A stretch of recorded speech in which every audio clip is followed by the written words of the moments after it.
Okay. Turning to port.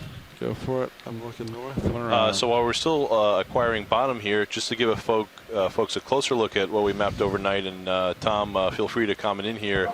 So we worked our swaths out to the east overnight. So we came over, passed over Leash Seamount, and started running tracks over to the east here. Okay. And one of the things that clearly pops out is this ridge arm that extends off of Leash Seamount to the east. I guess would be part of the fracture zone. It goes to this tops out at a depth of about 4,400 meters. So maybe Tom or John, maybe to comment.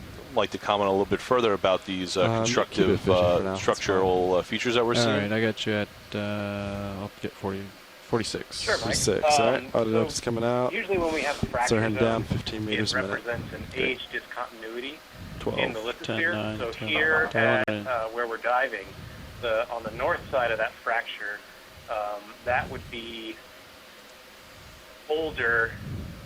No, I think it's younger. Hang on. Get a little bit out there. That's right. Increasing downward thrust. Yeah, that would be the younger side. So that would be younger material, and so it should be more buoyant. But as the crust ages, it cools, and then it sinks. But because of this age offset, the southern side is sinking a little slower than the northern side, so it gets bent upwards, and that's what that part of that ridge feature probably is that flexural profile. But it also looks like there might be some constructive volcanism going on there. So whatever magma is trying to come up at that seamount, it's gone. Instead of coming up underneath the seamount, run out along the fracture zone and then come out onto the sea floor via that crack. So that would be a phenomenal feature to go dive on. Unfortunately, we're depth limited on this cruise, but it's really great that we got at least the mapping done on it. Probably push back a little bit. Yeah, and we will, since we're diving on Mozart tomorrow, just to give everybody a quick preview, tomorrow's going to be a deep extended dive on this ridge arm here on Mozart Seamount. Since we'll have a little bit more time here, we'll definitely get at least another one or two swaths to extend this feature out here, and then we'll head down to Mozart and fill in a little bit down there, just do a sneak peek at tomorrow's dive. Okay, I'm continuing down again. How deep is that ridge, Mike? The ridge coming out from Leashed here is around 45, 46, so 4,500, 4,600 meters in depth, so deeper than we're operating currently. But again, with this sort of high resolution mapping data, as Tom alluded to, we can make some informed decisions about what we'd be seeing. So we've just acquired. So for folks following along on shore, we have just acquired bottom. Looking at a lot of what looks like soft sediment, and remember, we are going to start our dive today just to the side of this ridge feature on the Leash Seamount. And John, I'm seeing a lot of soft sediment. Are we in maybe the lee side of this? Yeah, probably. I mean, we're it looks fairly low slope and flat here, so it's pretty negligible. Good landing spots, like bearings, but yeah, different than yesterday. Yesterday we drop right into this massive jaggedy outcrop with all kinds of corals and sponges on it. Off on the winch. Today's a little bit different, as you can see. That's okay. Variety is the spice of life, and I'm sure our fish experts, I heard Bruce Monday on the phone, they always get very excited when they see soft sediment like this because it tends to mean some more fish. So maybe Bruce will chime in here about why that would be. I think there might be a fish in view. Already a fish in view. Fish way out there. Yeah, I think you have a fish in the just top of center in the distance. There's also a shrimp in the right side of the center of the screen, I think. So we've got some life. The reason that we expect more fish. All right, watch leads. We just got on bottom and we'll start the dive. Feed on small Polychaete worms and crustaceans and other animals that live in the sediment or on the sediment, and it gives a bigger habitat for those. We're looking at a halosaur. probably in the genus Aldrovandia. And what we're seeing auto heading was in. Let's a get moment that ago out. before the camera shifted is a very pale halosaur with a long snout. We're not sure what this is, but it's a different species than the one that we usually see at slightly shallower depths, which are dark colored.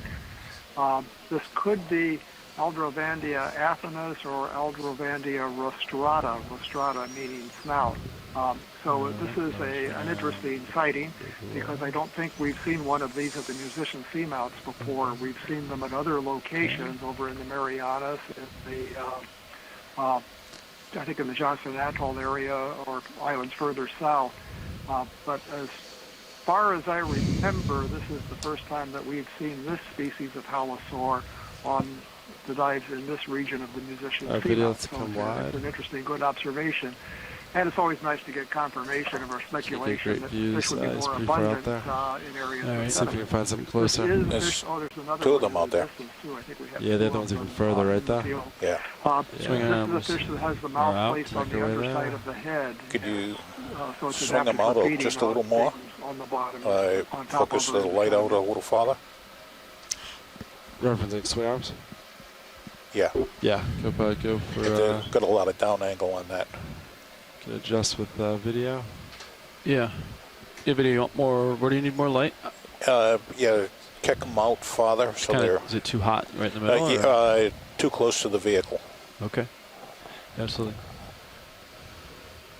Is that the same one in the distance pilot, or is that a lateral? Go for zoom. No, that should be a different one. Oh, looks like we've got another one of those halosaurs. Yeah, it looks the same. Just sort of chilling. Bruce, why are they hanging so close to the bottom like that? You want to start getting it moving? Oh, sorry. Well, a couple of reasons.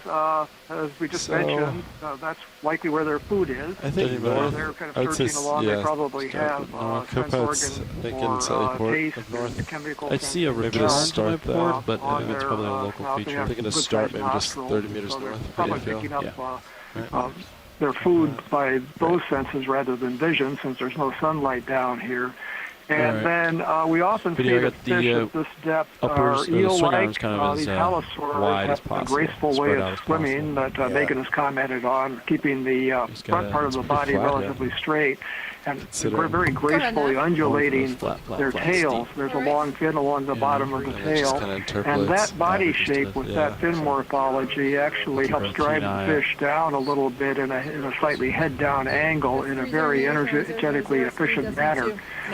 Food's very scarce in this deep sea environment, so conserving energy is important for the animals.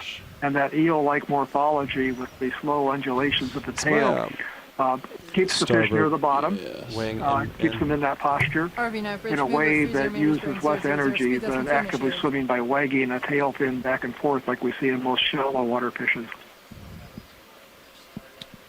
Drawers, that's right. Sure, you do 30.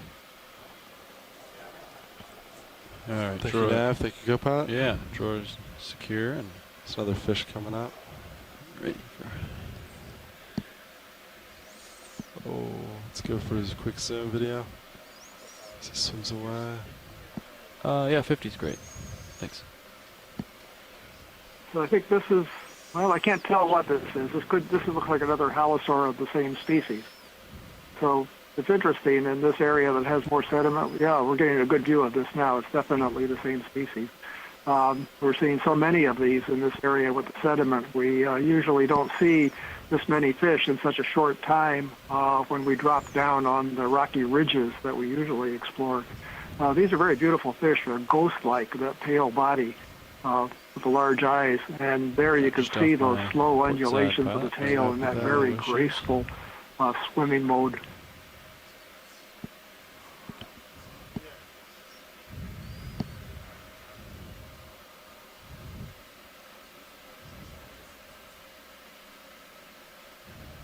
So when you move tight, you start easy and then ease into it. Just don't go hard on the stick right away. Sorry, say it again. You can also see in large scales along the lower part of the body with pores, those dark spots on the scales. Those are lateral line organs. They're for sensing vibration or changes in pressure or water movement. So that's another things that this fish uses in this sun environment. You can kind of get a glimpse of the position of the mouth on the middle of the underside of the snout, about halfway between the eyes and the tip of the snout. And you can see the large dark nostrils in front of the eye. So we're getting a good view of this fish with the different sense organs that it uses at this depth. They mentioned a specific spot. We're finished. Okay, great. You can get lasers, a good one. Shot real quick. There we perfect.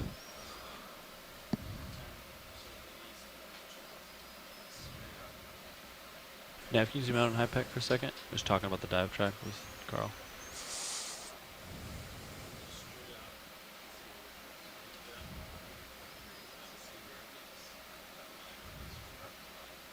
Well, John, at least this dive is different. Yes, it is. It's going to be a long day, I think. Hope you guys like my leashed puns. You got to send in some new ones. I know. I'm gonna think about it. Anybody else who has a good one, please do chime in. So did you tell us anything about this composer yet? Didn't catch you. I know in your email you had something about it. Yeah, so I did have a couple things about Leashed. Well, in the email that I sent out to everyone, fun fact of the day about Leashed is that he actually spoke 3 languages. Oh, yeah.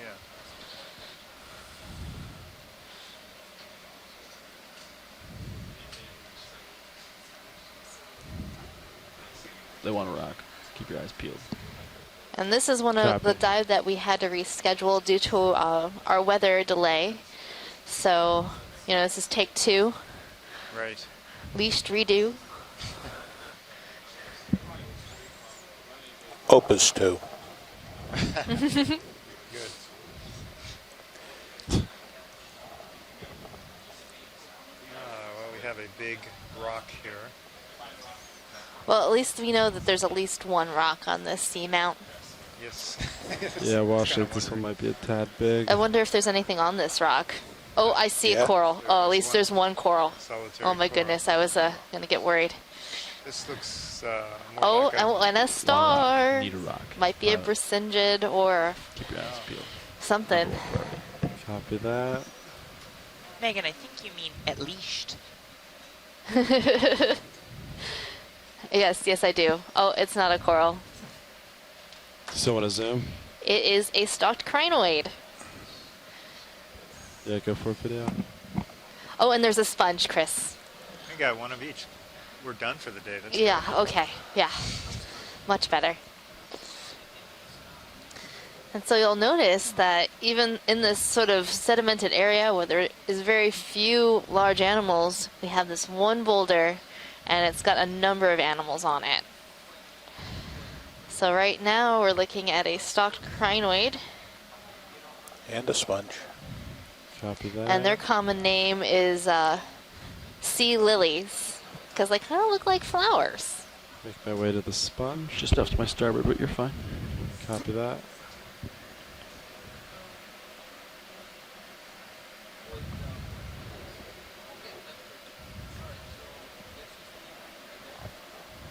One more whip coral.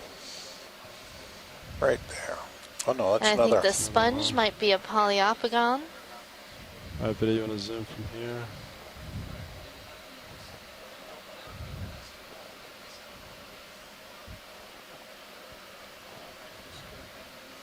I'm going to say, yes, a Polyopogon sponge is a type of glass sponge with a lophophytus attachment, and that means that it has these sort of basilia coming out from the bottom, these little threads or spicules that are attaching to the rock.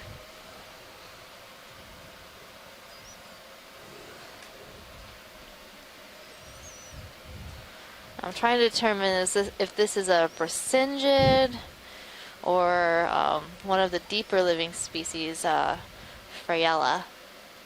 Phrastra. It's chosen quite a perch there. It has. Pretty basically the highest point and just kind of like...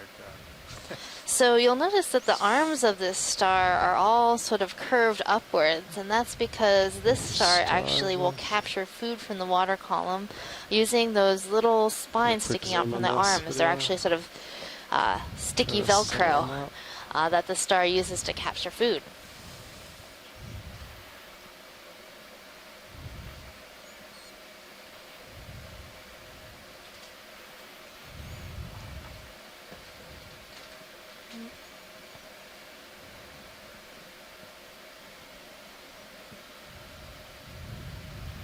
Alright, video, whenever you're happy.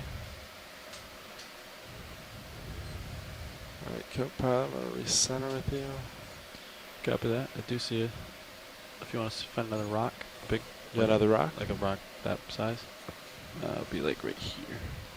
So that's either a Brisingid star or a Freyella star, sea star.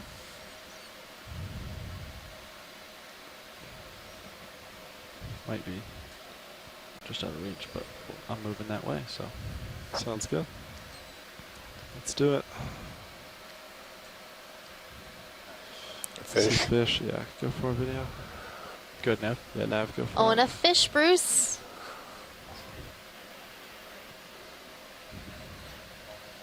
Great. I'm waiting to get a better view. Okay, we can see that this is another slightly eel-like fish, but different than the pale ones that we saw before. This has a very rounded, bulbous head and a very small eye when it comes into focus. Swimming up off the bottom a little bit more. This is something that we see fairly often at these depths. It's a cusk eel in the family Ophidiidae, and it's in the genus Basozetus, which seems to be a genus that has several species. It seems to be a genus that hovers more in the water, probably taking its food out of the water column instead of directly on the bottom like the halosaurs that we saw earlier do. So a cusk eel in the genus Basozetus. There is another genus that Megan mentioned yesterday that's very similar, Eretmictes. The males in that genus have long lower lobes of their pectoral fins, fins on the side, and the females and juveniles have bilobed pectoral fins. We can't quite see that character very well here. The pectoral fins are transparent, kind of folded up along the side, and with this view from the top of the fish, we really can't tell if this has bilobed pectoral fins or not. So I get a sense, though, that it doesn't have bilobed fins. I don't know what people on the ship think. So I think it's a Basozetus. It could be Copy that. All right, video, come on. Any thoughts, Megan? Just wanna. Yeah, I can't tell just the way it's holding its fins. Congratulations, but back on. I think Basozetus is probably the better identification for that fish. Its head seemed quite round and bulbous compared to the other Basozetus we've seen so far. Do you think this might be a different species than we've seen on other dives? Yeah, I think I'm okay. Yep, that's very possible. There are a couple of dozen species in the genus, and several have been reported from seen in the Central Pacific. So it's very likely that something is different than those that we see otherwise. And it looks like we may have another one of these pale Aldrovandia. We're in the right habitat for these, for sure. Good kill lasers for me, co-pilot. That's swimming backwards. That's pretty cool. Reverse. It's pretty good with that reverse. Another one in the background. With some fish with this elongate body shape. Oh, I see a second one way in the distance in the upper left as well. But the sunfish with this elongate body shape and the long anal fin, the fin on the bottom, can do that. The freshwater knife fishes from South America, for example, that are kept in the aquaria, can do that. People are maybe familiar with that. And some of the eels can do that as well. Yeah, we can't get both of them. No, not the same view. Just want to zoom on this one. So some fun facts about the composer Franz Liszt. He was a Hungarian composer, and he wore many hats. He was a virtuoso pianist, a conductor, a music teacher, an arranger, an organist, a philanthropist, an author, a nationalist, and a Franciscan tertiary. He also was a friend and promoter and benefactor to many composers of the time, including Frédéric Chopin, Richard Wagner, Hector Berlioz, Robert Schumann, Camille Saint-Saëns, Edvard Grieg, Oil Bull, Joachim Raff, Mikhail Glinka, and Alexander Bordin. So that's a lot of things to do. So yeah, Sounds like Franz Liszt really had his stuff together. Yeah. A Renaissance man. A Renaissance man. An amazing composer. So if you want to get in the mood, pull up YouTube or your other favorite music listening website and listen to some Liszt. Keep us moving now. Did you say in there Crack the whip. Some of the ones that we might know? Oh, I didn't list that in my my little blurb that I put together. Yeah, but we can quickly Google some things. Well, while we're on a sediment-covered plane. Oh, and there's a maybe a coral, maybe a coral. So we should pay attention. Maybe we should pay attention. I think it might be a black coral. All right, video. That's what I'm gonna guess for now.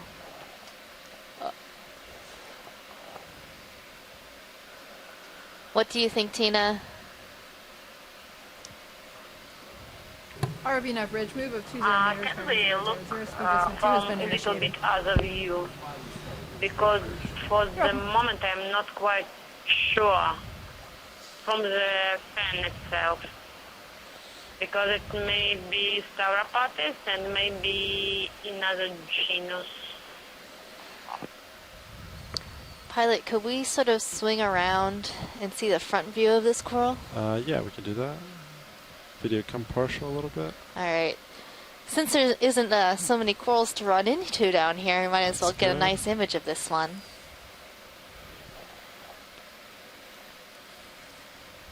Could you kill the lasers, co-pilot? Can we kill lasers? Yeah, go for it. Yes, it positively zoom. Stauropathes. Wonderful. Wording was a little off.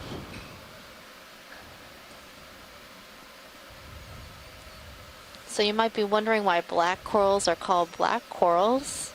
It's actually because their skeleton is black, even though these polyps that you're seeing right now are more of a peachish yellow-orange color, depending on how you'd like to define the color that you're seeing on your screen.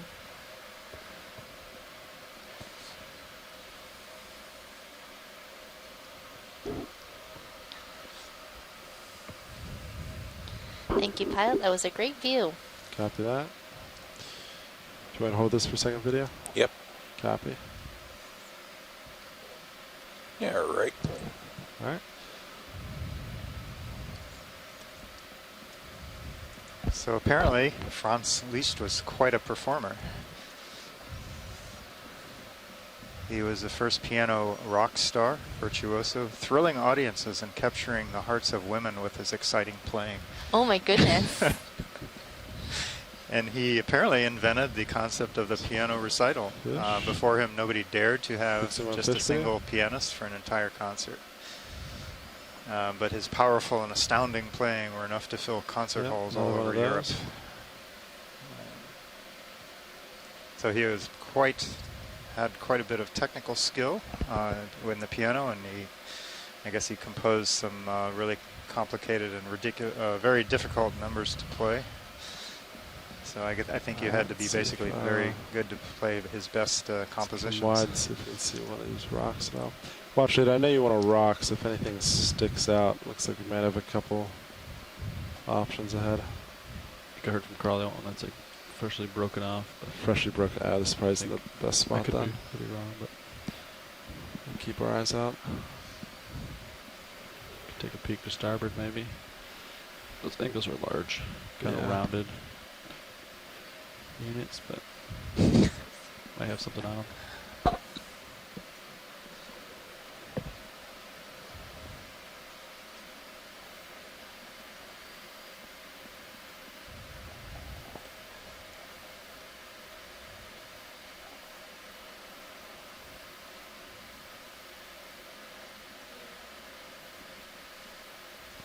Watch it. Are you interested in another Looks zoom? like there might have been on, another Comic vessel Center? type fish Maybe that just saw two of them. on the bottom of the screen. but we're Pilot, I'd past like it to now. see those two ones in the background. Moves I think completely they're all back. crinoids, though. It's now. Copy that. I'll make my way there.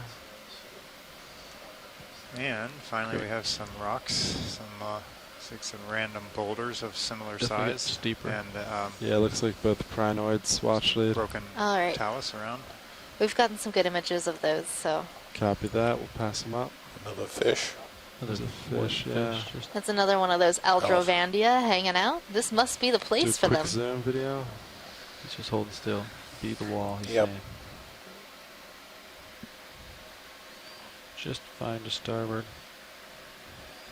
So I think those stock crinoids that we're seeing are, they might be in the family Prosiocrinidae, and that's basing that based off the branches are their arms are sub-branching.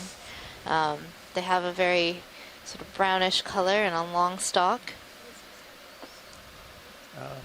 Sea star. Oh, yeah, sea star at the bottom. I don't know if we'd be able. It was sort Yeah, of in a crack big between rock two center. rocks. Center left. That was center left. Lead me video because I'm not seeing Right center upper. center I upper. think that white spot.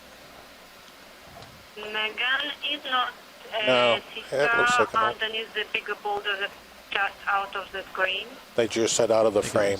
Oh, it's out of I frame. think it's low. Below you, I think. So the thing we're looking at, Pilot, was in between those two big boulders that the crinoids were on. It's way down, yeah. Yeah, watch it. Tell me if Do you it see comes in it? the frame. Not yet. Do you see it? So it's, right sort of lower. Houston, I'm going to stick just below the bigger boulder. So it's like yeah. just to the left of center between those two large rocks. Yeah, I guess it's just the next rock. I mean, the next rock, the bigger rock without crinoid. Just to the left. Under the sponge, I think. Yeah, I see the sponge. Under the It's sponge? not the. Oh, under the sponge? There's a sponge, maybe? Oh, Is that what we're going okay. for? Okay. I don't know. I'm not seeing it. I'm not seeing it. I've lost it. Alright, I guess it's either between here or like kind of back in there. I didn't see it. It's up between the rocks on where the crinoids are on. Let's just zoom into that crack, Pilot, between Yeah, those zoom two for rocks. crack. See if we can see it. Oh, there it is. That's what we're going for? Yeah, that little anemone. Copy that. I thought we were Shaped looking for a thing. star. I That was was a too. long I was road. looking for a star. Alright. Tighten out down there. Wow. I turned a little bit to starboard, Pilot, not very much. Copy that. 20 It's not as easy as it looks, guys.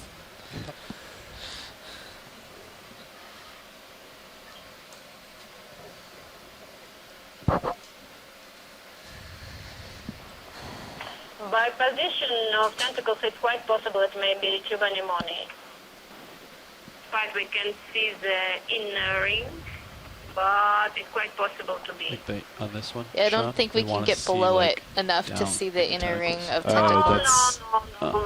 what I had It's yesterday. just- They want to see Hanging up it. down. Yeah, that's not gonna. So if you see another one, Thank that's the you. shot they want. All right, thank you, Copy Pilot. that. They That want was to see great. how many layers. Alright. Tentacles. Video come wide. Yeah, I had that yesterday too. Yeah, that's can't quite get in there. Alright, I'll center up with you.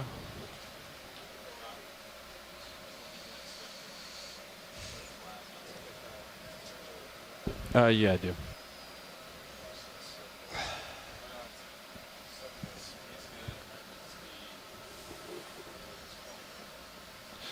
Nine minutes to copy.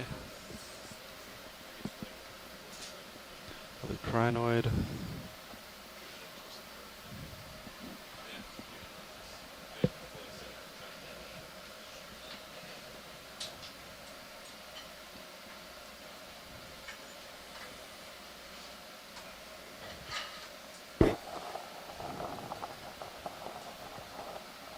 Possibly a Big different fish. fish Left. Yeah. staring us down.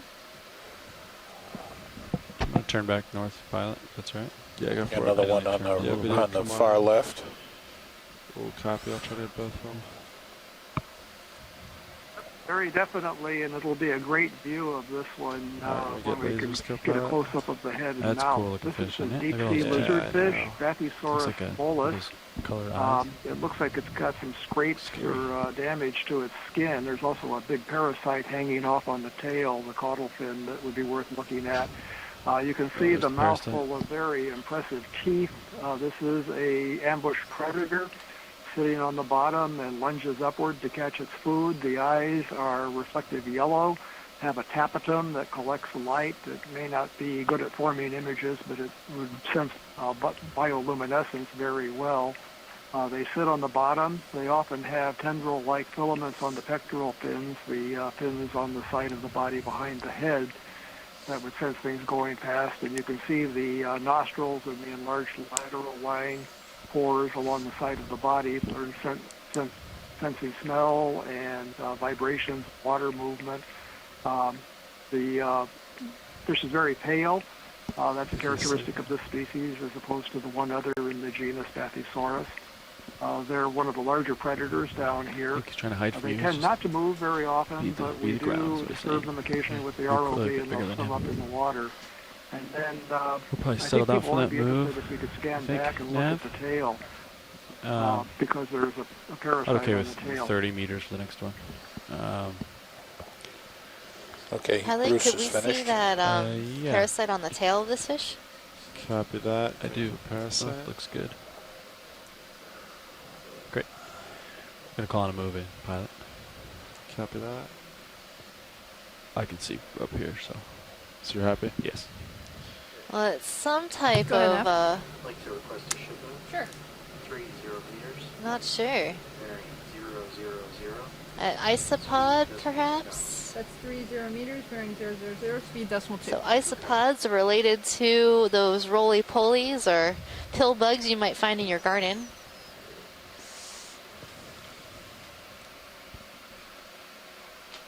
That's a great image of this parasite.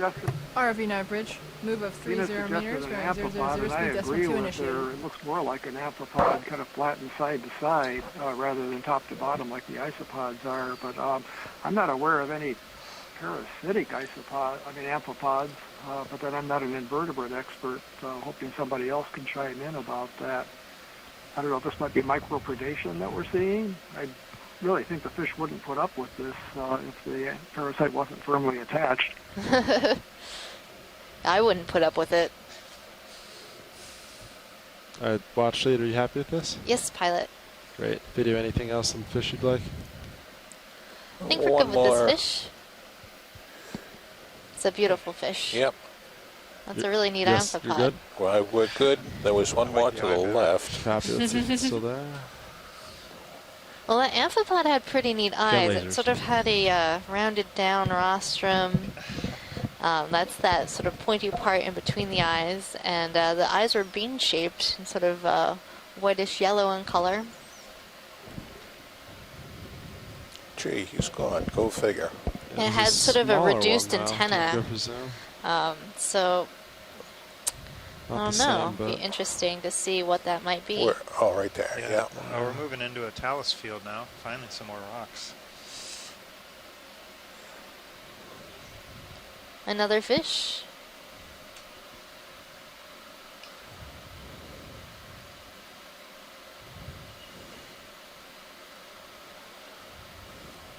Come back.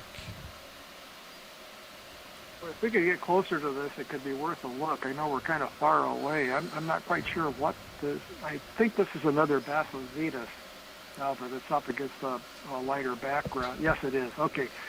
We can see, although the shape is a little funny on this constricted abdomen, but we can see that it has the pelvic fins, the fins on the belly, reduced to filaments. That's a characteristic of the Custios, the Ophidiids.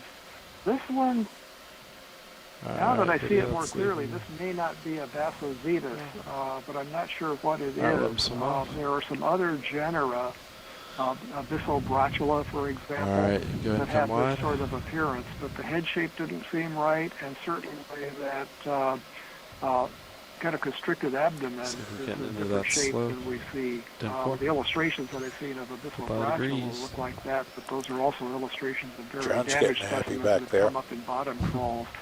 So we'll probably have to send the pictures of that out to some experts to get a better idea of what it is. This looks more like what we were expecting.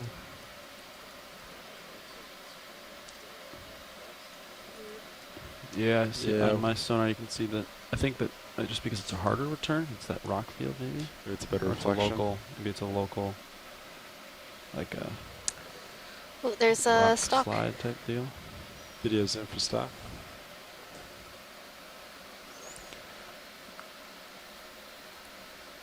Is it dead? Oh, I see some polyps on it, but it's partially dead, whatever this is. What direction should we be heading nav? More, a little bit. Can you select it looks the next like a waypoint? coral. I think it's kind of want to acquire that.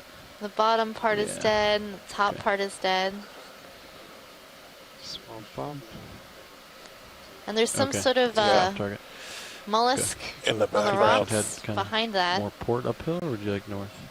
If you go back down towards the base, and right on the top of the rock on the left. I see it, yeah, stand by one. Oh, the shiny caught my eye. Okay, great. That's max zoom. I'll cheat like 10 degrees to port that. Balance real quick. Video come partial. Let me readjust. Video come partial real quick. Let me turn and look at it.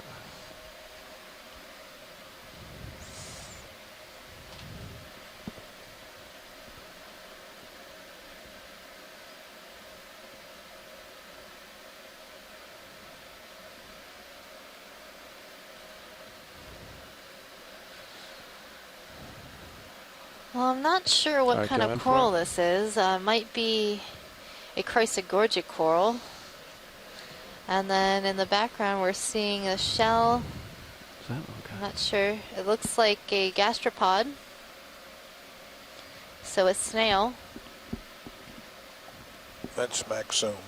Copy that. Do you want lasers on or not? Sure, let's swipe lasers on it real quick. It's gonna be small. Alright, video, when you're ready, you can come out. We'll get lasers on it real quick. Yep. Where are they on? Can put lasers on? No, there they are. Yeah, it's a very small subject. Yeah. So maybe like a It does kind of look like a spaceship. It does.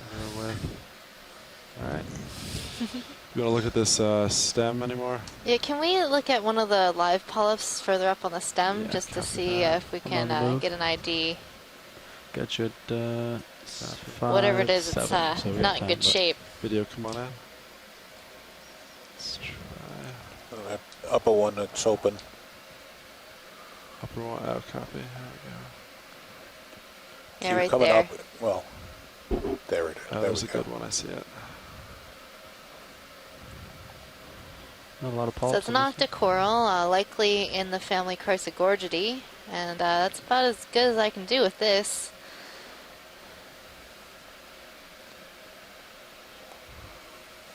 This coral's had a rough life. Thank you, pilot. Copy that. Video. Alright, I got you. Alright, I'll start pushing a little bit. Copy. Not in a huge rush, but coming up with you. Look, rocks! Yes, as far as the eye can see. One solid. Yeah, nice and steep. Alright, geologists. I don't. It's kind of either solid or talus. There's that interface. Like a whole lot in between, but maybe there's something broken off of that interface there. Getting picky, we're getting greedy. I was like, well, we found better rocks, or we've got to get a good one. I want to look at it from this side. Maybe there's one that's like nice broken contact, off. though. It's very well defined between the two types of. Yeah, watch it. If you see anything you want to poke, just let me know. Roger that. Yeah, Thomas, if you see anything The fish on the bottom. you want rock-wise, let us know. Rotate the starboard pretty hard. Yeah, copy.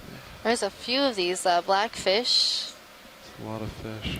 That's a different one there. I think that might be a center? halosaur. And then some ophidiids. One I saw swim into the left. Sorry, I went for the wrong one. He's There's gone. a different All halosaur. right, we'll get him next time. There's a quick zoom on this guy to confirm. Never mind. He's still there. Yeah, all right. Quick zoom. Confirm.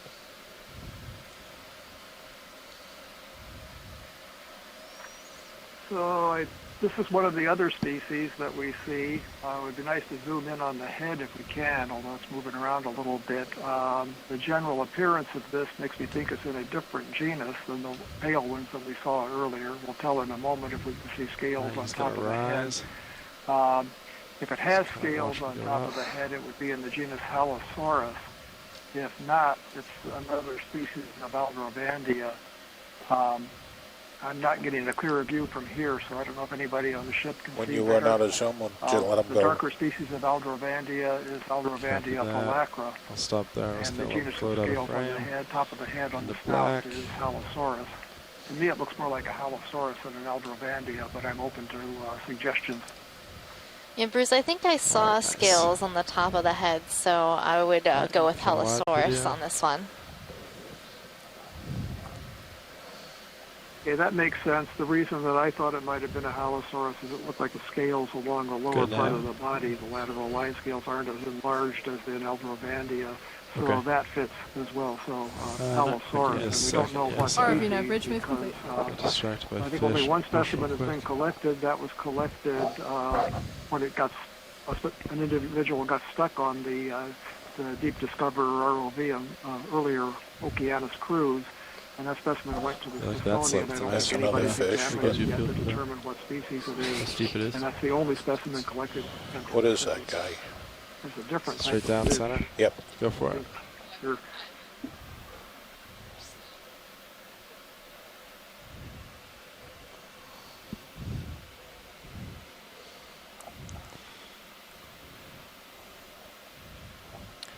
I think we've seen him. Seen him? It's hard to say, but...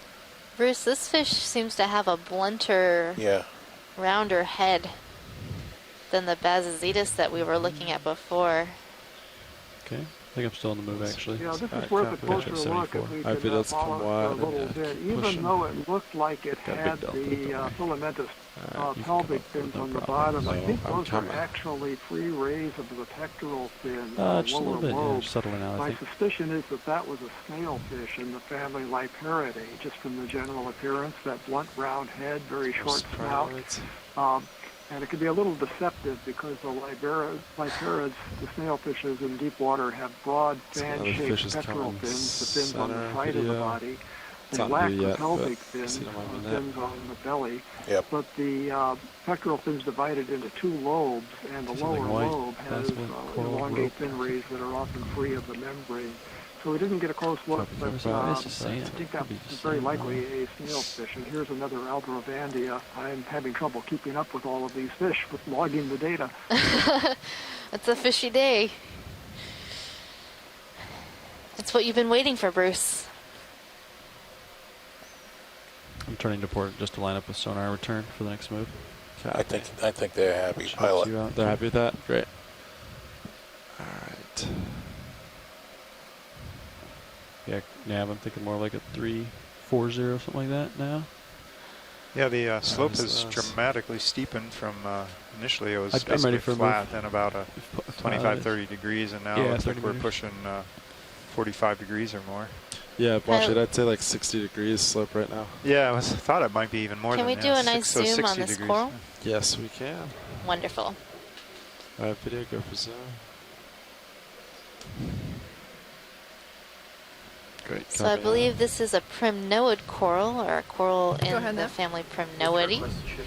And it looks like Pleurogorgia, possibly Pleurogorgia militaris. That's 30 meters, bearing 340, speed decimal 2. Oh. Oh, yep. Not Crinoid, Chrysogorgic. Oh my goodness, what a day. Chrysogorgic coral, Pleurogorgia militaris. You have been corrected. Yeah, I know. I realized at the moment I said, I was like, no what? delay this time. Average move of 30 meters. They're on. I know that. Speed doesn't initiated. Jeez. That's the great thing about being on air live. You make one mistake, everybody's like, hop on that. It was the white color. Even though I knew the identification, it was like, family. Choop.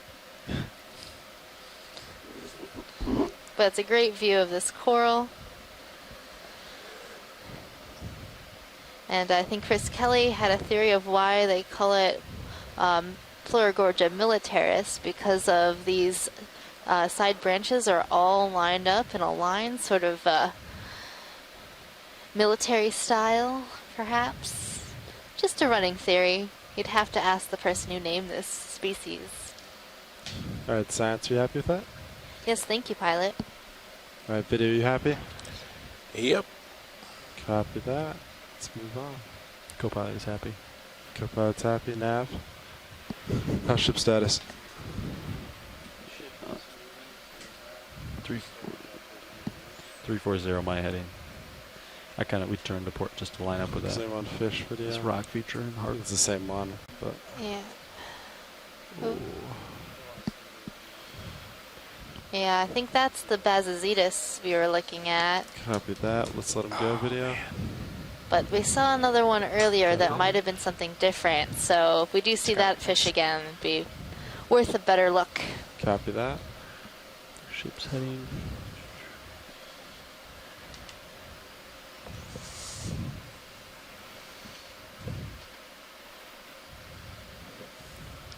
So any good rocks around here? Can you describe what makes a good rock versus a not as good rock? Well, we're ideally looking for, there are plenty of rocks here. Some of them are too big and too cemented and too locked into the outcrop. The others are rubble that has broken up and rolled or slid or landslid down slope. So those aren't ideal because you don't know where they come from, especially when you're at the beginning of the dive. Really good too. So we're actually looking for something that's not a lot of tether in to go place, that way, yeah, or that it's obviously at the base of something that is fallen out of that particular outcrop. So we actually start out a little bit more picky, and then as time decreases in the dive, we'll decide that we need to pick up something. And also, and as you get closer to the summit, you know with more certainty it came from a smaller area, so you can pick something up there a little more with confidence.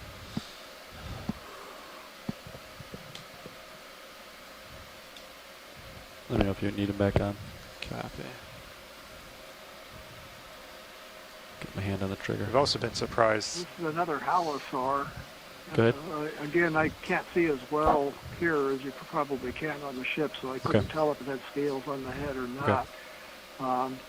The general appearance looks like another halosaurus, although I don't see the scales. I'll leave my rotator here and let you know. Head. But I think it's probably another halosaurus. Megan, thoughts? Yeah, I think I'm seeing scales on the head on this monitor. We go tight on head video. So halosaurus. I do too, yeah. So it's a halosaurus, and the ventral scales are smaller than Aldrobandia, so I think we'll stick with halosaurus. So I think I came up with an identification for that amphipod that was on the Bathysaurus mollis. I'm thinking it is a type of amphipod in the family Lysosanidae. It's a type of scavenging crustacean that's known to feed on the flesh of other animals. And you might be familiar with the Facebook story I saw, well, a story I saw on Facebook of a boy in Australia that was bitten by a bunch of amphipods while swimming in a lake, and they thought that this particular amphipod was the culprit, so an amphipod in this family.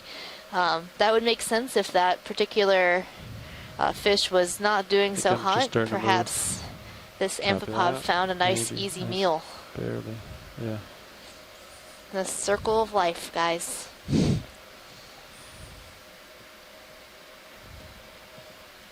I made that identification based on the sort of reduced antenna that I saw and the curved rostrum, sort of curved down, and then the eye shape has that sort of bean-shaped eye.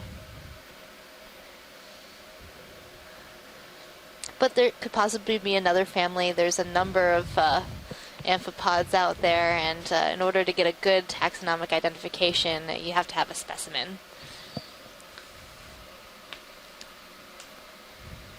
Ooh, a spiraling coral. Alright, video, you want to go for some?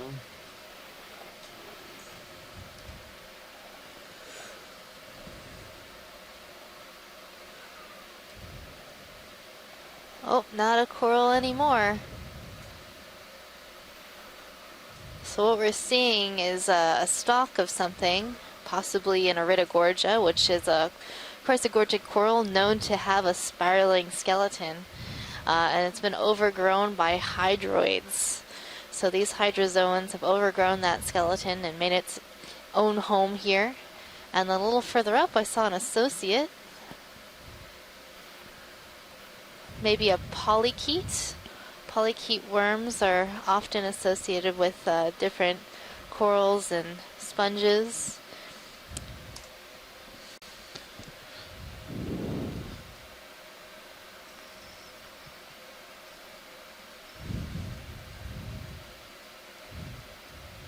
Just up to my starboard.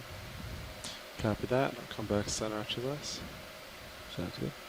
Alright, video. Video, anything else from the sea lake? Nope. Copy that. Alright. Listen up.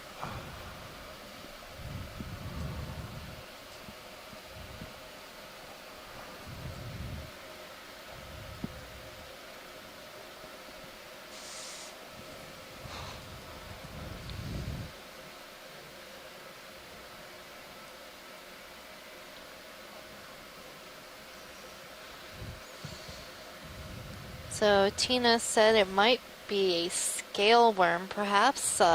Scale worms are a type of polychaete that have these unique plates along the back, looking like little scales. We often see them in the deep sea, so it's a good identification.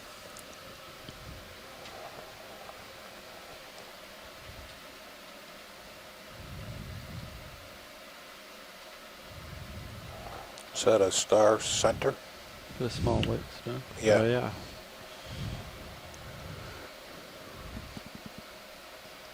Just a little guy. Yeah. All alone. Oh, is that a star? Yep. Go for zoom. I think we might be seeing a Goniastered Sea Star. I know Chris Ma would love to be able to collect this. This looks a bit different than the other ones that we've seen, and deep sea cookie stars, or these Goniastered Sea Stars, are very little known from this depth, so this is likely a new species. But it is very, very small. Hi, Megan.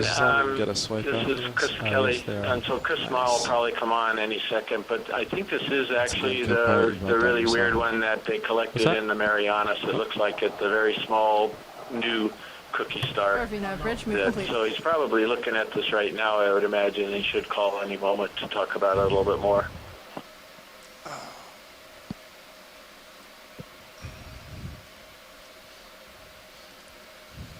This is the Telepathic Sea Star. Yep. It summons Chris Ma. It does.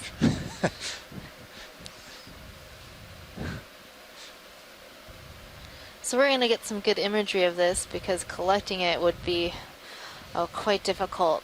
Now, if this rock was easy to pick up, maybe. There he is. There you go. Welcome, Chris. How are you? Good. You have been parasitized by this sea star. Well, either that or by fate, because I was just about to walk out to get something to eat. So, correct. So Chris Kelly had correctly sort of gauged what this was. This is a new species. Got you at 8-0. I'm still working on whether or not it's a new genus. A little bit of time, not a lot. But this was the one that, in the sense, we chased all around Santiago's expedition, and then I think we saw it a couple of times after that. So this one doesn't have a name yet. It's really difficult to sort of collect from this area, from this kind of region. So I think that's probably why we don't have a lot of really good samples of goniastrids from this area. But it's something that I've got that one specimen of that I think you guys went to a great deal of trouble to collect a little while ago, and in fact I have it in my hand right now. I'm looking at it relative to the picture. I think this one but it's very similar to a fairly poorly known goniastrid sea star called Lyconocastor. I'm not sure if that's what it is yet, but it's very similar.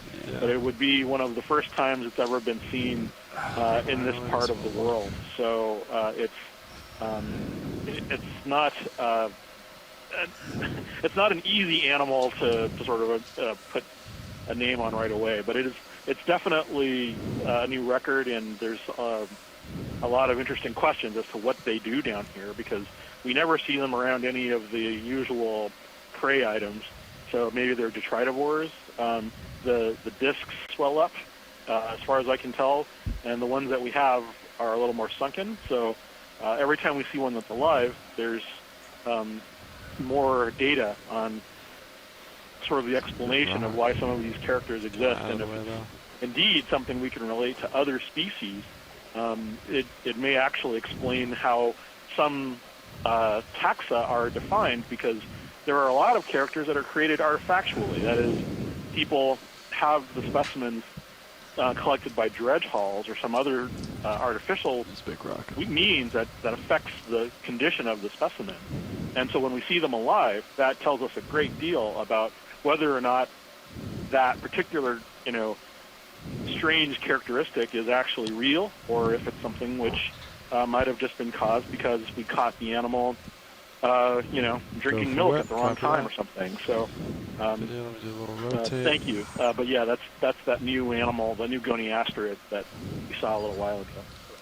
Awesome. Go ahead. It's great hearing from you. Something in the... It's always a pleasure, and you guys are doing a splendid job.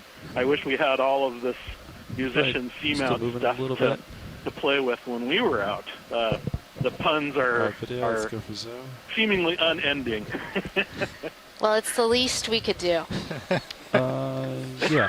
Hold on. Keep up the good work. I'll catch up with you guys. Continue the refrains. Yeah, and Megan, after the coral, there's an unusual holothroidian that's to the lower right of the coral, just before they leave, if they could get that too. Okay, sounds good. John. Yeah, I saw it. Okay. So right now we're looking at a bamboo coral. It looks like some of the polyps are unusually enlarged compared to the others. Let's see what's going on here. Scott, do you know? Are they just like overfed? Or maybe being reproductive? From starboard to port. This one has a number of little spines along its body. Not bad. Okay.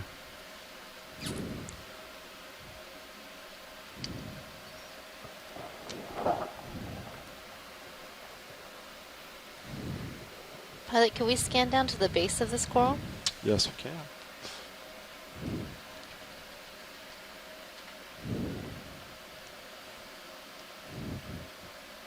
Coming back. So I am seeing two sort of short internodes, and I remember that's a character for one of the clades, but I can't remember which. Part of me is thinking sea clade, but I could be totally off on that. Neither Tina or I can remember either, Megan, so we're all in the same boat. I know, I have to like make a spreadsheet or something for these.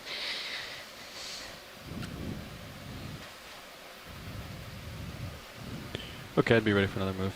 So we call these bamboo corals because you have these long internodes, those white bone pieces separated by these short nodes, those brown or black sections, giving this coral the look of a bamboo plant. And having those long internodes with those short little proteinaceous nodes allows this coral to articulate a little bit more, be a little flexible in the current. Okay. Right, up, right. 30 meters, bearing 340. Oh, and here's our sea pig. It's my favorite common name right now. So we're looking at a sea cucumber. And the common name for this type of sea cucumber is sea pig. I'm not sure who came up with that, but I think it's because it has these little sort of leg-like structures allow this animal to walk along the bottom, and the front end with these projections is the mouth. And so this animal is feeding on detritus or organic matter on the bottom of the ocean. You can see it pick something up and put it in its mouth. He does have a rather oinky look to him. Yep.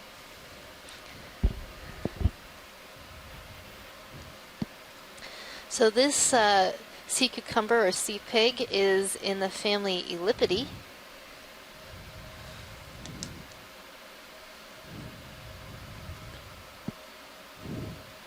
Video.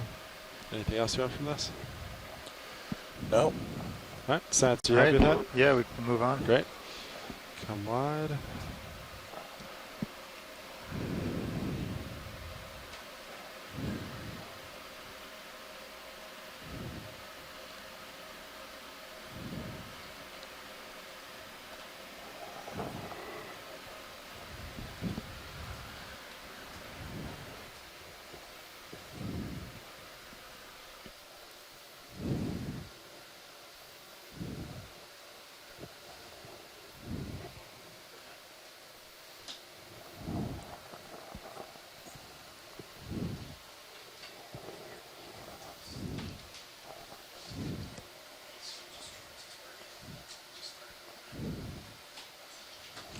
Alright, so we're going to just be floating here for just a little bit during our pilot change.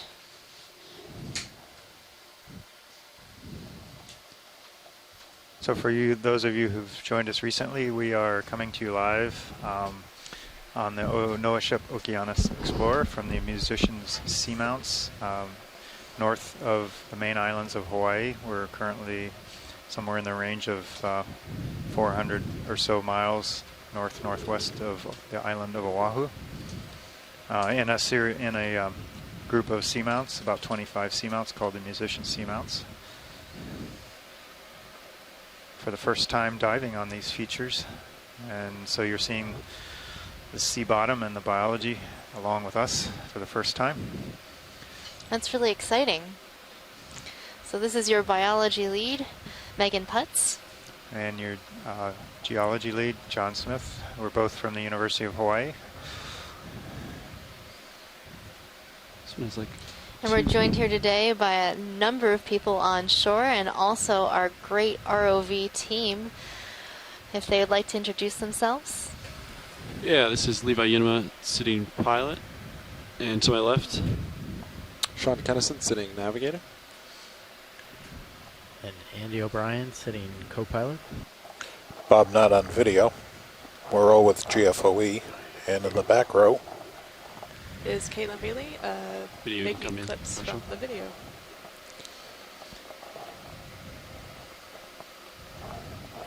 Now what is going on here with this sort of this crinoid? It's like a double crinoid. Yeah, it caught my eye. I was curious too. I can't tell if it's like a stock crinoid with an unstocked crinoid on it. Yeah, I think it looks like it's all, well, I guess we need a little closer view. Looks like it might be grasping. I think it's got Syria wrapped around. So we have two different types of crinoid in one. Coming down. We have this stocked style crinoid and then an unstocked crinoid.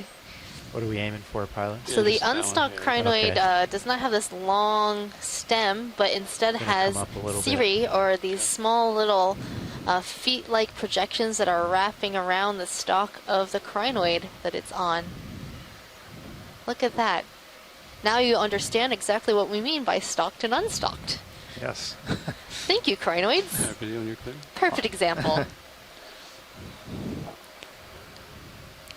Holotherian. So Megan, this stalk crinoid, the Small one? yeah, the there's a purple, purple one up. Sorry, it's upper. We're trying to decide this upper already, center. but it's in the family Proisocrinidae, but we're not sure because there's something else that looks quite similar that's the Gillicrinidae. And this is coming from Chuck Messing, and he's also getting it from the, the French guy with the sea lilies, Derouz, I think is his name. But anyway, it's a very interesting stalk crinoid, and its identification is a little uncertain. Picking up some dust. 500. Try a different angle. You can come out video. Yeah, the crinoids are hard to identify, it seems. And that's what's great about having experts from around the world helping us out with these identifications. We have a different type of sea cucumber coming into view. You can frame up sea cucumber and approach. And the last one was tube anemone.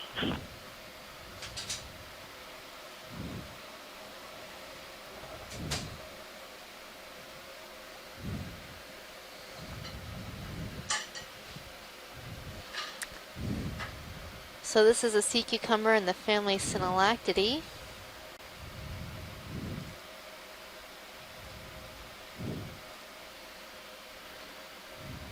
Many of the members of this family have either a pink or purple coloration, though we have few that are white or more clear in color. You can zoom in a little bit if you want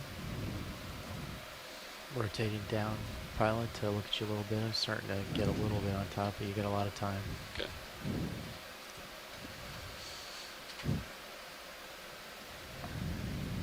Okay, video when you're clear, I think we can move on. All right.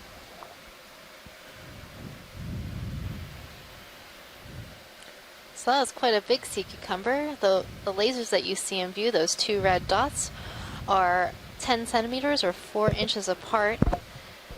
So that makes the sea cucumber that we were looking at a little over a foot long.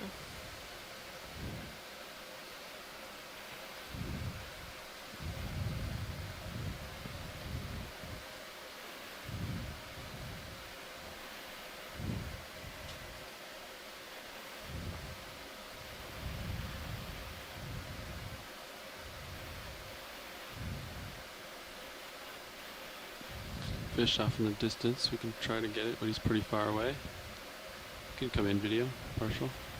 Seeing another sea star on the rock. Stalked crinoid with an unstalked crinoid on it. And we have a fish that is now hiding. Looks like an eel. Come in video a little bit. Hold there. He's got a few scars on him.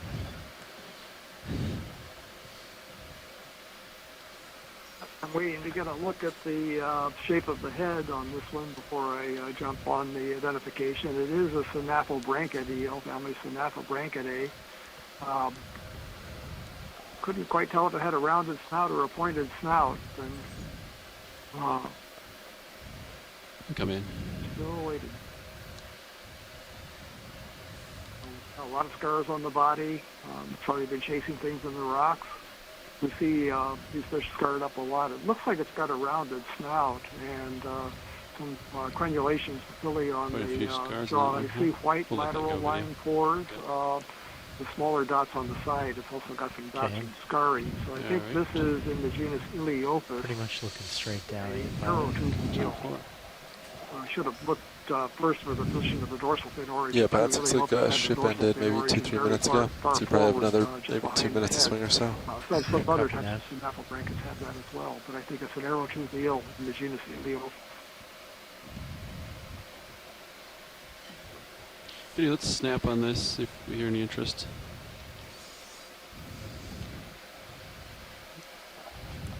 So we're seeing a Chrysogorgic coral, and in its branches a squat lobster, And maybe a mysid shrimp hanging on to one of the polyps.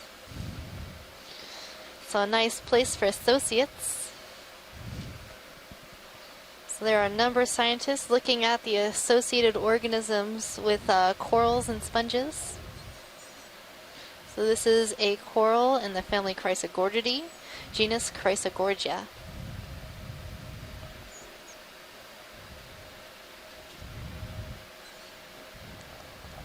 Okay, video. Yep. When you're clear. Alright, moving on. Yeah, Copilot, maybe just keep an eye on sonar. It's getting a little close to you. Yep, I was just hauling in right then, pilot. Copy that. I'm coming up, pilot. Or, yeah, sorry.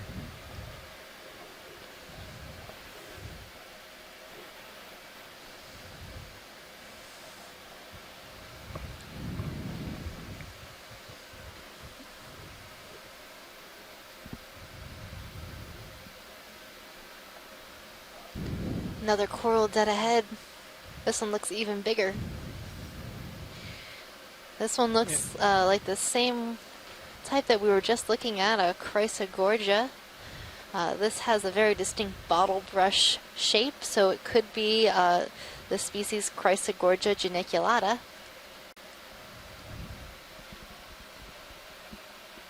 Watch it, you interested in this? Wait, this little guy? Frame this up real quick, video. Oh yeah, let's look at that. It's kind of hard to see. Right before we get the bigger one. Ooh, actually, I'm kind of lined up with it, huh? You're on, Tina. We got a black coral. I'm gonna try to pivot to get a better view. Hopefully not kick up too much dust. It's great to have a black coral. It's hard to tell the genus, not because it's not branched or not branched yet. I would say it is Telepathic. Pretty close to it. For the moment. But it's a really good shot here. Nice macro. We just can't tell more because it's too young. But I'm positive that it's more Telepathic. You can see the current blowing by. Thank you. Thank you, Tina. Okay, video, when you're clear, we can probably move on to the larger Chrysogorgia. Okay. For awareness, pilot, I'm at 6.5 right now. 6.5. I don't know if I'm seeing a squat lobster in this coral. We almost always see the squat lobsters in these Chrysogorgic corals.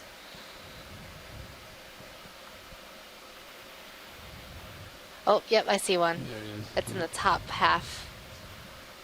Come in, video. I was gonna get worried if we didn't have one.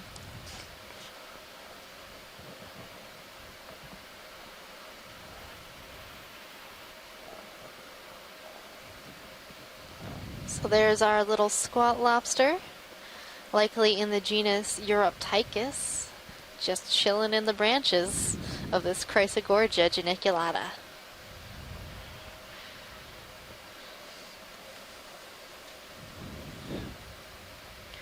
It's a good place to be if you're a squat lobster. What a beautiful home. So what are they eating when they're up there? They looks like they're just hanging out. What do they go for? They're going for any sort of large particles that might swim by, maybe some smaller invertebrates that might land on the branches as well. Do they try to steal from the polyps? They might. I'm not sure if we've ever seen that behavior. Okay, video nuclear. I would. Right? I clicked in pretty close. If I were him. Yeah, right. I'm sure the squat lobster gets dibs on the best pieces. Back away Yeah, they always look like they're just hanging on in the breeze there. Maybe that's something to do with our thruster blast or something. Yeah, they just hang out with their arms wide like that. It's pretty much the posture we always see them in. All right. Continue on.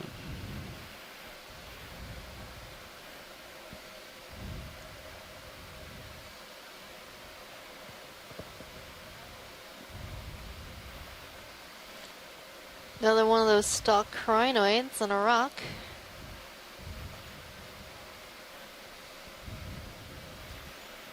So if you were tuning in yesterday to yesterday's dive, you probably noticed that this dive isn't nearly as packed with organisms. 345. And one explanation could be that we are a lot deeper than we were yesterday. Sounds good. And we're on a different type of feature than we were diving on yesterday. So it's still a ridge, but this ridge is deeper and a little bit rounder than the one we were on yesterday. So you're not seeing as much acceleration of current, and the deeper you go, we're sort of in this lull zone for high density communities. At 345.2 knots. Also, the further deep you get in or the deeper you get in the ocean, the less food that gets down here. So less food means less organisms. It's generally the correlation there. But that's in general. I'm not saying all places in the ocean are like this here. We've always been surprised. So you never know. We could find a high density coral community. And we weren't expecting as many fish here, but they've been pretty prevalent so far. So a slightly different community than what we've experienced in our past dives, but that's always exciting. Finding something new, something different. And there's more, so far there's been more sediment and broken up rock here, so that's not as good a substrate for the corals and sponges to live and thrive on. Yeah, corals and sponges are sessile organisms, meaning they can't really move from place to place. And if you can't move, being in a place that has lots of sediment, you could possibly get buried by sediment and smothered, which wouldn't be very much fun. Sponge coming up between the two boulders. I am seeing a sponge on the top of this rock on the right side. Possibly another Polyopogon glass sponge. Go Not for sure. Sponge after. Just do a quick zoom on this. Just curious what this little guy is.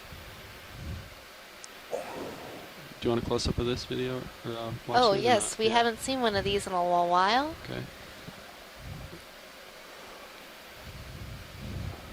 Come in video. So this is a type of hydrozoan, commonly called a dandelion, or is it dandelion and siphonophore? Get a little closer. I think you've mentioned that before. He's got the these webs. Can you take my rotator? Yeah, it has all these little anchor lines. All right, sort of anchored itself to this rock, and it can detach itself and then float on to a new area and anchor itself. Great. Do you got any more zoom? Max. Copy. Bump Max it up. zoom. He's got quite a few anchors. So this dandelion siphonophore is in the family Rhodalidae and the genus Thermopolia. The Spider-Man siphonophore. I think that's a better name. That's what I call him. Alright, okay. Video, when you're clear. Yep. Not a lot of good light on him, but go for sponge real quick. And then I'll have to go back to port after this one.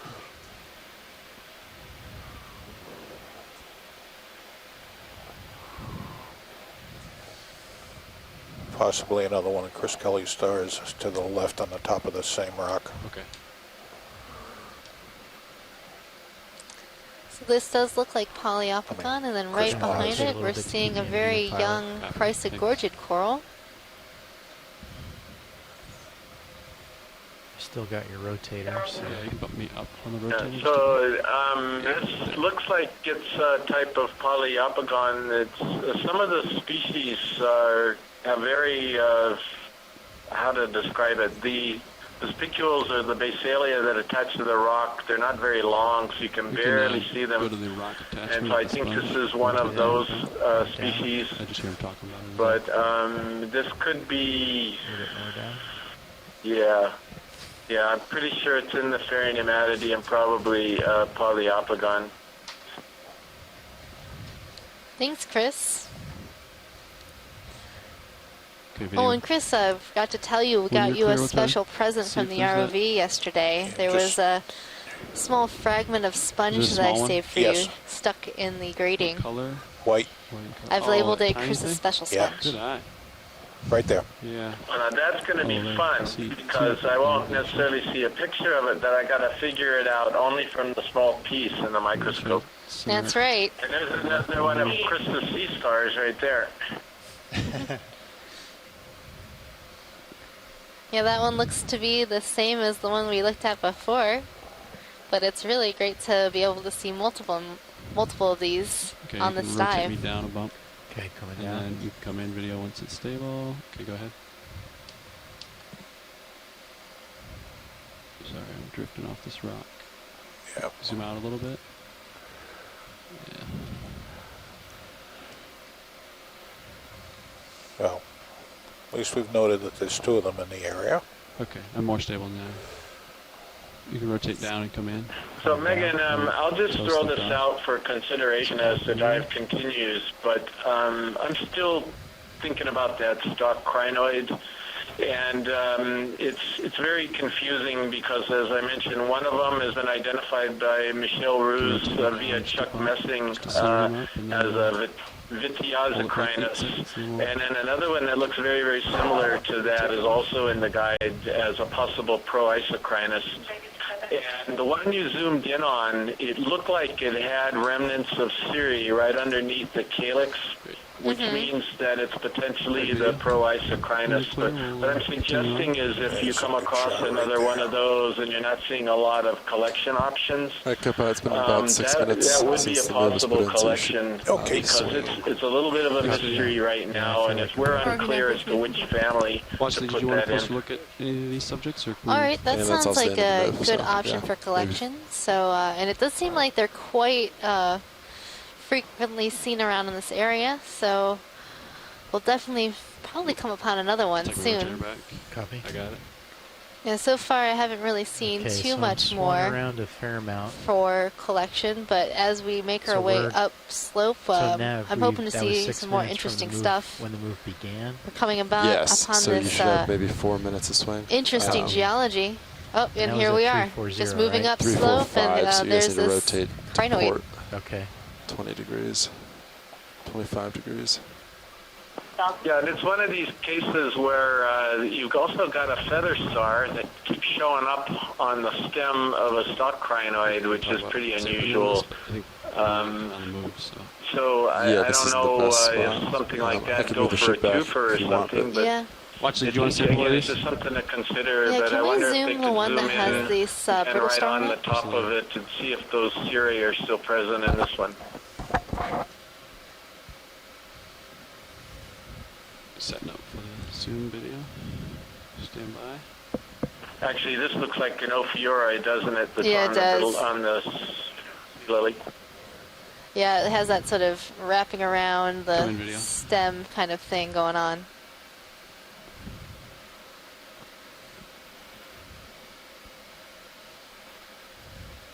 So this is a brittle star that we've been calling Ophiacanthide. And then, Pilot, can we sort of look at the top of this stem where the feathers are? We're trying to see if it has these rudimentary cirri. Is this what you mean, Chris? Yeah, and to the right there, you see those little stubs that are coming out right below the calyx there where it attaches to all of the arms? Yeah. That's what I was talking about. So the Proisocrinus ruberimus, which is one of the species that we have in the guide that's a bright red one, it has these remnant cirri right underneath the calyx like that. They're a little bit longer. This one has them too, and then you see they stop as you go further down the stalk. Mm-hmm.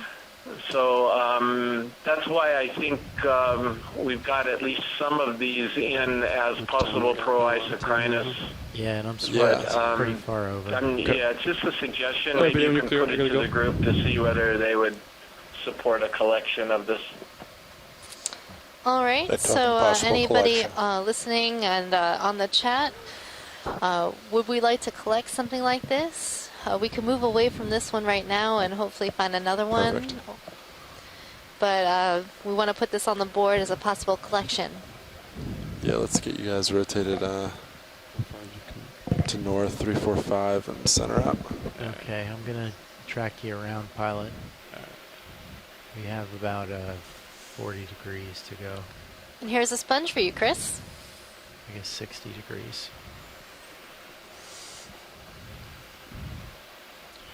I'm going to give you a snapshot on this sponge. Unfortunately, I don't have much time here. Just kidding. that crinoid, of course, is it's a dominant species too, which makes it important to understand what it is. This is, you're now looking at a stalked glass sponge, and this is in the family Roselidae, and it's in the genus Calophacus. So fairly common members of the deep sea communities, at least at these depths that we're at today. And basically, I don't know what else to say about it that I haven't said a million times before, because they're so common. So I'll leave it at that. I also saw an associate on the stalk of that sponge. It looked like a tubularid, a type of hydrozoan.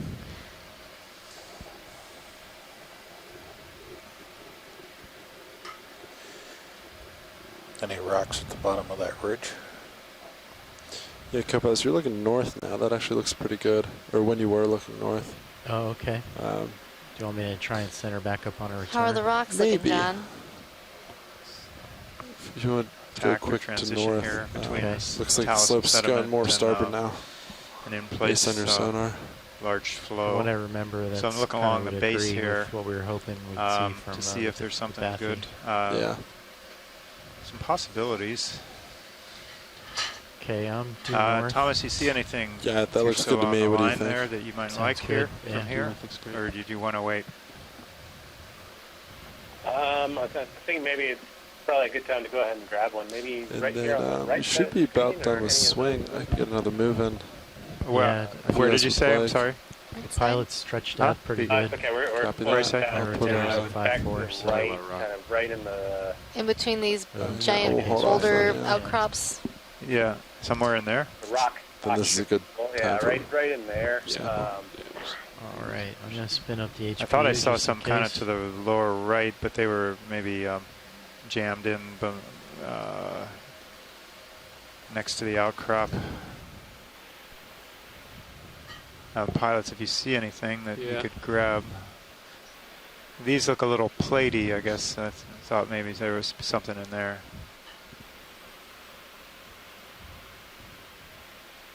Yeah, we'll keep our eyes peeled.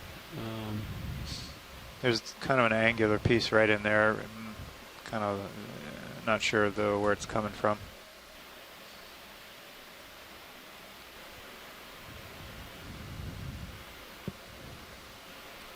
Thomas, any of these in this little pretty good one to port, pilot. I think it might cut be a little bit in too the big. rock? Up to the right of the lasers right now. Right. I don't know if those are too big. They look pretty good sized. I don't know. This one's too big. Right there. Yeah, it's Yeah. How do those look to you? Might be a little big. Yeah, the one I have lasers on now is too big. Yeah. How about the ones to the any of those smaller ones to the right? Are those, those are doable. too small or? Just to the right of the one the laser's on right now? Well, there's like a half a dozen rocks. There's this one coming up right to the right of the lasers is kind of a larger one to the that one. Yeah, right there. Good. That's doable size if it's not attached. Obviously. Size is good according to the pilots. Yeah. Is that? Can you frame this up just a second? I think Yeah, it it might be works for me attached if to it's that. loose. Okay, pilot, we can take a nudge of it if you like. Oh, it's actually one rock. I thought it was maybe two rocks. That might be. One is a little cleaner of sediment. Might be two. One side of it. I can't tell. It looks almost Oh, connected actually, it though. might That be might two be rocks. cemented in. I don't know. Yeah, it looks. If you want to spend some time and give it a poke, I can, but else I can move on for other subject too. Whatever you'd like. Watch lead. Go ahead and give this one a poke. Great. It's too far out there, isn't it? I think it's too far away. I think it's too far out there. I don't know if I can reach that far. No, I think you can poke it. I think it's fine. Ah. I can rotate to port heading. Yeah, I think you'll be okay. Copilot, can I get hydraulics up? Hydraulics are up, pilot. Great.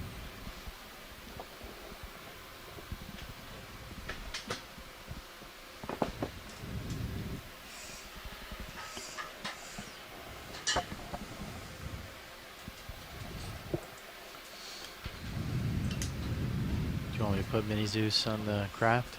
You can go Mini Zeus on the rock. Copy.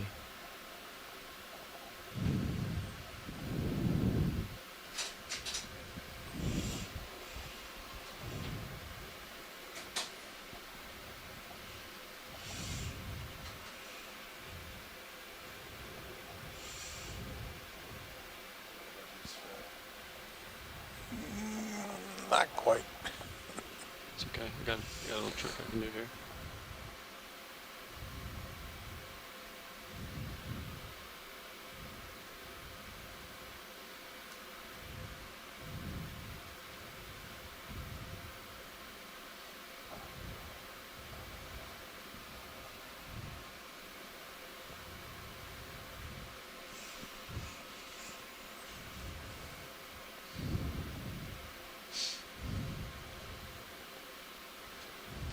Now, if you see me moving, let me know. Copy.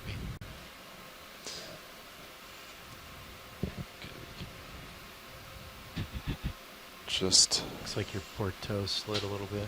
Yeah, I think that's it. Yeah, I'll just do a quick bump forward.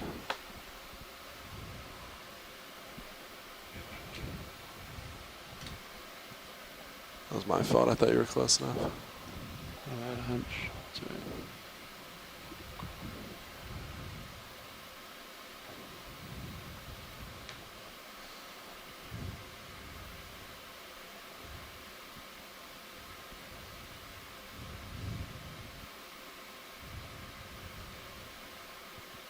Okay, Copilot, can you hit my dry lock, please? Engaged.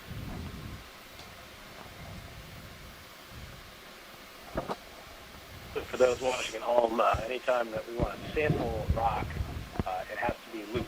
So the preferred scientific technique for checking if the rock is loose is the poke.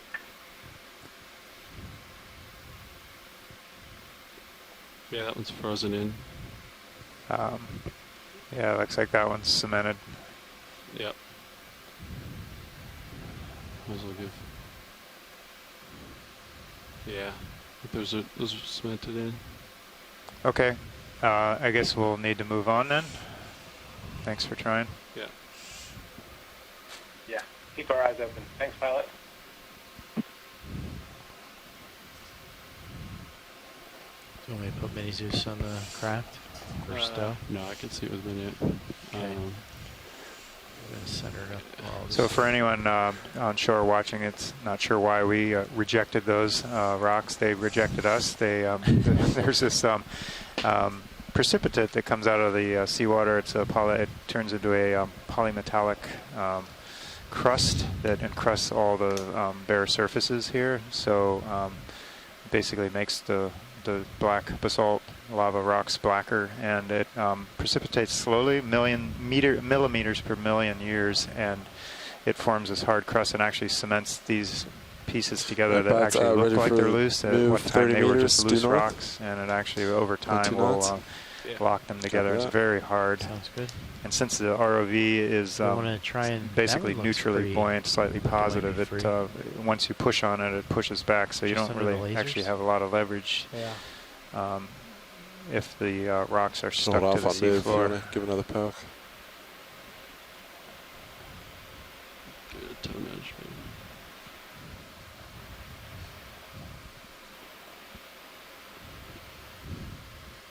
It's a pretty sizable one, too.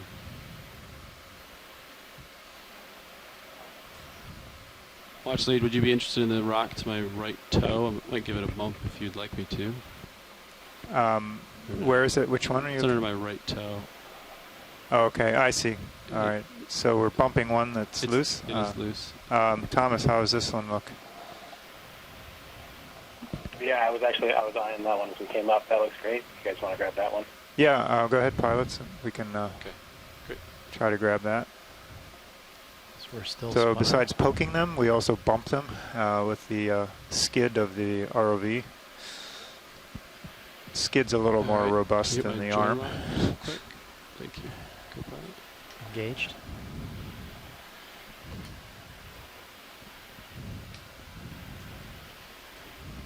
Probably go starboard rock box. This is a pretty big one. I could wing in. Yeah. I'll have you wing in. Okay, hydraulics canal.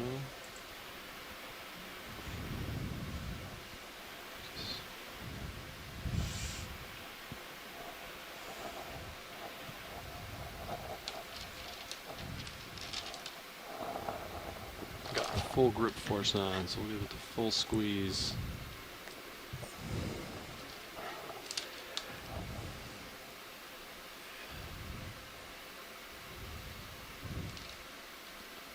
That is a big rock.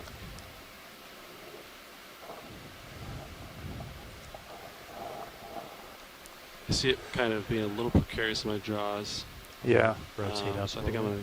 That is a big rock. Have to adjust my. You can wing in, but not quite all the way in. I don't, because it's so heavy. I don't want too much weight on that. Okay. So yeah, I can wing in like halfway. Do you? So you have a good squeeze on that? Yeah, I have full grip force on that. 800 pounds. Okay. Force. Okay, winging in. Yeah, so Thomas, they got a good squeeze on this. I think it passes the squeeze test. So I think we'll keep this one. Yeah, definitely. That's full inboard. Great.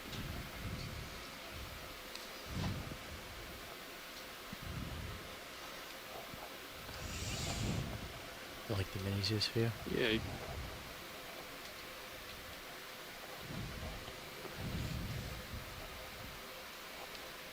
Ready for landing.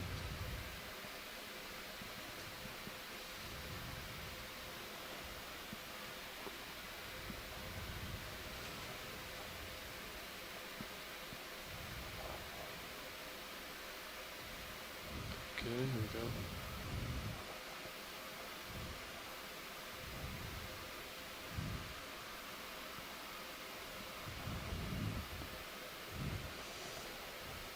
Wing going outboard. Great. All right. Specimen 1, rock, collected at 2131 UTC, a depth of 2478 meters. All right, pilots, I'm going to call that move in now. Yeah. Copy. Go ahead, Nav. Are you ready for ship move? Sure. 30 meters at 000 degrees, 0.2 knots. 30 meters at 000.2. Good job. So we also squeeze those rocks, as you might have heard. We can often be fooled by rocks that are not what they seem. We think they look like a lava rock, solid rock. Sometimes they're consolidated mush, some kind of sediment and stuff, or pyroclastic material sometimes. And you squeeze them and they disintegrate. 000 speed decimal 2 initiated. Generally not very useful for what we're interested in doing with them. So this one passed. Looks rather heavy.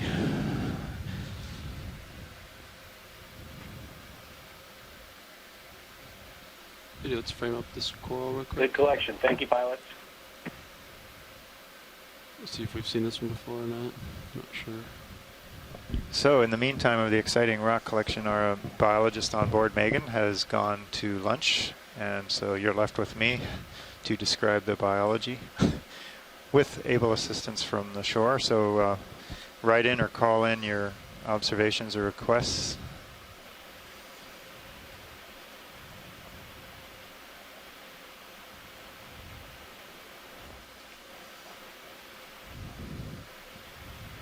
You can zoom in as I center it up if you like.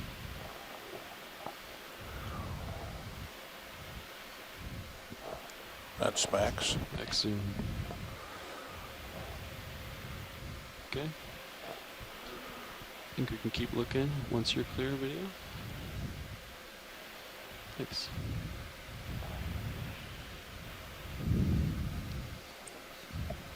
Unfortunately, I think most of the biologists on shore bailed at the same time the rock happened, so They're off to lunch too, in Hawaii at least. Sorry, John. I do have to admit that is that another cookie star on we the top often of use that? the rock sample times to take breaks here. Yeah, I keep hoping I'll alternate Megan with Chris and the gang there, but of course, rock sampling time is a good time for them to go take a break. Understood. There's that cookie star again on the rock right in front of us. Right. Another one.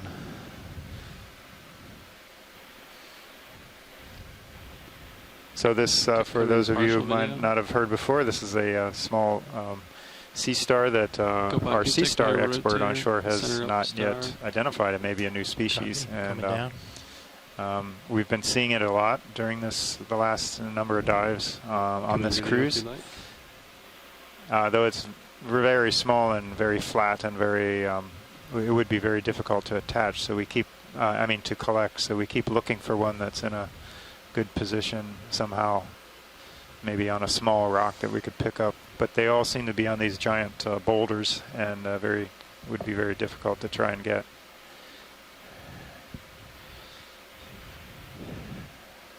All right, pilots, I think that's good for science. Yep.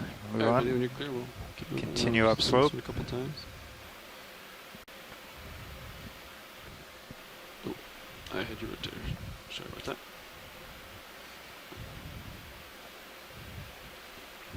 So we're stretched out pretty good. Nav, when was that move called in? I called it in about 3 minutes ago. Video, let's frame this up. I'm just curious. So just so swing it another minute or two. Round ball Thank you. Not sure. Zoom in. Let's see. Is there something here? Or is it just me? That was Just an old. Oh, it's one of those. yeah. There's it's like a cast that around now. Hey, John. This is Chris Ma. Hey, Chris. So we've seen 2 more of those sea stars. Wide video, I think. Yes, I'm very happy that you have. That gives me more data to sort of log where they occur. The initial ones were seen, like I said, down near American Samoa when Santiago was doing his biology co-lead duties a few months ago, and now we're seeing them across this entire area, and it turns out it's a fairly widespread species. I would also just clarify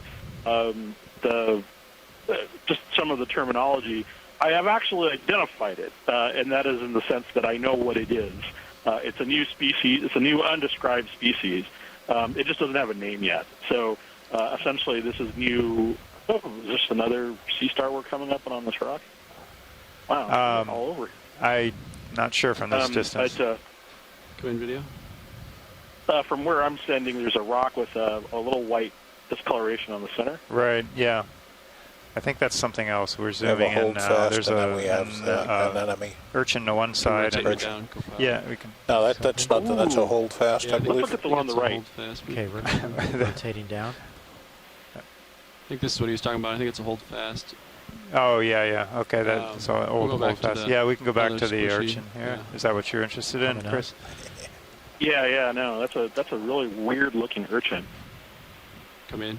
You got it. His spines are down, or are those his? That's interesting. They're flexible.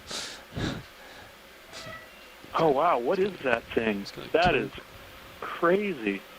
I don't know. Yeah, so I think this is. It's definitely a sea urchin. There's spines on the lower surface. Oh wow, that's weird. It might be some kind of a regular urchin with bizarre lower spination. That's really small too, isn't it? Yeah. Is it between the Would it be a juvenile? I think we saw one of these. Well, that's always a trick with looking at these animals. Is it a juvenile or is it just a small adult? I think we saw one of these before, and it was just too small to pick up. Nicely. And I think this is the same sort of a deal. Right. I'm going to really have to figure out what this is. That's a really crazy-looking thing, though. A lot of these urchins in the deep can be really fragile as well. They can literally holding them with your hands 2-0, something can like that literally break them apart. They're even more fragile than eggs are. Wow, that is just crazy looking. Anyway, yeah, all I was just trying to make out, or make the point of was, thank you for getting the new occurrences, the new places where these things occur. They're really widespread, as it turns out. But we're still basically just waiting to give it the name. I just have to write the paper up. And kind of compare it to what's known. So I appreciate every time you guys spot one. And I think I hear Bob doing the video annotation in the background. I notice he picks up on a lot of them. So thank you, Bob. Yeah, he's there. They're just swapping out now with Roland. On the winch, but thanks for setting the record straight. Keep reminding us about that. I'm going to swing the that's fine. I'm just trying to... It's a lull, otherwise... it's a minor issue, so. But I'll let you get back to. It looks like you have a stock Crinoid coming up here. Yeah, stock interesting Crinoid, and you can tell there's another star coming up. If he's a couple of them, 2 of them. I see on the same rock. On the stock. Video. Yeah. In a lot of ways, these animals are very reminiscent of fossil organisms. They're. Oh, here's another sea star. Yeah, we the guys knew you'd like to see that, so they zoomed in immediately. You just don't even have to say anything. Right out. I think this looks familiar, but yeah, you would know. This one looks like. Yeah, this one is another gunny asteroid. This one looks like it. Sonar return. Copy. That's about 10 degrees. That looks great for next move. So you should still have a couple minutes to swing, but after that, new one I can put it in for you. Copy. You guys collected for me the other day. Oh, that's. Yeah, this is that other one. Okay. Oh, wow, neat. So this is yet another new species. I was just telling Megan that a lot of the animals at this depth are really poorly understood. So we really don't have any idea, how many different species live down here. So a lot of the things that you're seeing are things that are being seen for the first time, species that are not known to science. And this one in particular, I think, was one that I saw several years ago on an Okeanos dive, but I wasn't sure what it was. And after some study, I've, pretty much been convinced that this is yet another new species, possibly even another new genus. I need to look at it. Video? Is that Max? But every time we see one alive, it gives me some, further occurrence and also some insight into what it might be doing. In this case, I am seeing its 2 feet extended and outstretched into the water, possibly helping it to walk around and sort of find food. Come up and look down on it. Looks like the lasers are another star. Also giving me an idea, it's quite large. All right, well, you got another one coming up here, Chris. We just got one after another. What is with this place? Wow, there's like 3 of them. Yeah, that's he's got looks like an amphipod on top of him too. Settling in for the shot. Is that what that is? Oh no, that's a scale worm. Scale worm, I think. Polychaete. Oh no, that's fine. Yeah. Oh wow. Oh, look at it's predating on it. Oh, it's a dead one. Is it a dead one or? No, it's not dead. But look at that. See that white discoloration? Yeah. That might be where. Oh wait, maybe not. You want to look down on it, Ron? It looks a little. Okay, I'm not sure. But so this is a sea star. 1, 2, 3. This might be in the genus Hydrosterius. Let me know if I need to move. Yeah, are we getting a little closer? It should be about settled out. Should have some time. Not sure we're. Yeah, you got to watch. You want to see it again? George, you can't move further I think down. they might be at the end of the rope. I just want to see what's going on with the. We're coming back in and watch the yeah, better angle. Pilots, if we can zoom it forward. Go ahead, video. So this is a soft-bodied 6-rayed sea star that we've been seeing all around the sort of capstone area. It also looks like it's quite a bit larger than some of the other ones that I'm used to. I'm used to seeing, but there's a 4. Okay, so it's 6-rayed.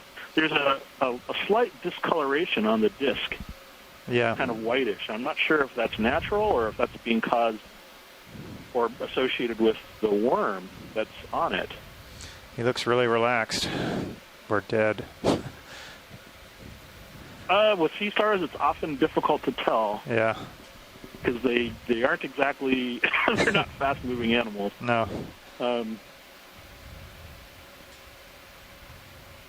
Wow, okay. That's... But I was hoping the worm might be doing something that, might indicate that it's taking some kind of action. Okay, so maybe it's just sitting there rather than actually doing anything, and those are just... No, okay, that's just the surface. That's not actual damage. That's just the surface texture. Okay. And it's just sitting on top of it. But it's sort of I can pull dug out in to get there the rest of in the it. sediment. Some of the sand has moved around. It's not uncommon to find a lot of these worms in association with sea stars, but usually they're living underneath them. All right, we can move on. Hiding from the outside. Oh, that's great. Thank you. All right. Much. Well, you got 3 for 1 there. For the, yeah, I know. That was like should go out and buy a lottery ticket. It was a really good star on the left screen there. Well, maybe it's now when all the other biologists go to lunch. Now you get to see all the sea stars. There's actually it's changed. Maybe that's what we need to do. Oh, yes. Yes. Oh. For once, it works in my favor. Yeah, I think we just here's another our videographer just lower left. Pointed out another one of the little cookie stars. I think it kind of glimpsed out of view, but pretty sure that's what it was, unless it was the same one that we'd seen. Yeah. But anyway, Megan's back. Yeah, no, I mean, I'm just curious. It's probably just random that they're all here, but coming up. It is a certain amount of good fortune to have them all at the same time, in addition to that little urchin that we saw. Yeah, that was, I've never seen one like that before. Yeah, snap now. Oh, that makes 2 of us. That's the great thing about this program, is being able to observe these things on the bottom of the ocean that I've never seen before. Oh, yeah, there's another, that's a little scale worm, I think, or one of those. A big one. It's huge. Oh, yeah. It's like 10 centimeters long. That's 4 inches. Is it? I didn't see the scale. Yeah, when the lasers were on it, yeah, it's almost as long as the lasers. Ooh.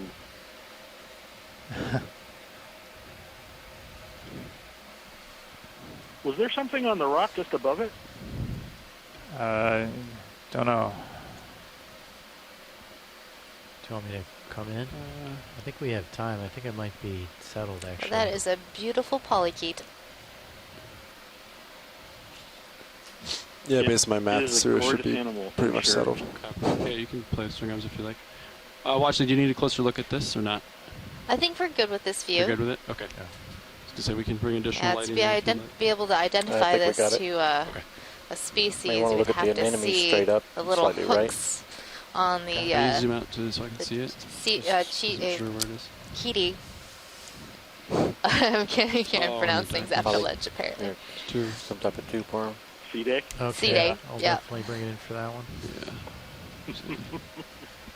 Tube worm. A different polychaete, perhaps? That lives inside a tube.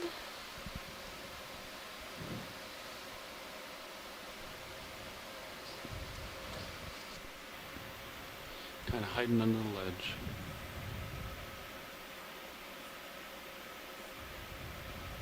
Do you want to see if we can see the other one any better, Roland? It is very interesting. Oh, it's over there. There's a number of them on this rock. There's a lot of projections coming off of the little tentacles. Could it be an idarian of some kind? I don't know. You can zoom in, yeah. I thought this was more typical of possibly sabellids that create tubes like this. Kind of like the left one better. Me too. Okay. I think we can go up yeah, to you're the probably right. object on the top. That one definitely looks... Oh, yeah, no, okay. I see the sediment now. Where is it? On the top tube. left a little bit. Oh. Huh. Something growing Very on neat. stock. So much cool Maybe stuff. hydroids. Yes. Well, See if Ivana's close up. just had a Dead stock with a run of good starfish luck. Look at the And creature at the saw bottom. 3 of them, all within come in if you got it. within like Max eye. 30 seconds of each of one another. So I'll try to that hold was a this good shot for you. day. So, Yeah, that is great. Pilot, can we zoom this caprellid amphipod that's hanging out here? It's very That's small. pretty unique. Currently max zoom. Okay, we are. I can get closer if you'd like. That would be a cool Oh shot. yeah, let's get a good look Anyway, at that. but, That's really interesting. I'm not sure much if we're gonna lose light if I get too close. But Yeah, I'll pull him back Well, thanks for out calling in, Chris. I'm glad we could see so many sea stars in one small space of time. That's pretty neat.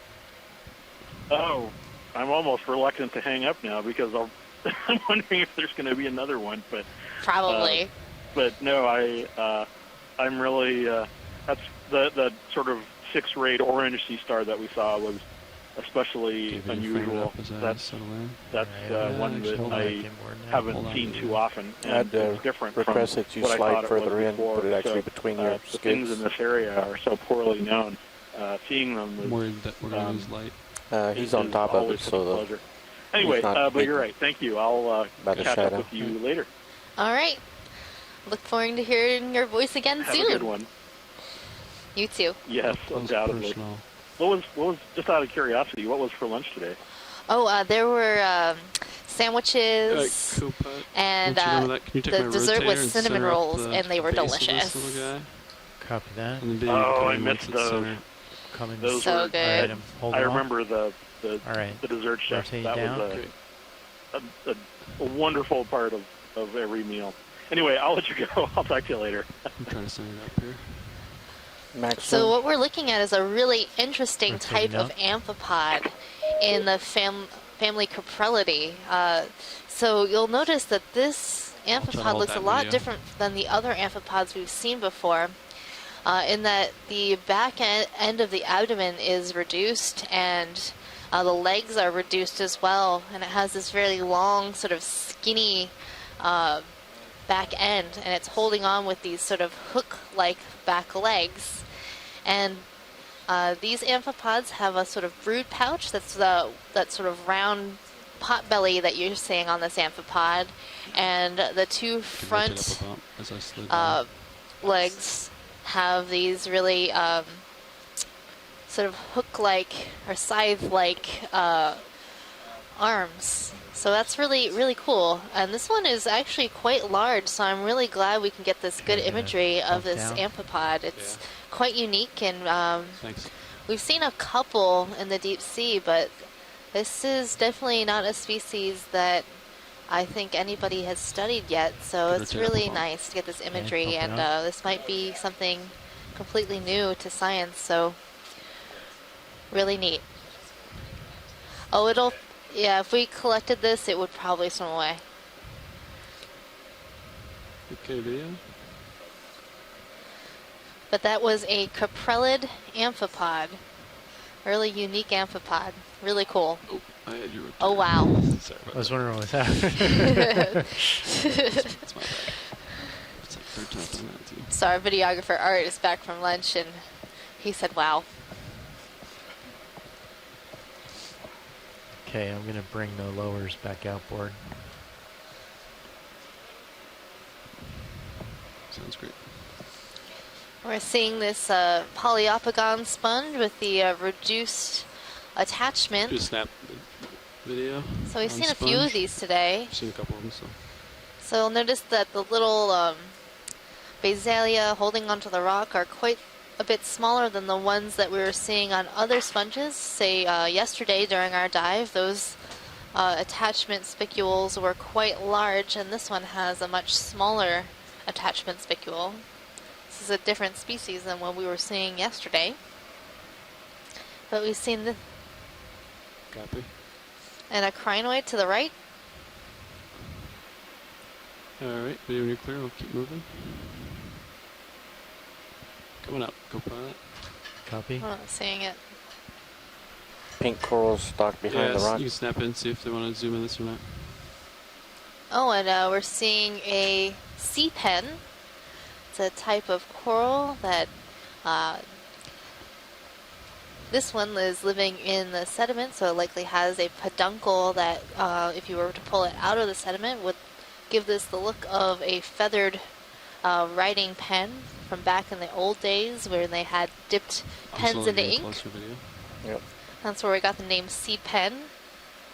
So this one has a number of polyps along a main stem. Did you need a closer look, watch lead, or? I think we're good on this. Okay, video, when you're clear. Keep moving here. Alright. Okay, I'm pretty much right on top of you, Pilot. So it's likely that that sea pen is in the family Protoptilidae, genus Protoptilum.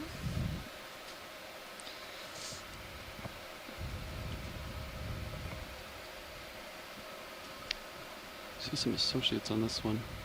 Let's snap zoom, see if there's anything they want a closer look at here.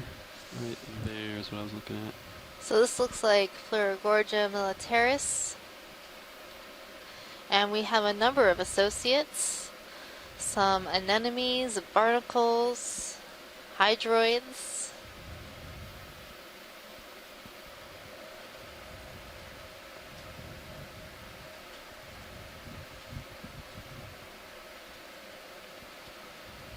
Watch, did you need a closer look at any of these? I think we're good. Or not? Okay. Yeah. I'll keep moving then.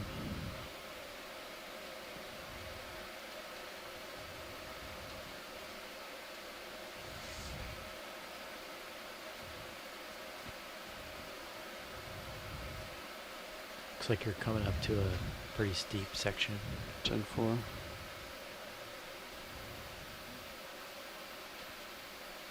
Big rocks. So pilot, while I was away, did we collect a rock sample? Yes, you got a very big one. Starboard rock box. Did not see any associates on it for you though. So on the top of this rock, we have a Chrysogorgic Coral. And also a stalked crinoid, possibly Proisocrinus. This one has much more red coloration than the ones that we were seeing earlier in the dive, which is typical of Proisocrinus.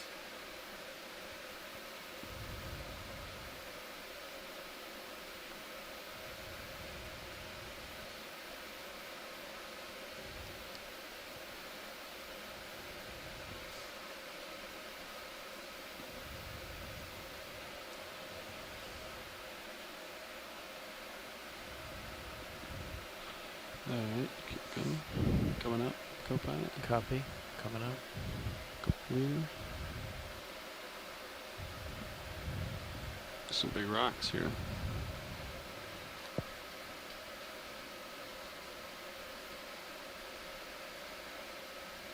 It looks like we're stretching out a bit better. 10-4. Watch, Lee, do you want a closer look at this? Yeah, let's do a snap zoom on this. Alright. We'll get a little closer video to give you some additional lighting.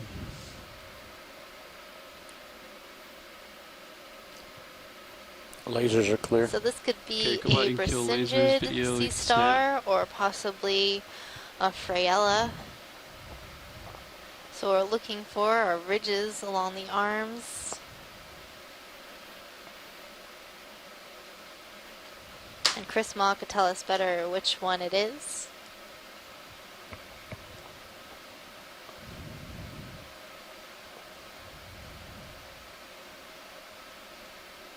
Thank you, pilot. Yeah.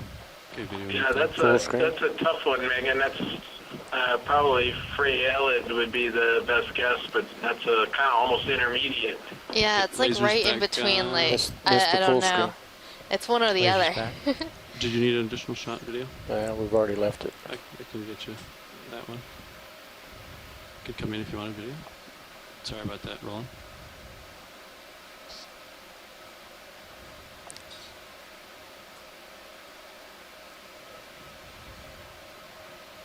It looks like there might have been a polychaete underneath the star, but we couldn't see it very clear. well. Great.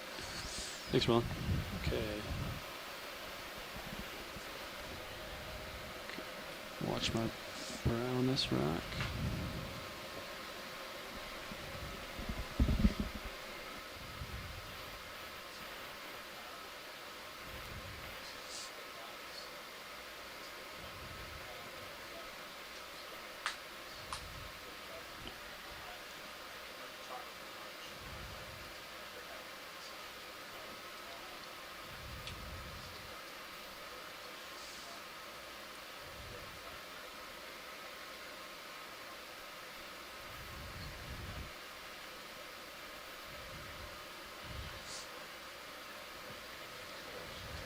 So coming into view now, on the left side is a Chrysogorgic Coral, and then there's a yellow Crinoid that looks a bit different than what we've seen before. Could we do a zoom on that?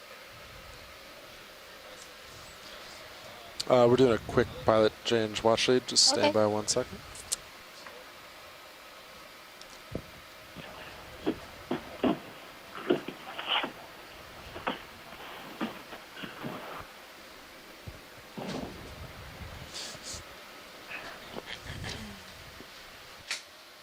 Yeah, I wonder if we could get a zoom on that crinoid. It does look different, Megan.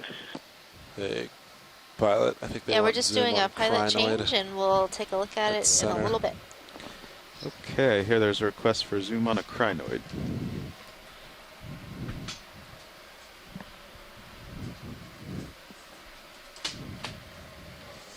From this distance, I would hazard a guess of hyocrinity.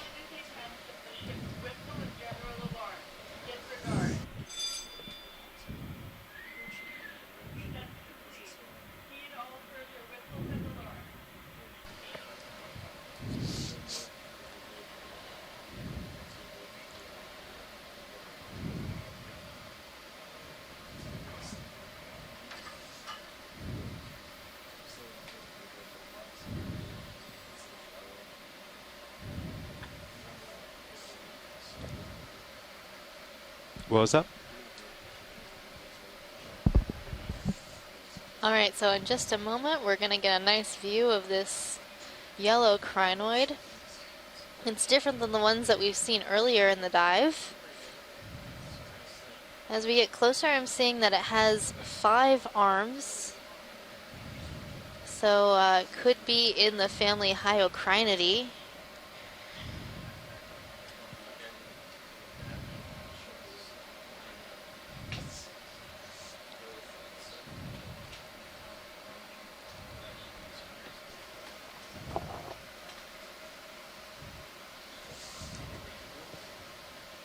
So Megan, this is a different Hyocrinus than at least I've ever seen before. The arms are much larger. Often the Hyocrinus that I'm aware of have got, it's moving around. They tend to be smaller stalk crinoids. Yeah, the arms do look a lot longer than what we've seen before, and for when he doesn't have one I'm also not seeing those discs along the main stalk on the way. that we've seen before in other hyocrinids. Sure. Still drifting in? Yeah, I'm going to lift off here, back up a little. Is this something we might want to collect? I'll just do this drifting video. Possibly. Yeah, like that. You know, we'll discuss for a bit here, and then we'll get back to you just so we don't keep the line open. Okay. Want to get the full specimen video? Yes, please. Okay. Also want to look just behind the attachment point on the arms. Looks like there may be something wrapped around it. Well, we were wondering about that other species as well.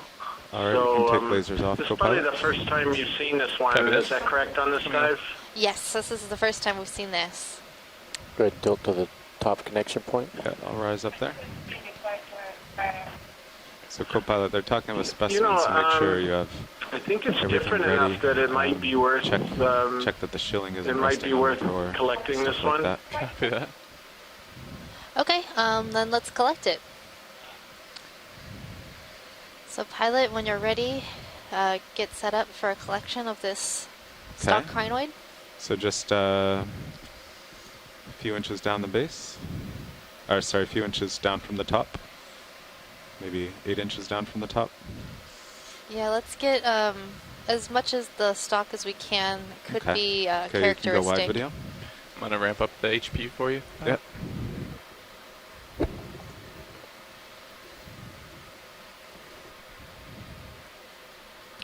And actually, will you stow the lowers? There's kind of a, or especially the port lower, just the port lower. There's a rock over there, yeah. Copy that. They need to go outboard or inboard at all? Always do it outboard first. Outboard. Because you don't know. Yep. Copy that. Looks like it's fully outboard. Gonna stow it a little bit for you. Okay. So typically Copilot will always do an outboard before stow or deploy on those. Roger that. Even if you think it's all the way out. Stored for you. Ready when you are. Thank you. Will you bring your heading around to face me? Sure thing. What's the state of the ship right now? You are not moving and have not been moving for 30 minutes. Copy that. Thank you.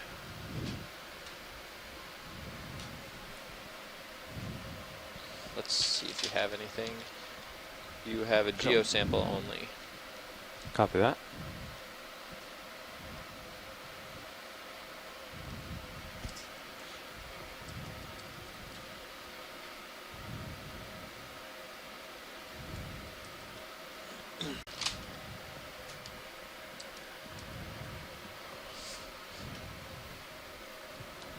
Would you like me to get the minis lined up for you? Yes, please. Copy that.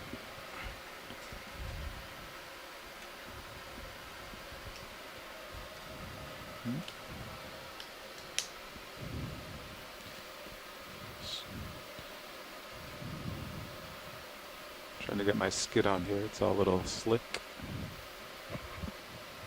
If you don't mind helping me keep an eye from above now. Absolutely. Thank you.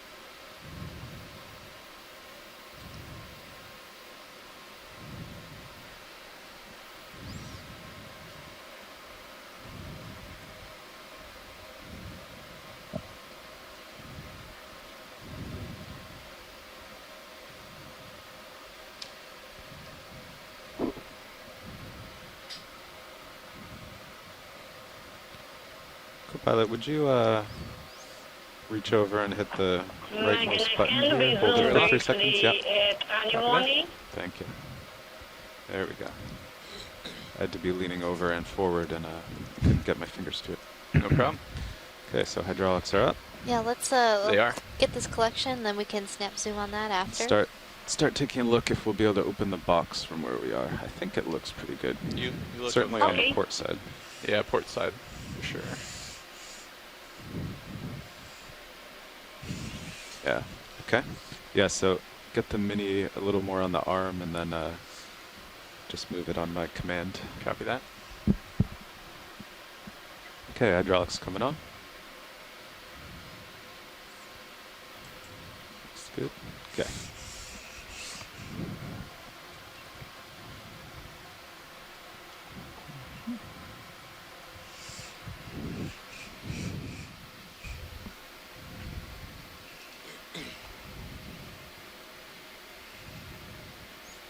So yeah, don't move it till I ask, because then I use it as a reference. Copy that. That was the right move, but... Standing by.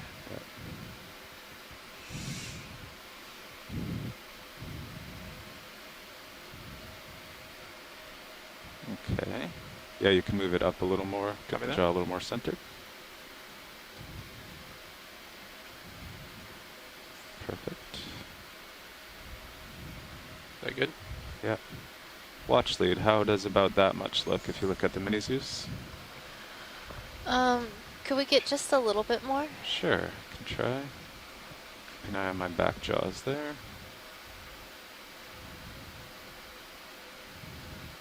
You want to zoom on anything? That's okay, video. All right, I think that'll be a good amount for the box. It looks good to me. Okay.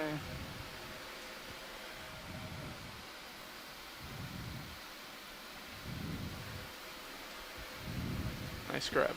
Okay. Yeah, some of these crinoids have little discs around the stalk, so it would be important to the taxonomist to see that this one does not have those. Going for port? Yeah. Do port inner probably. Copy that. Just get it over there.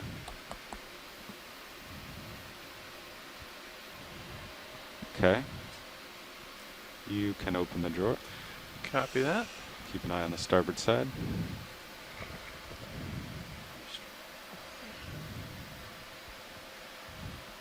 So that make sure you set those up ahead of time. Yep. I mean, before this point in the evolution. Copy that. Going to extend the port bio box pin, and drawers coming out. Okay. Looks like a good speed. Yeah, we tuned it a little.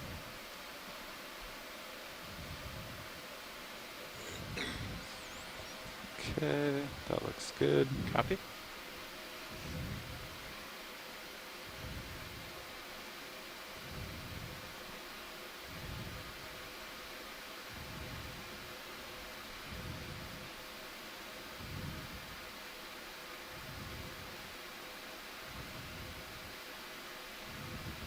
Looks like your claw might be hanging on the middle there.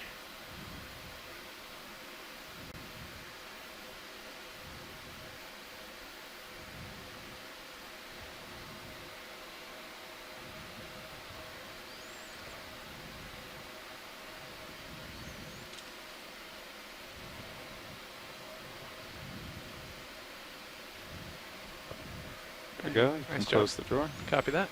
Retracting drawer.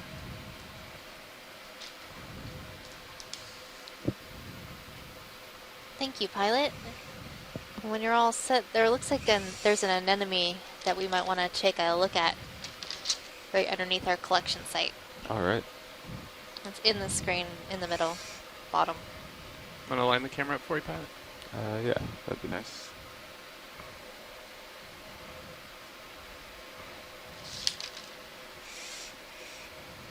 Looks pretty good.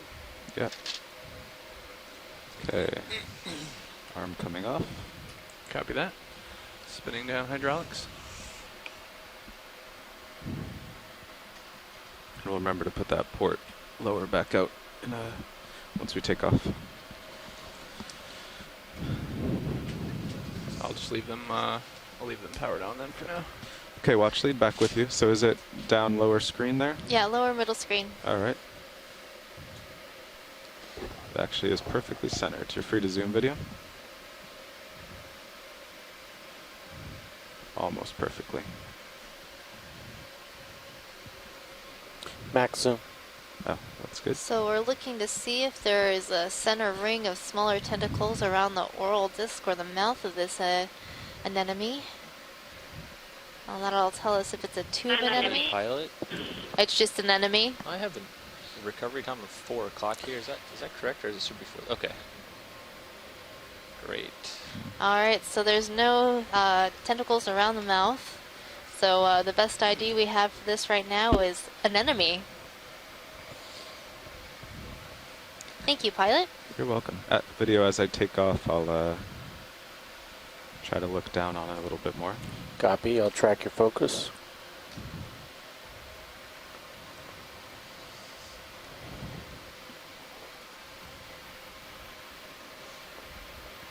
So anemones can be particularly difficult to identify just using our camera view. To identify many anemones, we need to have a specimen in hand, perfectly preserved, and dissect Are you ready for swing arm that deployment, specimen pilot? to see Yeah. the mesenteries or the insides Lower swing arm of the coming down. anemone. Yeah, no oral tentacles that I can see. Okay. Copilot, we also got lasers on. Copy that. Lasers coming on. Lasers on.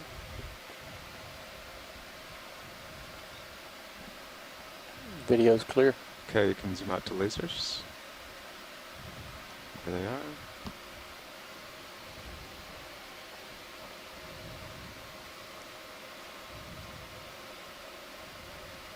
There are lasers. Okay, and full wide. Does port lower swing arm look in an All okay right, so position we for you just guys? collected a stock crinoid and Video checked out an Sorry anemone. for me to see if this. Now we'll be on video our way camera. to see what else there is to see here at least seamount. Looks like we might have a bamboo coral right Looks at the top good, of the this video. rock. Copy, thanks, video. Watch lead, would you like a zoom on this? Yeah, let's do a zoom to confirm. Okay, quick zoom here, video. I'm floating here. I see that. Spinning down hydraulics, pilot. So this Copy does that. look to be a bamboo coral, and those little white areas that you're seeing underneath the polyps? No, it's not bamboo, it's sea pen. It's a sea pen? No? Because I don't know actually. Because this box I'm pretty far over away there, here. it's very strange actually. It's pretty good. I know, fine. Yeah. I think it is a bamboo. I'm Tell me, seeing is the bottom Pushing forward. Can we pan to the bottom, please? Yeah. strange? It's bamboo. No, it's bamboo. It's okay. It's bamboo. We see the, now we see the joint. Yeah. Okay. All right. Thank you. Oh. And there's a small brittle star right next to the bottom of this bamboo.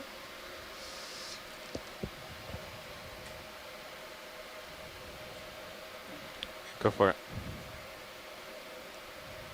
Just full screen with lasers. It looked like there was a predatory tunicate over to the left too. Okay, whenever you're done. I'm sorry, to the right. I always Okay, get I'll that just wrong. you can keep To the the- zoom. To I'll the slide right, a little. just outside of the field of view. Oh, there it is, coming into the right side of the screen. Sort of clear, gelatinous, squishy crater.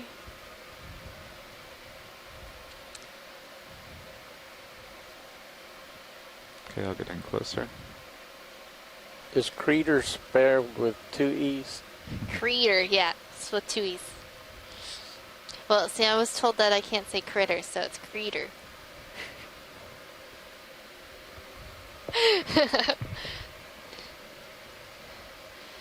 Yeah, so this does look like one of those predatory tunicates called Megalocopia. Pilot, could you bring the Has a big starboard open mouth. lower all the And way it sort of acts like a Venus flytrap of the deep sea. deployed and then all the way inboard? Copy that. Stand by. See if we can get the lighting better. It's a partial zoom. Yeah. Can go in full video. That's good. Hydraulics coming on. Starboard. So right now lower. you're seeing that big opening of the mouth of the tunicate. Things might get Deploying swim now in there fully. for you know, safety, That's and good. then, and then get just bring caught. it Inboard. inboard. and It might consume. light this better, this underhang. Is that any better video? Yeah, it's getting better. You want me to Excellent. keep it coming? Yeah, I think it'll go a little more. Okay. Copy that. See that line in the You back can also coming put out? the camera on Yeah. it too if you want to see. Make sure you're not hitting anything. Yeah. Interesting thing about tunicates is that they're in the phylum Chordata, so the same phylum that we are in. And that's Okay, I have to and go you clear, wouldn't think run that lasers given across this it. adult Okay. form, but yeah, you can their go out to the lasers. larval form actually has a notochord similar Going to up. our spinal cord. So it's a little bit more advanced, but then sort of reverts to this less advanced Okay. sessile state. All set. Go wide video. All right. So now, Copilot, you would go all the way back outboard? Yeah, before you ever stow. Copy Because that. at this place, it could actually hit the craft. Copy that. Lower starboard swing arm fully outboard. Possibly a want that different to come type back of up? sponge on the rock Yeah, coming into kinda even middle. to the other. Copy that.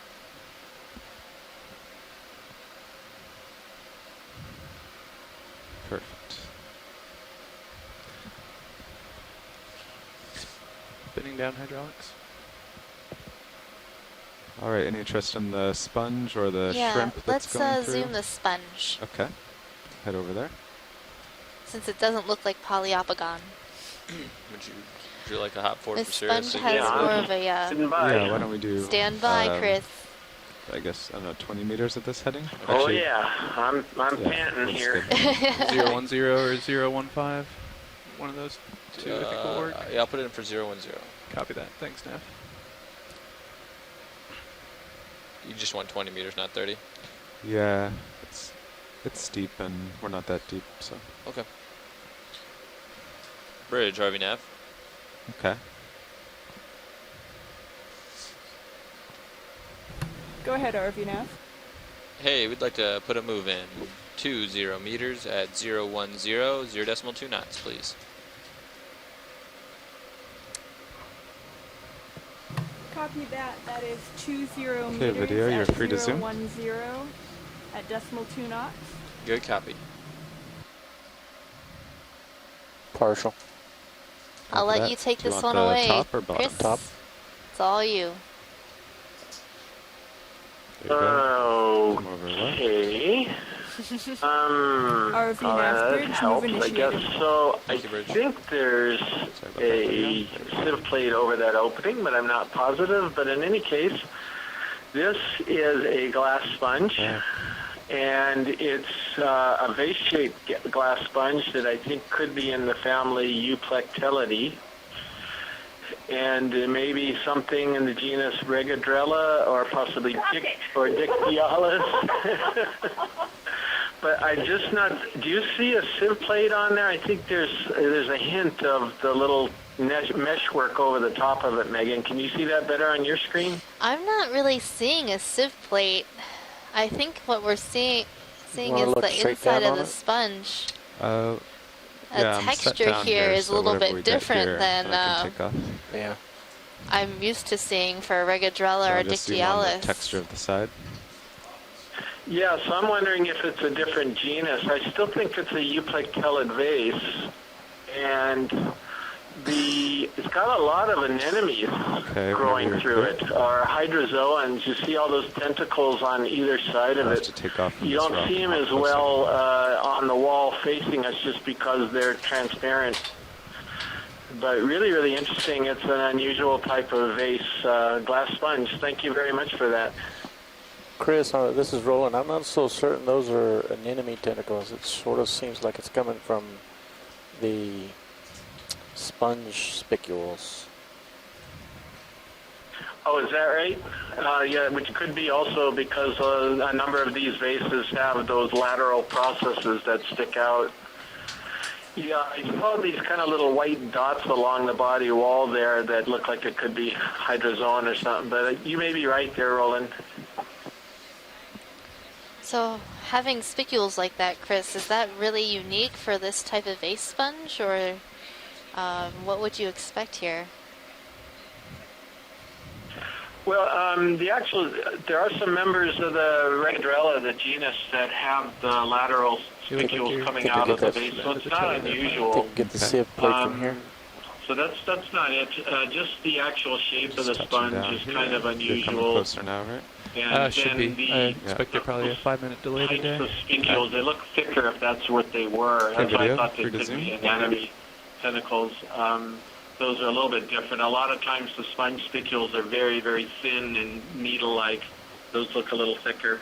But our video is frozen, so I'm not really... Oh, okay, I see over in the quad screen. I can still see it a little bit. Yeah, so it looks like instead of a full sieve plate, there are some long spicules sort of coming partially into the opening of this sponge, and then there's this frill around the outside, but it's not a full closed sieve plate. And all of the spicules along the outside are curving upwards, and they're quite thick. Let's pan down to the side. Okay, the image just came back, so I can see what you're looking at.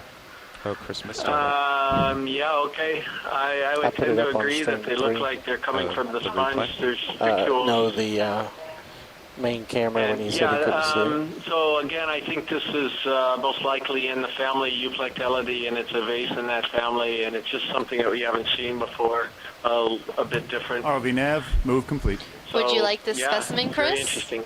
Copy that. Thank you, Bridge. What was that? Would you like this as a collected specimen? Well, yeah, sure, but I don't want to appear greedy.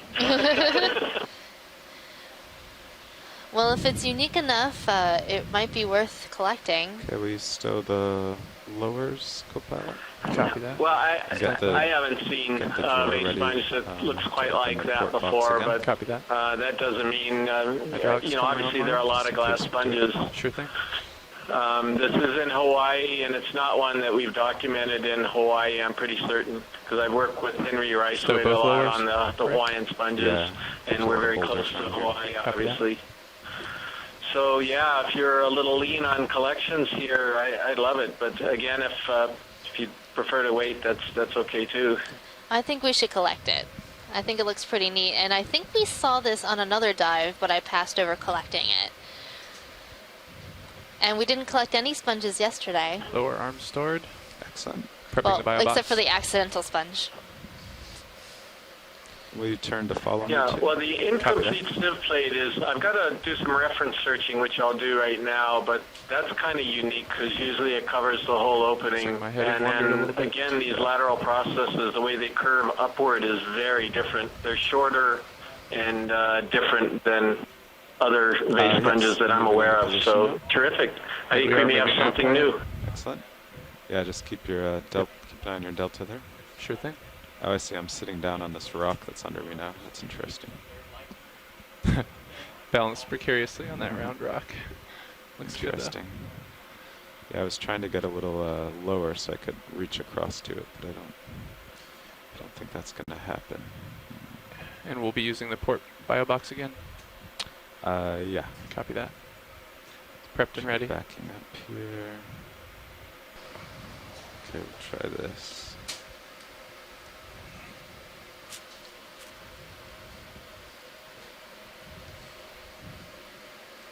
Copy that video. Copy, thanks video.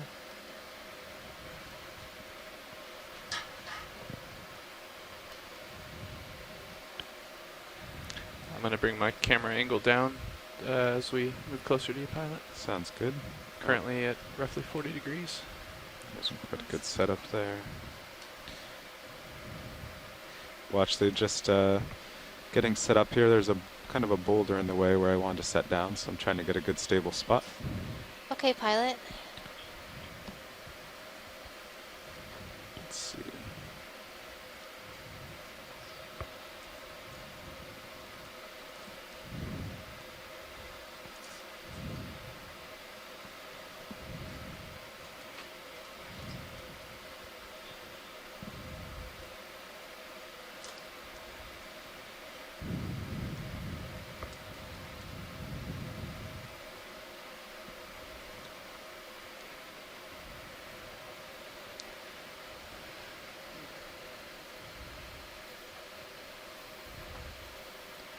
Oh, and I just remember we did kind of collect a sponge yesterday. We had our Antipathere and Antipathes growing on a sponge, but we collected that for the coral and not for the sponge.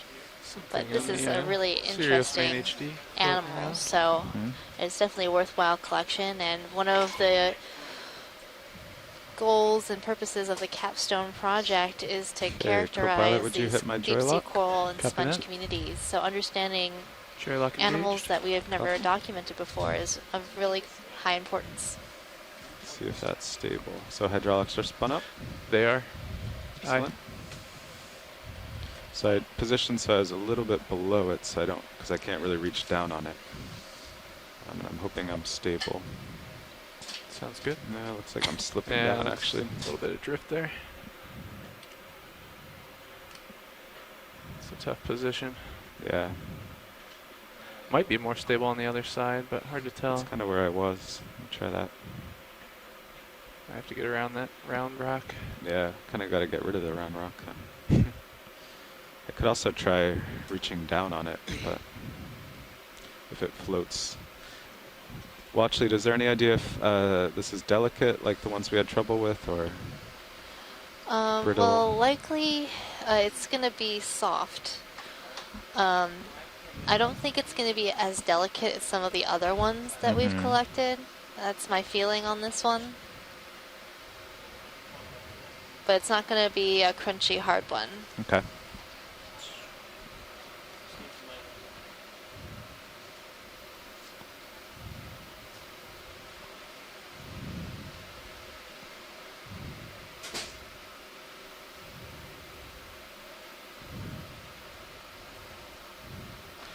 Looks like I will just have to reach down on it and try to pluck it.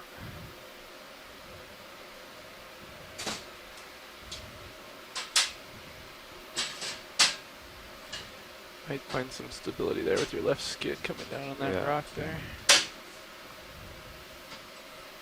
Everything looks clear. And from this angle, it looks like there might be some associates on it. Nav co-pilot, has that ship move stopped? Oh, the ship move has stopped, and you should be stopped as well. Okay, I think I'm starting to settle out. Okay. Thanks. Definitely a better vantage point. Yeah.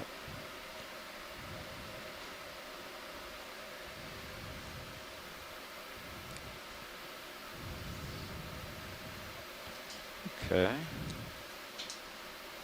Seems a little better there.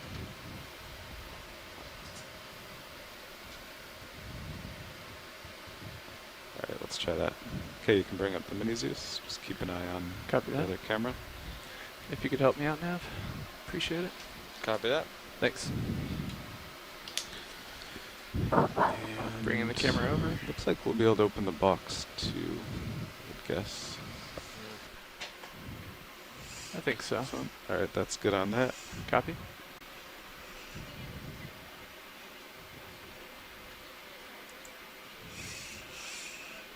Standing by. Okay.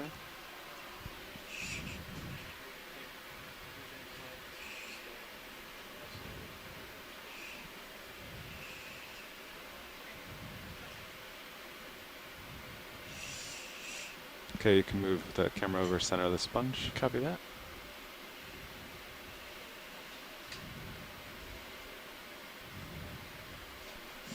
It's too far to do that technique. Might kind of be blocking from this angle. Yeah. So I'm just going to try to grab the base with the fingers. Copy that. It's not the ideal angle, but... maybe use a little wrist action.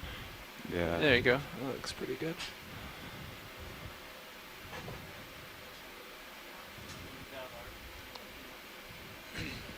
Sure. Grip force. Good for it.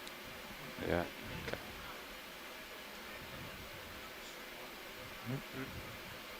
So you can't get the whole thing there. Yeah. Watch lead pilot. I don't have a watch lead. Well, we'll just go for it. The way it's positioned, I can clip it right here and get about 3/4 of it. Is that good? Okay.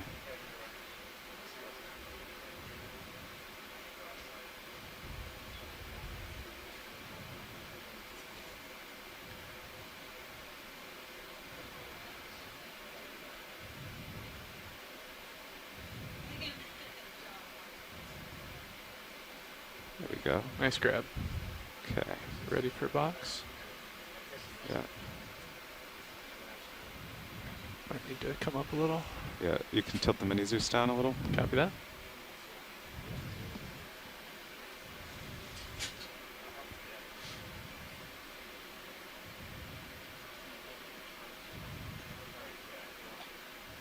Looks sufficient. Okay. Let's see if we can open the box. Do it slowly here. Copy that. Deploying. I'll be ready to take off slowly.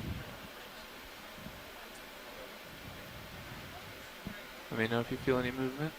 Yeah, looks pretty sure it's clear on port from what I can see. It's just starboard. There might be some rubble. Actually, hold there. If you starboard wing inboard, copy that. Should get rid of the unknown. Starboard wing inboard slowly. Yep. Oh. Keep coming. Yep. Copy that. Perfect. Okay. Okay. Now try it out. That'll just, if it was going to hit a rock out there. Copy that. Extending slowly. Bio boxes are open. Is that pushing it a little bit? Oh, you hit it. Yeah. Is that going to be enough room for you? Or? Yeah, I'll try that. As long as I'm stable again. Yeah. Careful of the shilling. Yeah. Yeah, the shilling's above everything there. Okay.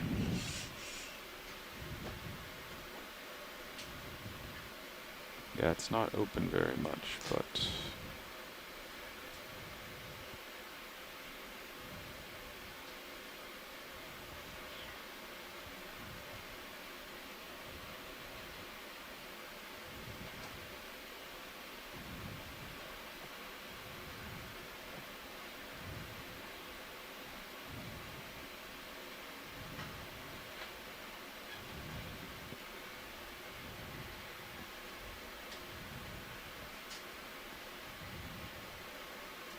Nice job.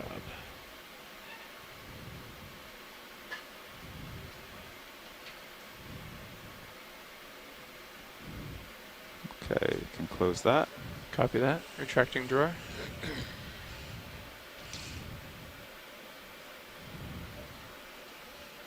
And would you like me to bring the starboard wing back outboard? Stand by on that. I'll take off first. Copy that. Bringing camera around for you. Okay. Is that enough? Or do you yeah, I think it's good. Copy that. Okay, hydraulics coming off.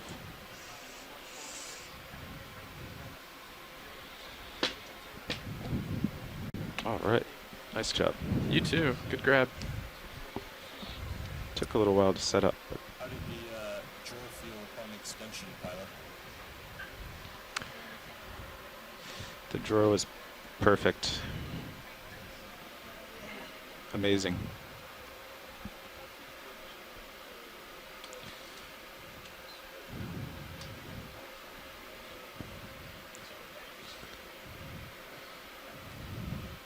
Will you bring up the Sirius view again on the right screen? Copy that. Thank you. All right, now you can do that wing over and starboard wing moving outboard.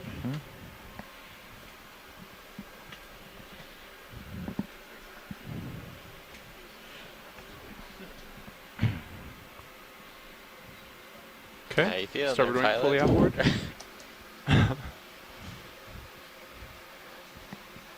Going to power down hydraulics, pilot? Yeah. Copy that. Oh, actually, the lowers are still in, right? Yes. Would you like those back out? Actually, we can. Let's leave them in. It's so bouldery here. There's a lot going on. Put them back out later. Copy that. Ramping down. HPU off. Nice work.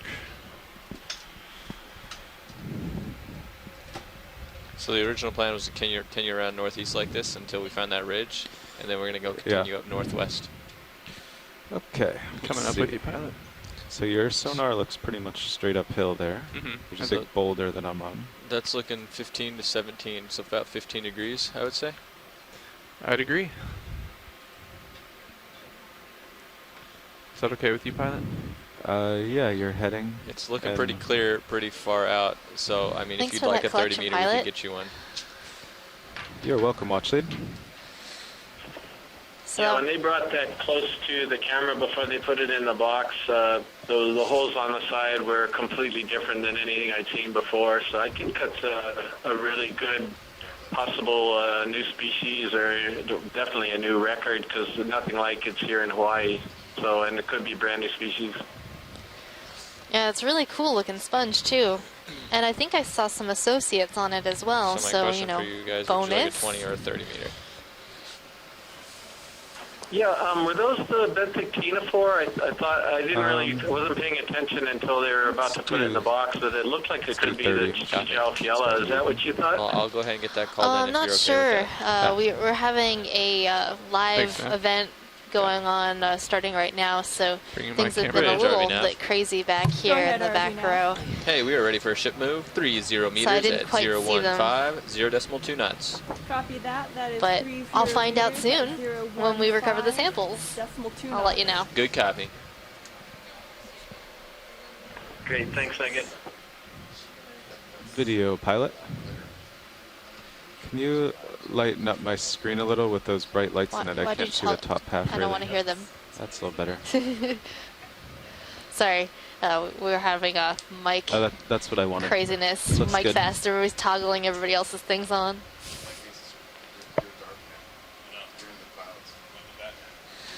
Get closer like you like each other. So right now we are coming into view a Pleurogorgia militaris, a type of Chrysogorgic coral. ROV nav bridge, move initiated. Copy. Watch lead, would you like zoom on this? I think we've seen this one a number of times today, so I'm good with this view. All right, well, we have a 30 meter ship move in. Just slowly moving uphill. Sounds good. We are close to waypoint 2, or at least the depth of waypoint 2, where we may decide to start turning to the west to follow the sharper relief. So we'll let you know how everything looks on sonar as we go. That sounds like a good plan.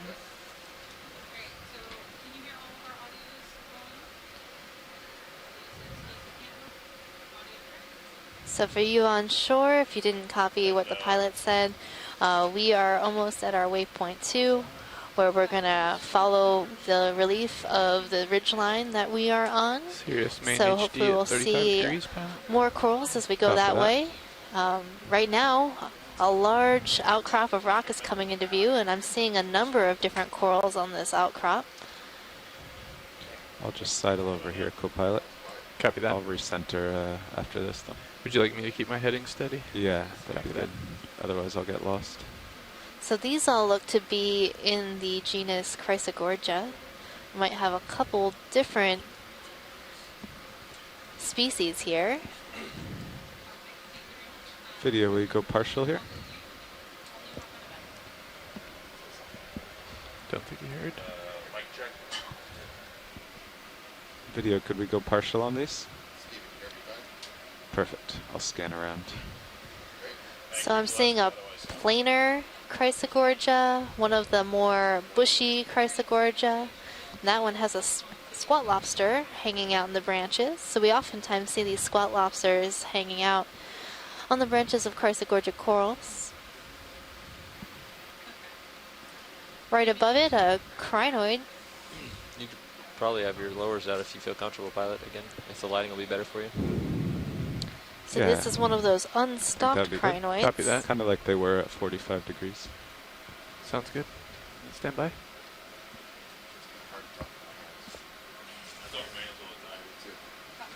Turning on HPU. Spinning up. I think we might have spotted a third species of Chrysogorgia. That was more of that bottle brush shape, just up a little bit. Still partial. So right on this outcrop of rock, we're seeing 3 different kinds of Chrysogorgia. Very interesting. Starboard coming out.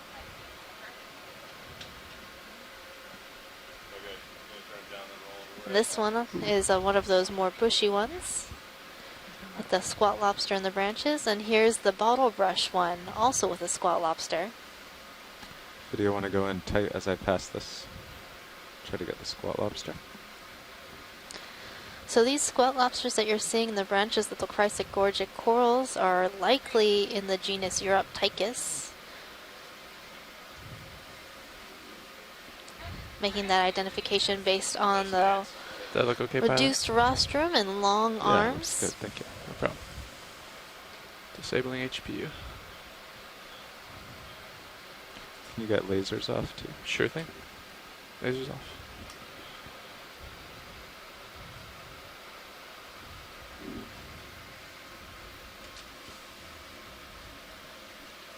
I can see this one looking at us. You should start moving here shortly, co-pilot, if you haven't felt yeah, already. I believe we are starting to move. What's that yellow thing underneath? It's part of the rock. See that, Carl? Coming up, pilot. Yeah, that brown piece. Yeah, I think that's part of the rock. Okay, can go wide video. Megan, there is a copperlet just at the center of the screen. A cup coral? A little bit right of the crease we have just did macro. It's about 10 centimeters, not more. At the top of the screen, I'm seeing an Anthomastus. Would you like a view of that? Maybe copperlet Now first. bring my sonar in.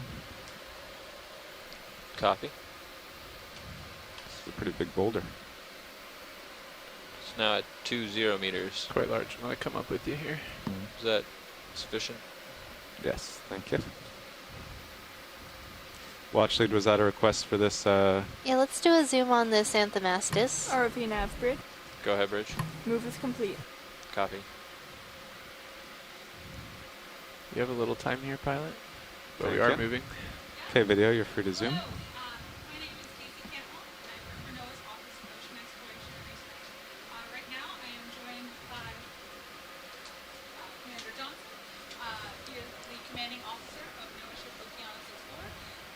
Okay, I'm pretty stable video, you can go in.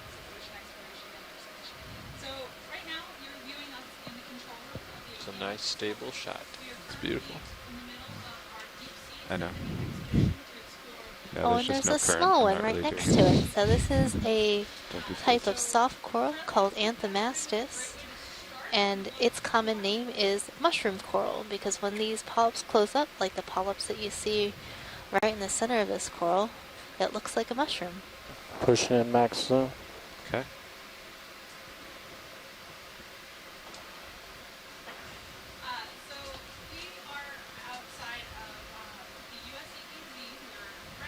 Going up. Thanks for that view, pilot. You're welcome. Video's clear. Okay, let's go out and get lasers. I forget if they're on. Will you check that, co-pilot? Sure thing. Megan, I think it's Anthomastus indeed, because the polyps, the smaller polyps, Siphonozoids, is very, very, very clear. small. We can hardly go wide. See them on the video, only just in super macro. Let me know before you decide to hop over this boulder, thank you. pilot. Okay. You're welcome. I guess it's time. I'll come to center though. You're we're going 015, right? 015. Yeah, so that's your heading.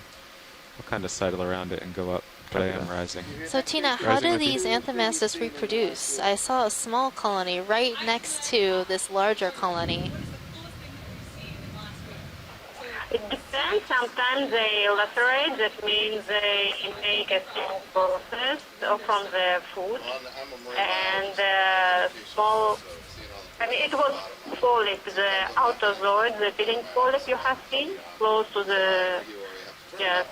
And the new colony is formed. Got a healthy delta. But generally they reproduce in a normal way. Copy that. The sexually, the bigger polyps you see in Anthomastus are feeding polyps, and the smaller ones that hardly seen in this colony, they are reproducing polyps, and they have normal larvae, normal sexual reproduction. But we know very few things about animals in the deep sea. I guess my minute cams look good.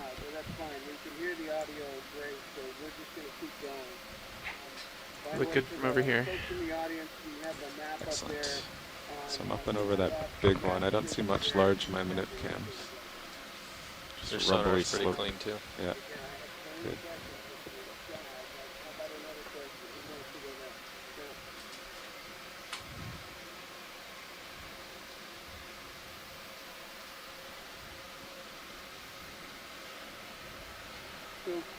Okay, now that we're over that,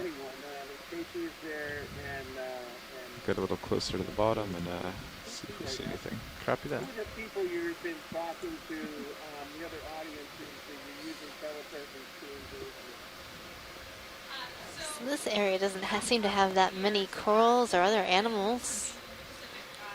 And oftentimes when we find areas that don't have corals and animals, that's just as telling as areas that do. So that's where scientists study presence and absence. Very fuzzy, diagonal up So I'm from the seeing left. some corals coming into view right now. There is sort of a fuzzy looking greenish gray colony that's coming just above the lasers. Can we zoom that? Yes, of course.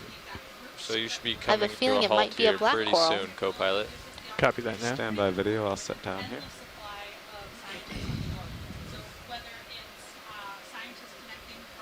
After this zoom, it may be time for another move. Yeah. How are you feeling about the terrain? Is it time to start turning to port? I'm seeing on co-pilot's sonar there, it's probably still in that direction a little bit more. It still looks a little more 015. Yeah, okay. We can try to tend a little to port if it's safe. You know, Maybe just like 010. Yeah, even just ideal. 10 degrees or something to. Sounds good to me. Just so we don't wander off, like due north away from the intended waypoint 3. As long as it's safe, of course. I think all they're looking for right here, but you'd know better, is the ridge to Yeah. go up to waypoint 3. They want the ridge because there should be more water moving and more coral. Yeah, Okay, video. That ridge is more east. Yeah. So I'm thinking it high tech is a black coral. Tina, do you have an ID for this one? Seems like we're settling out.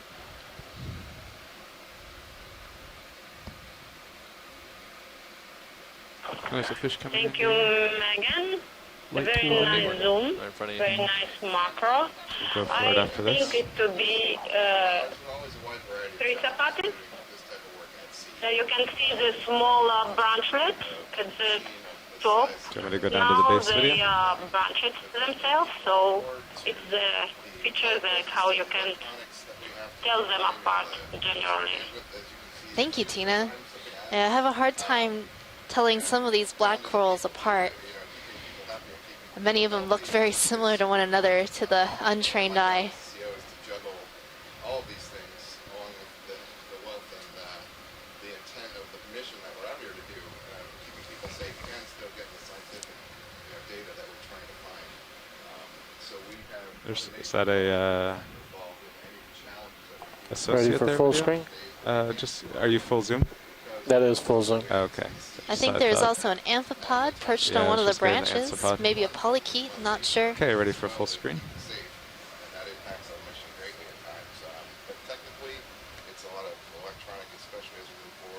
You see, Megan, the tissue Video's between clear. pinnules Alright. just along the stem is whitish. It's because they have gone exclusively in this part, and you can see at the smaller pictures that just like black colonies with the Very almost stable here. whitish stripe I'm on ready the for the axis. ship move Generally, it's whenever a you clue are, for Theresa and Let's try turning Gutter maybe due north and see. That's really I know interesting. it'll Thank be a little you. sideways to the slope, but I'm making notes of all Okay. these things so I can remember them later. I think we'll be okay.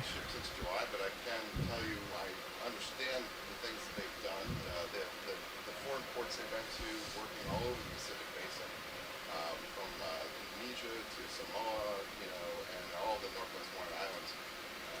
It's a really wide area with a lot of different things you have to do at different places, whether it's customs. yeah, you can bring your heading over due north. Copy that. Or politics you have to deal with as you go through these different seas to do the work that we're doing, to repairing the ship in a foreign port that's 3,000 miles away from any place. Due north.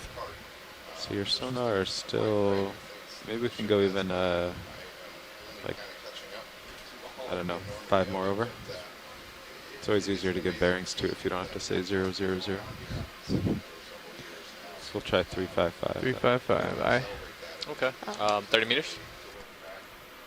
Yeah. Bridge, RV nav.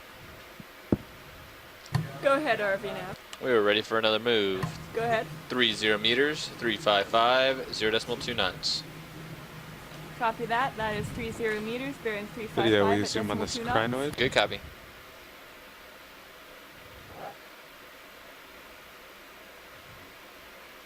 Watch, lead any interest in getting a better shot of this crinoid?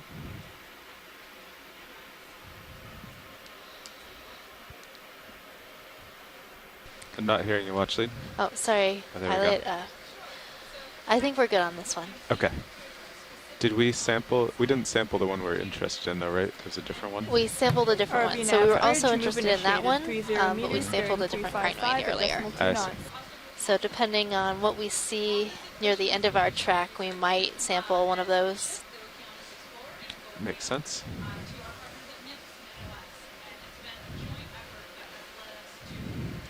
So watch, lead, just to keep you updated, straight uphill is still a little east of north, but we are turning a bit to the west just to make sure we don't miss if there is a kind of ridge over to the west.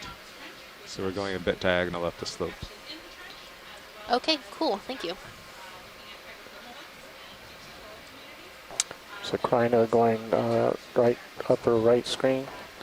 There's one without a stalk on the edge of the rock. Oh yeah.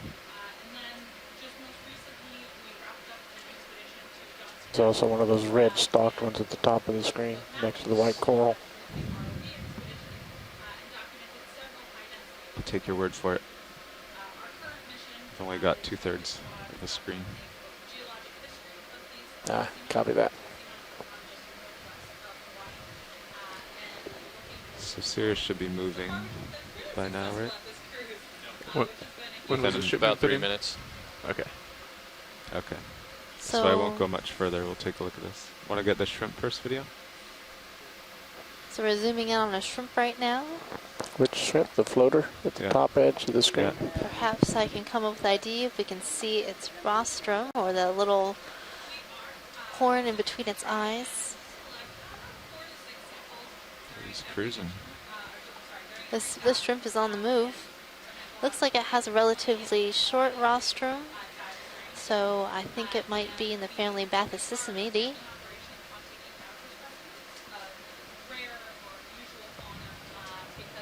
I wasn't expecting him to be so aggressive. I don't think he's the aggressive one. I think he's just enjoying the current. Yeah. Doing a drift dive.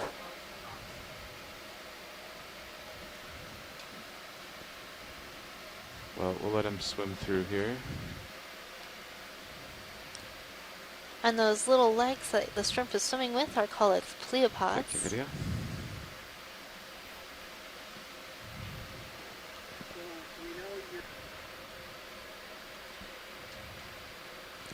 So watch lead, we saw a couple of crinoids over here. I'm waiting on Sirius for a little more tether, so I'll take a look and see what they are.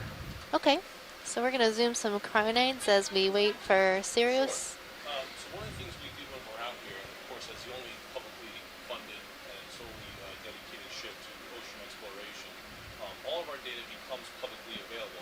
The mapping data, the ROV video data, any data that we collect on the ship becomes publicly available. Another black coral below that crinoid. Yeah, I'll get both. Oh yeah, let's get that coral. I think it might be another type of black coral. Okay. And a fish. And a fish. There's just everything here. The fish is hiding.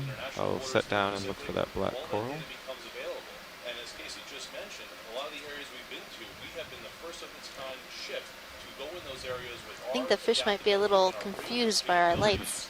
I'd imagine. But I think that fish might be a Bazazetus type of cusk eel.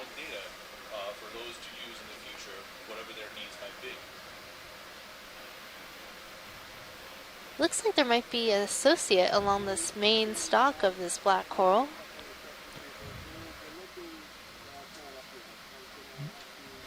Maybe a polychaete, possibly a scale worm. I believe we're on the move, pilot. Excellent. Tina, do you think this might be heteropathes? I agree, it can be. Yeah, I agree, it can be Heteropathes, and then perhaps there is a Polychaete on it. It happens. No worries.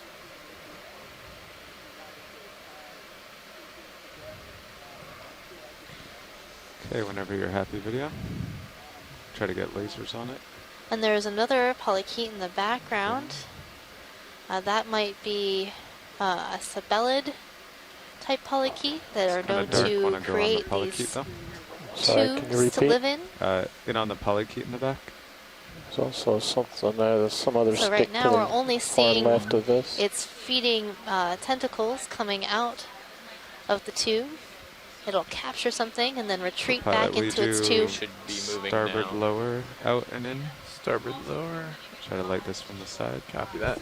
Assuming a 5-minute delay, you should be moving now. I think you might even be able to see the very top of this polychaete's head just poking out of the tube. Thank you. Should you stand by for some light? Starboard lower? Yep. Copy that. Stand by. see what we can do. You wanted this to be fully outboard? Deploy first and Deploy. then inboard. And don't forget to use the camera. Right. Attention all hands. There will be a nutrition committee meeting held in the forward lounge at 4. Okay, it's fully deployed. Bringing it Thank inboard. you, pilot. We're just trying to get light on it. There we Okay. go. Oh, that's good. All right, how's that video? Much improved. When I mentioned the camera, I'm talking about this one. The pilot. Yeah, the pilot cam. You can actually move it around over there and see that it's not going to hit anything. Copy that. Which cam? 01. 0. Right here. Gotcha. Copy that. Thanks. Okay, video is clear. Because right now it's on the port one. You can go live video. Joint effort with the University of Hawaii, the Schmidt Institute, Ocean Institute, and the EX1708 Let's zoom that star. I think it might be, I don't know if it's a Crinoid or a Sea Star. It is a Crinoid. Spinning to starboard. It might be in the family Telecrinidae.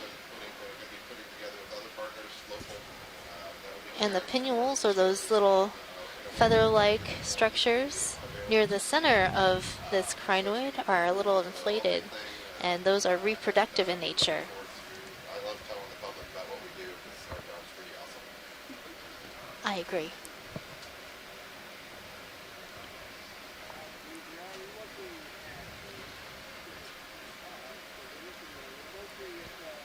This has been a dive of crinoids today. Stock crinoids, unstocked crinoids. Yeah, that's a good view of it.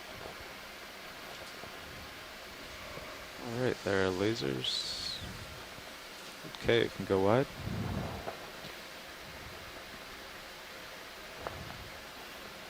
All right.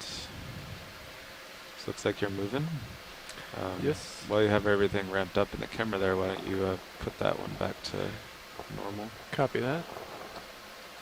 Swing to outboard. So in the background, we're seeing another Chrysogorgic militaris and another one of those large stock crinoids, Proisocrinus.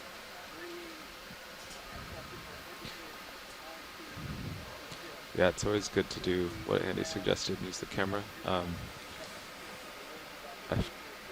After a while, if you really know where everything is and know that you're doing everything in the perfect order. And possibly a Polyopogon glass blind, sponge, sort of copy that. attached to the underside of We'll that. stick to the camera for boulder now. Yeah, we have in front of for. us. If you don't know where the two manips are and which order, then we have crimped, On the shorted right out a side of the cable on screen, the I'm arm. seeing a long bobble brush-shaped colony.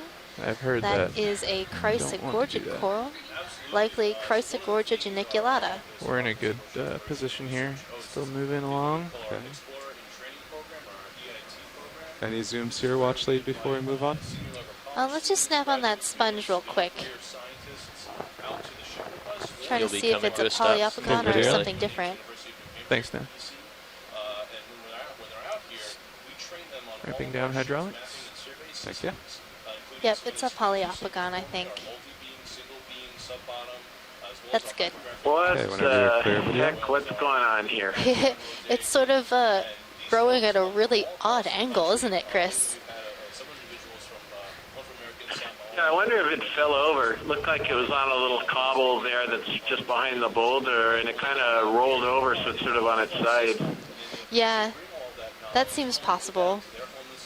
So when you're a coral or a sponge in the deep sea and you're in an area like this one where you have a lot of talus or loose rock, growing on one of these loose rocks can be quite dangerous.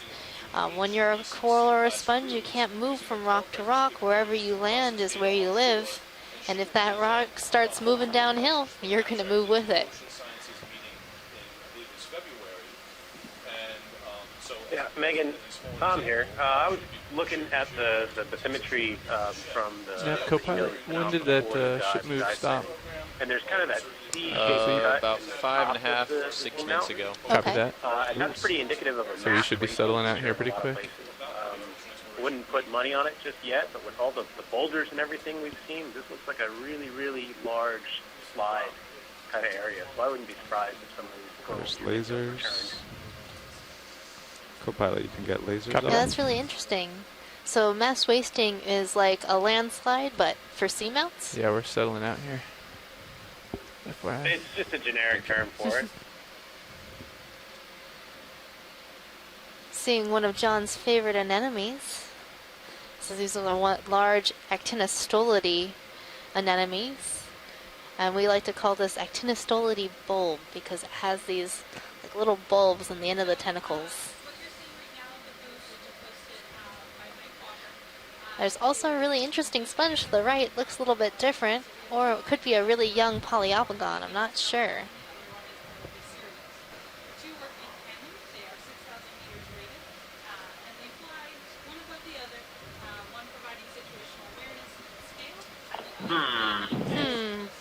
It's a mystery, Chris. Let's solve it. Any interest in the anemone or right to the sponge? Yeah, Let's do the sponge. We gotta solve the sponge mystery, pilot. That's what we're here for.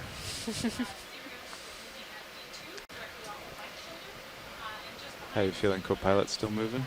I think we're pretty settled To me, here. those homes are just as important as those. Oh, wow. Looks like the landscape is starting to move to port a little bit. Yeah. That's good. They usually come together. Yep, I know I've got my scientists straining. They've seen something that they like. Don't forget the pirate ARGs. 060.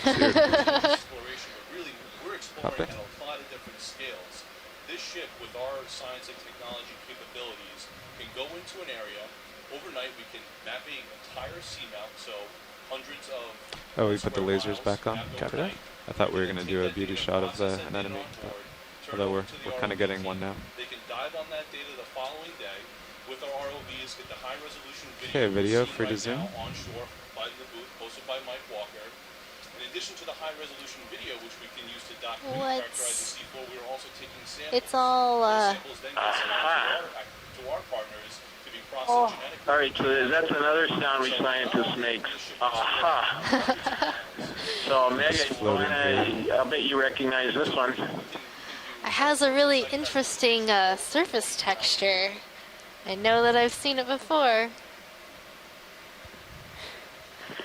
Yeah, so this is something that it's a euplectellid. It's in the it's a family of glass sponge, so it's a glass sponge. In the family Euplectellidae, and it's in the subfamily Corbitellinae, which has the vase-shaped members. And this is something that's a new genus. We call it Corbitellinae new genus. We have collected members of this before, and that's why we know it's going to be a new genus, but it has not been described. Okay. But anyway, first one we saw at the site, so that was great. Thank you. I know the texture on the outside made me think more like Fragella-ish. You got lasers off, co-pilot? Copy that. Lasers off. Yeah, I think this is soft. The Perifragella is kind of a hard, brittle sponge, and yeah, it's got these protuberances also on the outside, but this one I'm pretty sure is soft. Okay, video. It does look a little bit soft, doesn't it? It has a number of associates. Saw some polychaetes, maybe brittle star or crinoid, some hydroids. Oh yeah, now I'm seeing the framework as we zoom in again. So I think you're right, it's soft. Thanks for that awesome zoom. And we're able to engage them through telepresence and say, okay, here was the data we collected, here's what we're seeing on the ship based on your knowledge, based on your expertise, okay, through telepresence. What do you guys see? What do you folks on shore, what are we thinking this could be? Okay, video's clear. So we have Okay. I'm going to get whole specimen while I'm stable here. Yep. Try and characterize what they're going to be. So, Tilting down. that's sort of an example that's happening right now of here on the ship, our fleet of technological capabilities. Okay, clear. All right. We collect the data. We can then take that data, turn it over onshore through our telepresence capabilities. I have drifted just a tad, but we're relatively stable. I'll get out ahead, and then looks like we can turn to port a tad. And copy that. Carry on. Coming up with you. Adaptiveness of the folks on board, but of course, the entire system working as a unit itself, really efficient. We can do this in a couple of days. It's so big, it looks like a zone, but you are full wide. I know. You want to go in partial while I take off? Sure.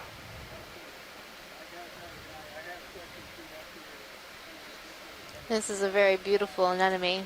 So photogenic.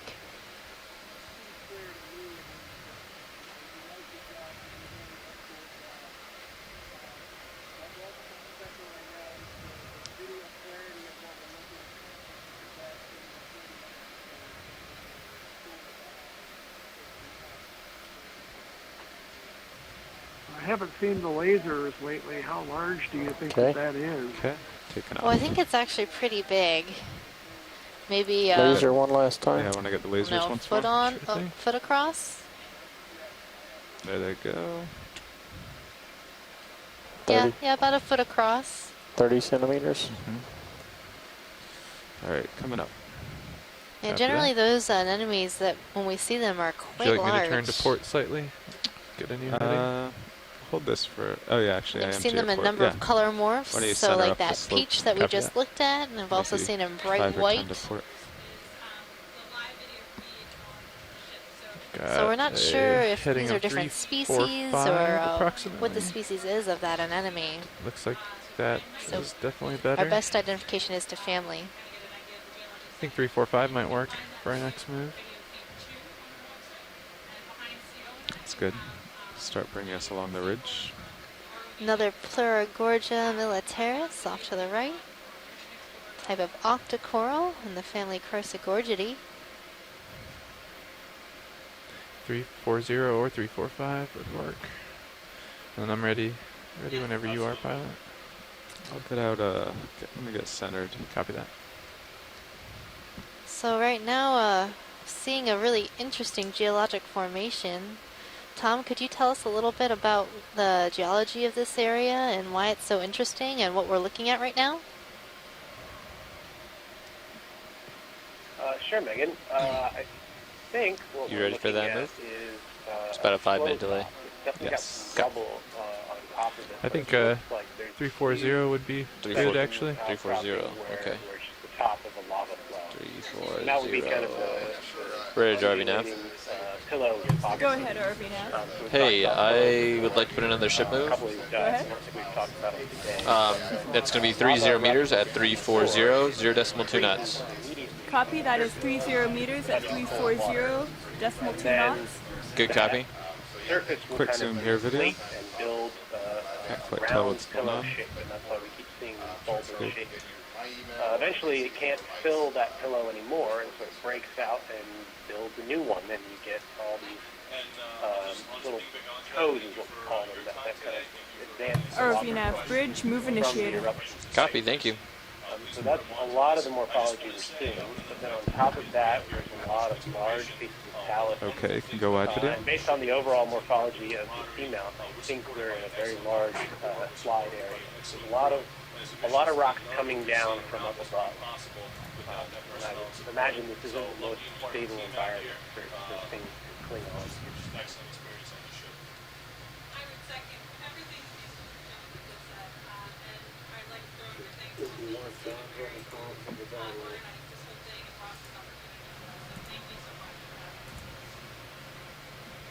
Yeah, thanks, Tom, for the explanation. Oh, yeah, thanks, Thomas, for the Nav, how far explanation. away is waypoint 3 now? It's about 300 meters. So what's our what speed As you do we have probably to heard, average? I'm 0.08. monitoring this from outside the pretty control fast. room, and so I'm a little disassociated. Keep moving. We have collected 3 samples though. Yeah, what's on screen right now is a good It's like example. an interesting line in the ridge off to your starboard there in the Sirius cam. I was trying to keep an eye out for maybe a broken toe or something that we could collect. Video will I'm zoom not on sure this what white the object. sample was like that you collected before. But it's always good to have replicates of rocks, just in case the first one isn't as good. Yeah, that one was it was a big rounded, probably a pillow piece from a pillow. It wasn't like the brick we picked up yesterday. But it was kind of at the base of an outcrop, but it was still a loose rock. So yeah, I don't know. We'll kind of left it open for Thomas to pick, but we'll want to get something within the next. Video? So we have about an hour and a half. Okay. Come what? We were just looking at one of those cookie stars. Yeah, a new species that is being described as we speak. I think we've seen about a half a dozen of those today. I know. Until recently, the goniastrids or cookie stars at this depth have been relatively unknown, and Chris Ma at the Smithsonian Institute is really taking lead on describing these different species. Okay, I'll just sidle to the center. What did you see in your camera? You said something. It just looked like an interesting line formation. Okay. Off the starboard, so I think it's just geology though. Just some kind of a rock outcrop. Mike is never quiet.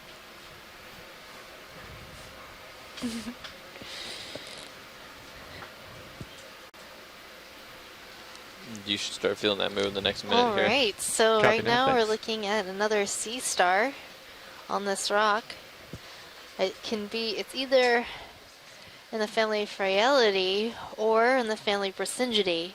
And it's one of these in-betweeners that I have really hard time telling which family it belongs to. We're looking for a certain character on the arm, whether it has smooth plates or ridges, and this one looks like smooth ridges, so I haven't been able to make a positive ID on that particular star, but it is an amazing star. It has these long arms that usually curve up into the water column to capture food. Copy that. Has these sticky little spines all around those arms that act like Velcro. They're like undersea Velcro.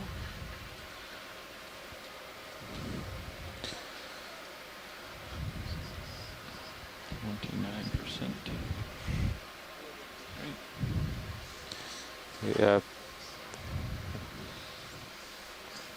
Yeah, I tried to keep it a minimum. Request to a minimum. So pilot, I was pretty far out. Copy that. So I would They can look over here. wait a couple minutes. I can come down a little bit and see if there's something right here. So pilot, I'm thinking I'm seeing a different type of coral that just went off screen on the upper side of the screen.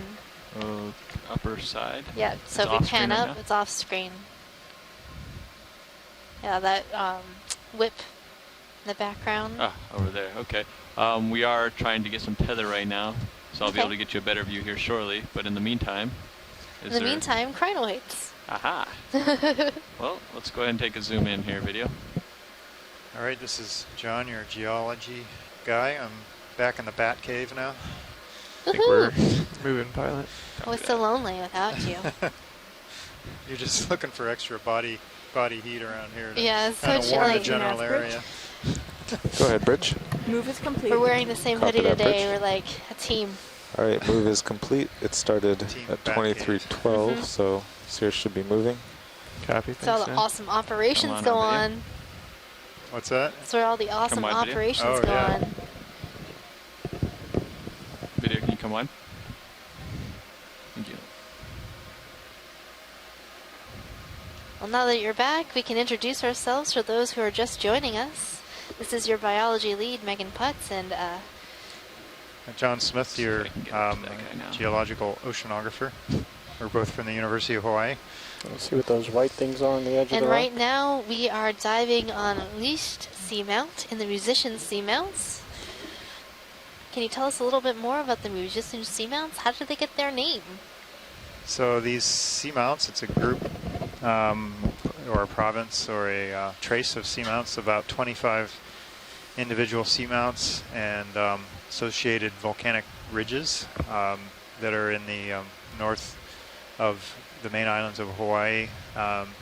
And these were named, the name was proposed by Dr. William Menard, a well-known marine geologist at Scripps Institution of Oceanography in California, back in the late 50s. He proposed the name in the 1959 when his group was doing a lot of the initial mapping and studies of seamounts, kind of in the golden age of oceanography following the World War II era, when a lot of initial kind of regional work was done. A lot of basic discoveries were made. Go ahead now. They were using I'm just checking in on the bailout direction. We've kind of come around a corner here, and we'd like the bailout to be at the ship's heading So of these 120. seamounts are located in what we would define as the high seas, which are open ocean areas that fall outside any country's maritime jurisdiction. So in other words, marine areas beyond a country's internal waters, territorial sea, or exclusive economic zone. And so more than half, or approximately 64% of the ocean is classified as high seas, and they cover 45% of the Earth's surface. And since these high seas areas belong to no one, countries do not often prioritize exploring these areas to gain a better understanding of the unique features there. And so right now we are exploring in the high seas and trying to characterize the communities here. And we're hoping to see if there is any connectivity between the areas that we're exploring right now and areas that fall within our national monuments, like the Papahanaumokuakea Marine National Monument, inside our country's waters, such as the Hawaiian Islands waters. And also, our open ocean provides a number of ecosystem services, which are of high social and economic value. These services could include providing products such as seafood, raw materials like manganese crust, medicinal resources from marine natural products, and ornamental services like precious corals, providing beautiful jewelry and items for people to enjoy. They also provide regulating services by regulating climate, and also habitat services by providing lots of new habitats and gene pool areas for corals and sponges and other animals, as well as cultural services. These areas can be used in recreation or for, as we're doing right now, aesthetic appreciation. Okay, Sirius is definitely on the move now. Seeing another possible black coral on this rock. Here in another minute or two, right? Come on in. Yeah, it should be. Just float by it for a second. This one has long branches. But yeah, we're definitely moving up the hill right now. And the direction to waypoint 3 is 330. Like our double animals we're aimed 340, around here. So it's pretty good.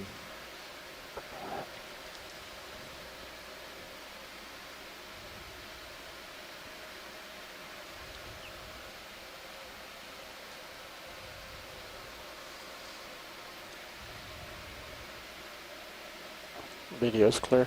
Meg and I would put 3 subparters here, and there is some maybe associates between the shorter pintle that it's possible to see. So maybe if you ladder or drive diagonal to starboard, you'll get also centered up. Seeing I think we could do another sea move. cucumber on the rocks. Looks a bit different than the other ones that we've seen. Of course, the sea cucumbers during to the this port, dive. as usual. Okay. Go ahead and but after that. do it.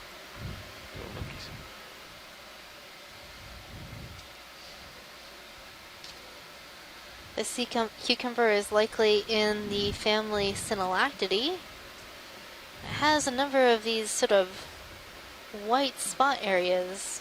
I wonder what's going on with that. Yeah, it's different than we've seen. Coming out video. At least different than I've seen on this cruise. I don't remember seeing one like that. We have a couple images in our animal guide that look like that. But I'm not sure if those are specialized organs or what's going on there. So this might be something we've seen before or something similar.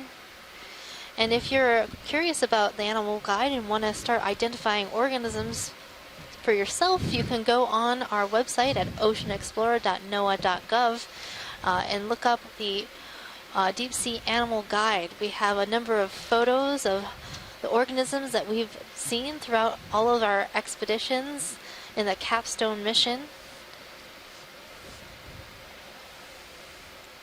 And that'll help you identify and understand a little bit more about the animals we're seeing right now.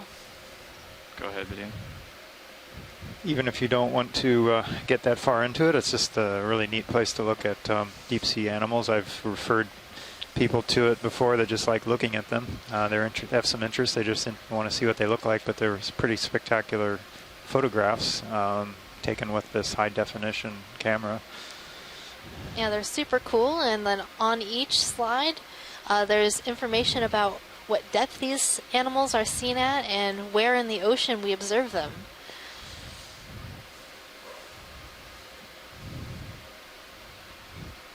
Is there a scale bar on those photos so you know how big they are at all? Or do you just... So we do have scale in terms of the lasers. So when we zoom out, you'll see the lasers. Video's clear. These 2 points are 10 centimeters or 4 inches apart. And not all of the photos in the animal guide do have the lasers in view, depending on how zoomed in we are.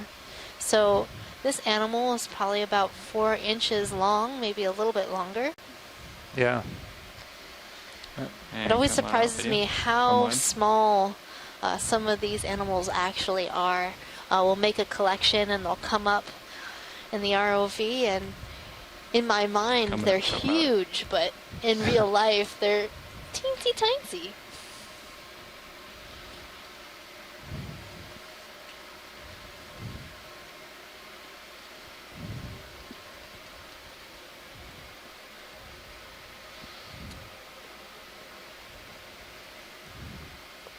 Okay, ready for that move? I'm ready. We'll do 340, 30 meters. So I'm seeing a number of broken pillows around here. Yeah, I kind of heard Thomas talking about how these form. I didn't know if he's talking about how they break up. Could we have a ship move, please? 30 meters, bearing 340 degrees at 0.2 knots. Broken away, kind of sheared, we call them, well, broken pillows, but good copy, Bridge. Have kind of a sheared off look to them. Truncated pillows, I guess you could call them. The jagged edges, and what happens is those break off and roll down, fall down, break into smaller pieces and create all the talus or scree or broken rock you see farther down start slope. moving in a few minutes. ROV nav bridge, move initiated. I like the word Copy scree. that, Bridge. 26, 31, 30. That's the sound I think sea cucumbers make when they take off from the bottom. You think so? Yes, that's what I think.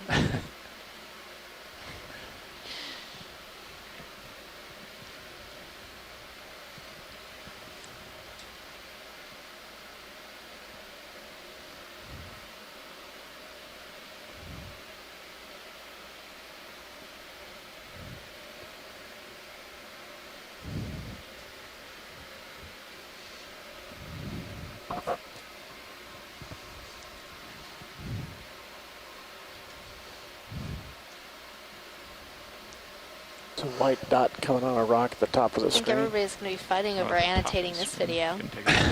Oh, way up there. Yep. It's a little slow compared to yesterday. Yeah. More reasonable to count every organism you see. The back rock, right? Yeah, the one that's now center screen. Okay. Go ahead. Do a snap zoom just to see. So this, though, gives us something to think about versus if everything we dove on was covered with organisms. What is that? Let's find out. An urchin? No. I think it's some sort of strange urchin. No spines. We might have seen something like this when you were out for lunch, when Chris Small called, and he was a little confused what it was too. I don't know that this is the same. It looks similar. You gotta get up super close. It was small. I can get a lot closer, yeah. Might have to do some light bar droppage. Okay. Now it is pretty small, maybe an inch. Standing by, let me know if you want that. You'll probably be able to Too tell bad better it's once on I a get really up there, big rock. We can start thinking about how we want to do that. Otherwise I'd be like, collection. But it's way too tiny. What you need is the lowest method of getting the light down. Yeah, either. It's really interesting that this, if it is an urchin, has really long spines around the bottom of the urchin, deploy it well, I and guess then move it in. depends on how you think of the bottom and the top.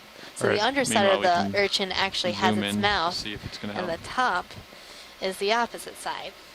Ramping Right. up hydraulics. I think this is like the one we saw earlier. It had longer. You want port. It had inner- spines I'm near sorry, the base. port, Yeah, now that and I'm seeing shorter it. ones near the Yeah. top. Okay. Deploy it and Deploy then that fully. swing it And in. they were till we kind of see. flexible Copy like that. that. Almost an enemy-like. I know, it's really I'm gonna crazy. bring But yeah, I the think I'm camera seeing around the real quick tube to watch feet, it. so that would make this an urchin. And it's interesting that fuzzy these urchin. long spines sort of hook upwards right at the ends. Right. I wonder what that's for. Those longer Was that you bottom video that did that? spines maybe Yeah, used to help that's it me. attach to the rock and stay like cemented in place, sort of like the Astrophyra that we saw the other day. Like that shape helps it like stay stuck to Okay. the substrate. That's really Finish interesting, deploying Nolan. that here. Okay, I'm going to rotate it inboard for you. Go ahead.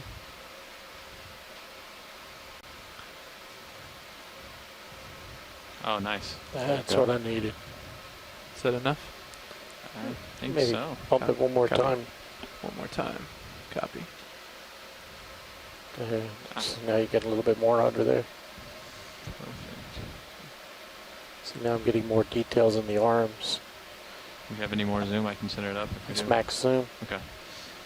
It's very small. Yeah, it's hard to get up any closer too because it'll be underneath. Be really curious Alright. to find out what family this urchin is in.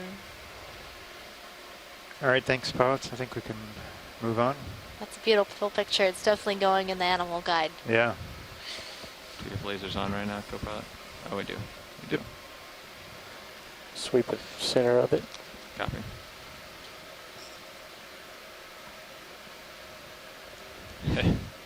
Tiny. Maybe take it on the rock above it. A little more. I don't think we're gonna get it. Let's see. There you go. There you go.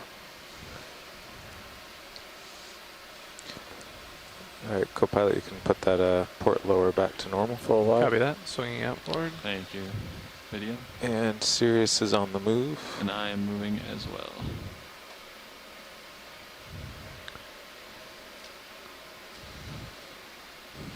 I did not. ROV nav bridge. Go ahead, Bridge. Move is complete. Copy that, Bridge. Thank you. Port lower back to 45 degrees. Thank you very Fully much. outboard, no problem. Ramping down hydraulics. You're good to go. There's always something new in the deep sea. Always. Always.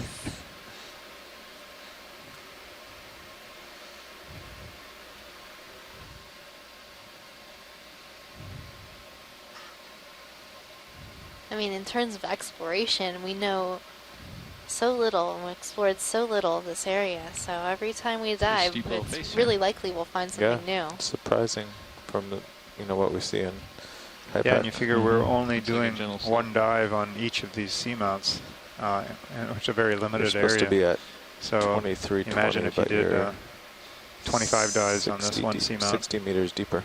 Well, you'd be able to really characterize it quite Seriously, well. got some strong returns up Yeah. there too. They're actually Pilot, going off can to we, starboard just a zoom tad. on Yeah. that Our white next move spot might on be that rock a little there? We starboard. absolutely can. Let me try to get stable here. It's a very tiny one as well. So who knows, on the next ridge over, it could Let's be do a snap zoom in video just to see Something if it's completely of interest. different. coral garden Could like use a yesterday. micro star. I know, Or what I call probably. a micro star. Or just a little bit further up. So Given our depth. Right. That's another one of those cookie stars. That one looks quite round and plump. I wonder what's been eating. They're actually very pretty. I'm I gonna be like coming them. in and landing here video. Yep, following focus. And rotating back. Nav, Copilot, when did that move complete? About 2 minutes ago. Okay, thank you. Give a little bit more. I think he could stay put, and you'd be pretty So safe. we've seen this a number of times today. The same little sea star. Looks to be video's one clear. of the Looks a little more bloated. Yeah, he looks a little bloated, doesn't he? Well, if we've imaged this, I can come on out if we'd like. I think we're good on that one. Okay. He looks Got happy a to number me. of good images of that star today. Heading on up. Yeah, we still got a ways to go up before we It's always good to confirm the identity of some of these smaller, more cryptic species. That way we have that record for people like Chris Ma who are studying So these it's supposed species. to be at 23, 20. Yeah. So I have a feeling this is steep and it must level off to make up for it. Yep. And it looks like in This Sirius looks we'll have to interesting. start tending a bit Looks to like starboard. a thin sheet and something going on. I'll start making my It's way like an down. overhang. Yeah. I didn't catch Hey, the edge of that. Co-pilot, could you maneuver my mini Zeus up just so I make sure we don't run into Sure. Some of those things we call hard pan, but I like to put it there. So it has something to do with the in case. manganese Tell me crust. how It's far you probably like it. too thin for a lava flow. It'd have to be like super fluid to that? be It's a gonna be lava pretty flow. far Yeah, out. Okay. Just so it's not suddenly overhang. White Sure. curve I don't thing coming expect it. near left No, of that's a lasers. good idea. How's that look? That's perfect. Thanks. No problem. What was that video? There's a white curve thing that was left of lasers. It's under the rock. All right, John. I'm starting to think about rock. It's out of view. Keep Okay. Okay. Getting nervous. They didn't call it. I missed it. Go 4. I'm looking kind of off to the upper left part. Upper left, you see something? Upper left. That I'm not sure if they're loose. okay. Pilots, if we can consider a rock. I see one to the left, couple of them to the left of the lasers. Sure. I'm pretty sure these are going to be cemented in pretty strongly, but I Yeah. can certainly tap them and show you. Yeah, we can you're probably take a look. right. I mean, we'll just start. Well, let's take a look. You're talking about this big one to the left, right? I'm not I think he meant sure. down One of in those the- are the one above maybe it, like farther the left. angular. There's a couple of angular ones. In regards to lasers. Probably any one of those. Yeah, with regard to the lasers, either that one or the one right in front, right above it. Okay. And then we're fully wide right now, video. That right? big round one's almost definitely cemented. So we're going I to give see us a that one. bump with the skid. I'm pretty sure this one's cemented. Yeah. Strong cement. Let's see this other one. Stuck. You have to tilt your camera down to see your skid bump. I'm also looking my manips right now. Shore side's watching your main cam. Okay. These are all solid right here. Okay. I can keep bumping around though.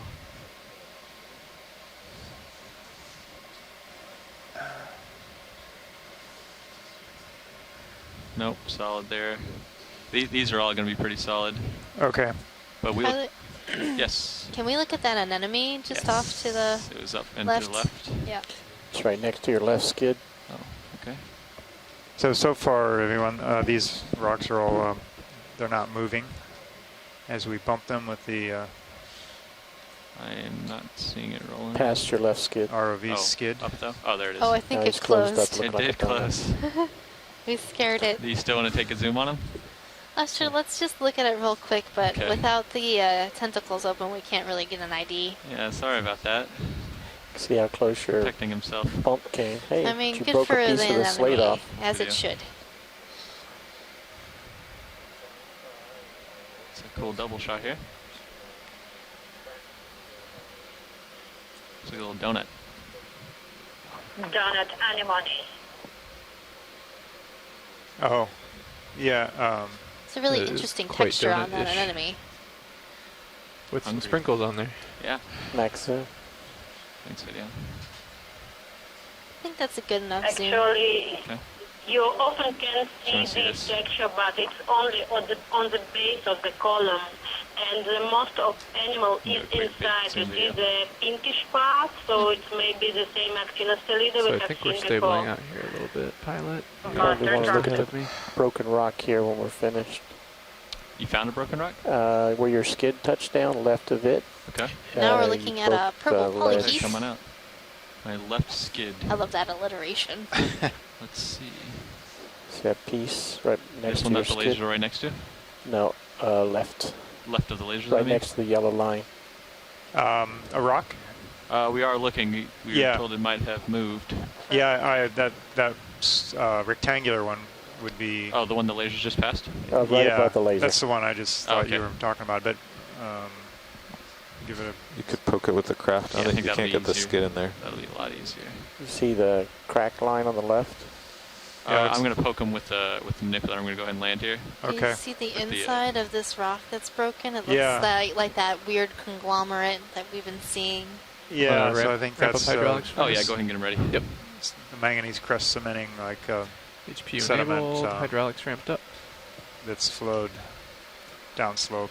And I think we're pretty stable here. Yeah, it should be stopped. I'll keep an eye on it. I think we bumped that, broke it with the skid. Can you give me the book? It's fairly brittle when it's thin, but when it's on top of volcanic rocks, it's really tough stuff. You are ramped up, ready to go. Great, let's just take there's a rind of it here. Would you like me to bring my camera down, or are you gonna? Your mini Zeus. We'll have to make sure to do a crush test on our rock before we take it. Yeah, the last one survived the crush test. Yeah, it looks like the left skid might have broken that piece off to the left. I will set this up for a good. That's the one I was talking about. Crush test. John, this is Nev. So John, that's almost certainly manganese crust, because at least at first glance, I would go ahead. wonder if it was, just checking. So you definitely don't want the manganese crust, right? Right. You only want it if we can squeeze it. Roger that. Okay. Well, it is movable. Aha. Let's do a quick crush test. Are you on grip force 8 or something? I'm on 7 currently. Should I go higher? No, that's good. Okay. It didn't. Looks solid. Now you're going to open the lid with the rock. I just was doing a grip test first. It's a Dave Wright move. So this is this has about this is our grip force 7. So this is 700 to 800 pounds. About. Yeah, it's a lot. It's a lot. It's a lot. Okay. So, are we happy? Yeah, I think so. Thomas, we got a lot of squeeze on this, and it's not crushing, so I would take it. Okay. How about you? Sounds good to me. Okay, we'll keep this one. Now, if you want to bring the mini down to the rock box. Co-pilot? Will do.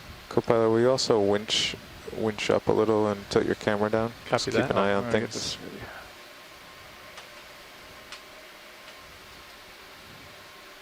Should have a decent delta here. This would be down. Oh, this would be 4. Down. 4. We're looking at 90 degrees. Would you like me to go back further? Sample 4. No, that's rock. good. Okay, keep our samples straight. Keep an eye on that. And would you like me to bring the wing inboard? Yeah, let's go ahead and bring it in, actually. Absolutely. A lot easier for me. Port wing coming inboard. Are we on 14?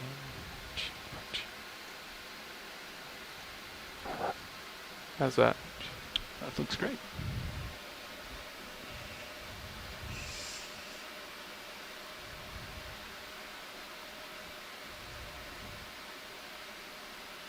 Hey, that was too easy. Oh, I might need to bring it in a little more, huh? Yeah. That looks stable. It might be stable. Okay, up to you. Well, we're going to try it. All right.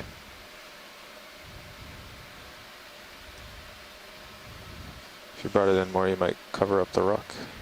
That's what I was worried about.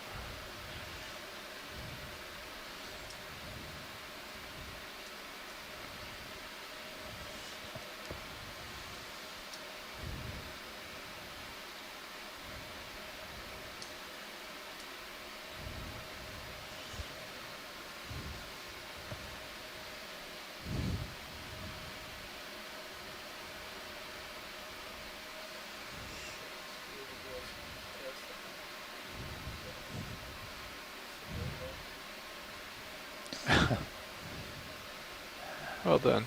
Yeah. Nice. It should close on its own, but just to be safe, let's go ahead and close it, and we'll see. Copy that. Let's just go on. You'd like me to go ahead and bring the wing in? Yep, go ahead. Port wing. Or outboard. Yep. Oh. Make sure it comes down. Port See if I forward. can, sometimes if you stop it, it'll shut on its own. I think if you go all right, so specimen 4, Geo. Come on. There it is. 2343 Right. UTC, depth of 22,377 Sirius meters. wasn't quite stopped. She's definitely been drifting along, so you're underneath. Copy that. Sirius is 12 meters from a little bluff off to our starboard side. Copy that, thanks. Hydraulics are secure on the arm. Copy that. You want to secure them over there.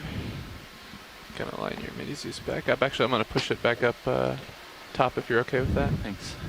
So we keep yeah, an that's eye. great. I'm gonna push out and get moving here. Copy that. Got a good delta, so I'm not too worried about that. Yeah, I'm more worried about what's straight ahead of us. So yep. I will get switching up there. back. Thanks for keeping an eye, Nev. Good spot on that rock video. I did not even see it. Definitely slowed, if not stopped. So yeah, it should be pretty John, all steep. these little collapse features that we're just seeing like 30 where degrees the to crust Sirius' is broken, starboard. that's just the manganese crust, not a starboard. Maybe feature. Sirius can swing heading that way, and you guys can rise together. Copy that. Yeah, I think it looks like Yes. just turn to starboard manganese, at least on the top There and it maybe is. the There's bottom, definitely and a lip there's there. some kind of brownish Maybe material in the adjustment. middle. I assume that's just kind of some kind of sediment mush that's kind of consolidated, and the crust grew over it. So white thing coming We broke here, it with the lasers, it might be skid a fairly barnacle. easily. The little white one. It's kind of a hard pan, but it was kind of Fish, weird top because of it's screen. suspended. Usually you see okay. that hard pan on, cementing a surface or something, but it was kind of suspended almost. Go ahead, video. I don't quite know what's going on there. Keep an eye on my swing arms here, co-pilot. Copy that. So we have another one of the halosaurs. We saw a number of these at the beginning of the dive. I don't want to get too I close. think it's in the genus Halosaurus. Yeah, Again, I okay believe for I now. see a scaled area between the eyes and the pale area on the snout. Lasers are clear. These were Lasers much off, more please, abundant off. over the soft sediment areas where they would find food. You see the mouth Try to is feel the placed screen. underneath the snout, so pointing downward. They usually feed on things on the bottom or living in the sediments. So it's a halosaur, a distant relative Okay, of it's the into true the dark. eels, but unlike the true eels, they have a short fin on the back and paired fins on the belly. All right, video. We're going to let this one go here. Yeah, Bruce, I really like these halosaurs. They kind of look like tiny ocean dragons.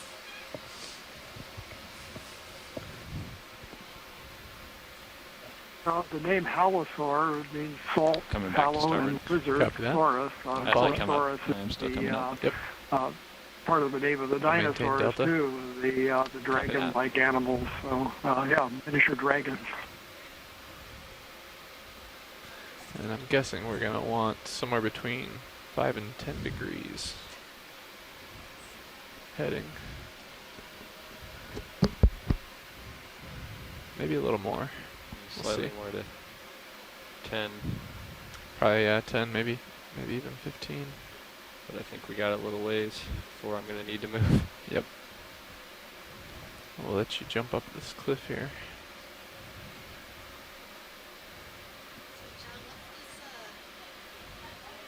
Jen, what's this long tube?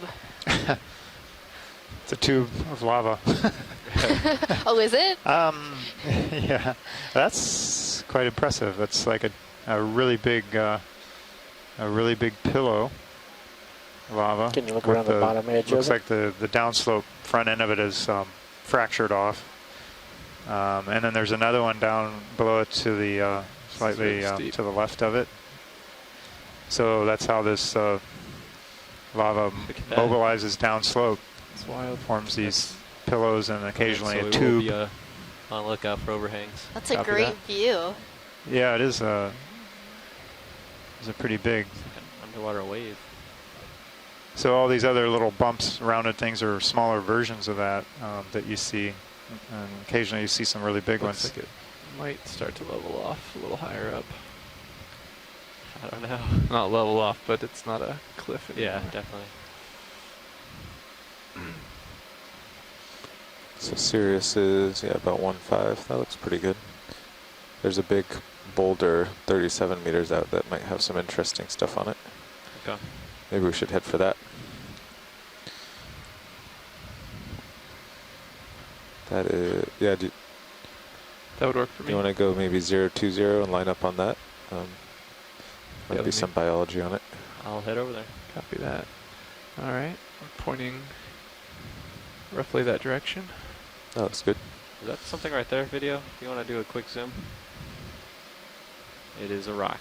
Never mind. Curious looking rock. We can get lasers back on too. Copy that. Lasers on. Looks like there's a starfish to the left side. To the left. Oh. Orange right top. in front of me. That's what I thought you were going to go for. I thought I saw something else.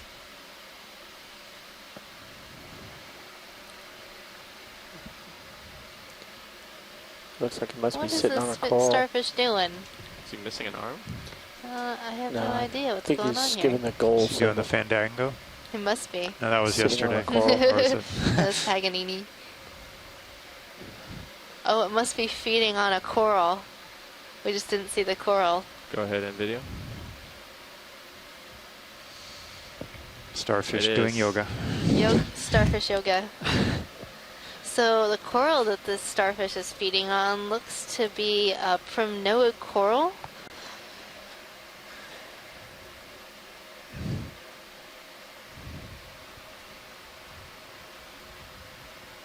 So this starfish has these spines right around the rim. That's kind of cool, of his arms and his body. Instead of some of them have them all over the top or the back or whatever you want to call. So this might be a Circeaster, A little too far. a type That's good. of starfish that feeds on That's still good. corals. Let's show the base of the coral and the top of the coral. Okay. The base is actually at the top. Base is at the top. And the coral it's feeding on might be Candidella gigantea. But not for long. But not for long. Soon it'll just be a that empty that boulder's stalk. right in front of you right there. I believe so. Enemy It's up 30 top. meters out still. Yeah. Yeah. So I But assume directly that in it. won't grow back if he denudes it like Roughly, that? Or- No. 020. And I have a feeling that that star will continue to eat until there are no polyps left. It looks like it started at the base and has sort of climbed up the tree, and the tree fell over, you know? Right. You know, like in all those All right, cartoons if you where want they to jump create the, to the center tree and get him 45. catapults. I was thinking of Right. doing 25 meters at 020 to get him the perfect distance. Okay. 25 meters. Copy that. Actually, we could just start with 20 in case it's really Yeah. exciting. Yeah. Sounds good, Nap. So that sea star is another example Comfortable of if a I call it cookie in? star. Go ahead. Go for it. All right. A lot larger than those little Bridge white nav. cookie stars we've been seeing a lot. Go ahead now. All over the place. Could I have a ship move 20 Well, here's a meters, new bearing coral for us, the pink one in 020 the lower degrees right-hand corner. at 0.2 knots? Do you want a zoom video? Let's Yeah, zoom you wanna this. get it from the side. 20 meters, Okay. bearing Let me set up here. 020 at decimal 2. Good copy, Bridge. So this coral can either be a bubblegum coral or a pink coral. So that's Paragorgia or Hemicorallium. Go ahead, We video. will see when we zoom in. We're going to look at the polyps, see if the ends of the branches look like little bubblegum balls, or if they have paired polyps on the ends. ROV nav bridge, move initiated. I think you might Copy be that, right, Bridge. Sean. Our geologist is really getting into this biology. Super exciting. So this is likely a Paragorgia type of bubblegum coral. And in the left corner, you can see a placophorus mollusk just sitting on the branchlet and It's like feeding tilt down. just out of the screen just now at There. the bottom. Hold there. Right. There it is. A little bit, yeah. So aplacophorans are a mollusk that does not have a shell. And we've seen them feeding on different types of corals. So you'll see that the coral Let's go tissue wide, is full actually screen. gone where that You little want a full screen, you said? apacophoran is Yes. hanging out. Okay. So while it does look quite worm-like, it's actually Go a to that more shrimp that's snail. at the top of it. It's more related to snails. And a shrimp. Different than the other orange shrimp we just saw down below. Yep. That I shrimp. guess. Yeah, those are two different shrimp. You are right. This one. Hey Megan, I'm going to be a devil's advocate here. I think this is corallium, actually, not Paragorgia. There's two calyces on each end of the branches that make it look like it's sort of a ball, but it really is only two there. So this actually could be Hemicorallium abyssale is one candidate for this one. I'm crushed. I know, I'm seeing 2 pairs of polyps on some branches and then 3 polyps on other branches. Made it a little difficult. Pointed out the place where the mollusk was, there was a bare part where the tissue had been removed, she thought, and it looked like corallium. Tilt down. Well, you might be right, Chris. Did we want more looks at this watch leads, or? I think we're good now that we have I'm this. also looking at this. Yeah, I'm looking at this zigzag pattern of the branches too, which is characteristic of Hemicorallium abyssale. But who knows? It definitely is an odd-looking, not your typical Hemicorallium that we've seen on other dives. Yeah, it does look different, and sometimes it's difficult to tell the difference between some of the Paragorgias and some of the Hemicorallium.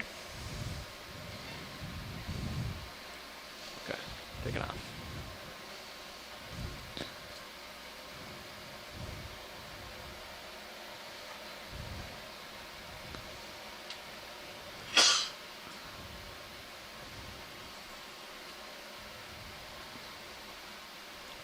Coming up, co-pilot. Copy that. Coming up with you. Let's go check out this boulder.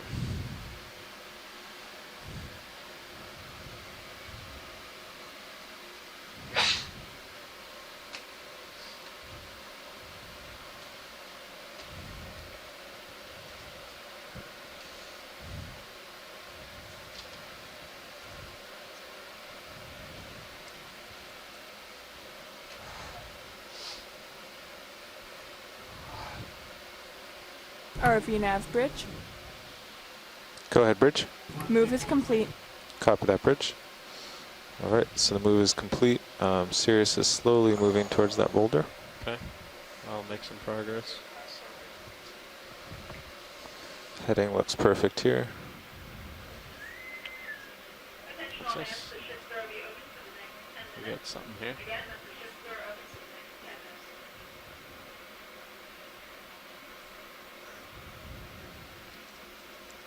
Co-pilot, do you think you're moving now?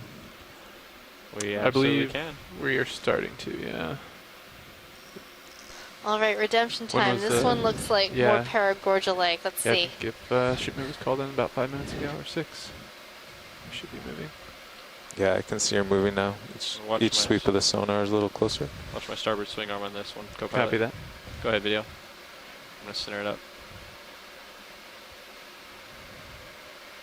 All right, Chris, what do you think about this one? Is it the same or different? Still about 30 meters out now. All right. This is for Roland. I think this one is Paragorgia, and it could be the same one, and therefore what I said earlier could be completely wrong. That's the thing about science, folks.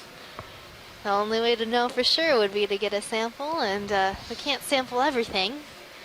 But we're making our best identifications based on what we know about these animals. This one actually kind of looks different to me, but it could just be that these polyps are halfway like only halfway retracted, and the other one we were looking at was fully retracted. Well, I do think there's a good chance this is different, and the other one could have been a Hemicorallium, and this is a real Paragorgia. But I think everybody can see with these two back-to-back how difficult it can be to differentiate these two types of Gorgonians. Yeah, I'm gonna say thank you to the corals for lining up so perfectly so that people can see what we're talking about. Teachable moment. Yeah. Thanks for that view, Pilot. Sure. All finished here? Yeah. Yeah, we can move on. Do you want to, wherever you'd like. Up and away. So Les has pointed out that there are Video's different clear? associates on these too, Clear. which may indicate something about the identification. Yeah, Bruce, a lot of times we do see this astroscumated snake star on top of Paragorgia, but I have seen that same star on Hemicorallium as well. So it's not a, full 100% indicator of one or the other, but it's more often seen on Paragorgia and less often seen on Hemicorallium.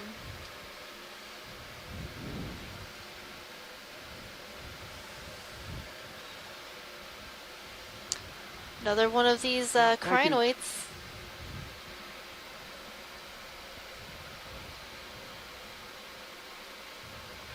Chris, what do you think? We're getting close to the end of our dive. Should we grab this crinoid as well?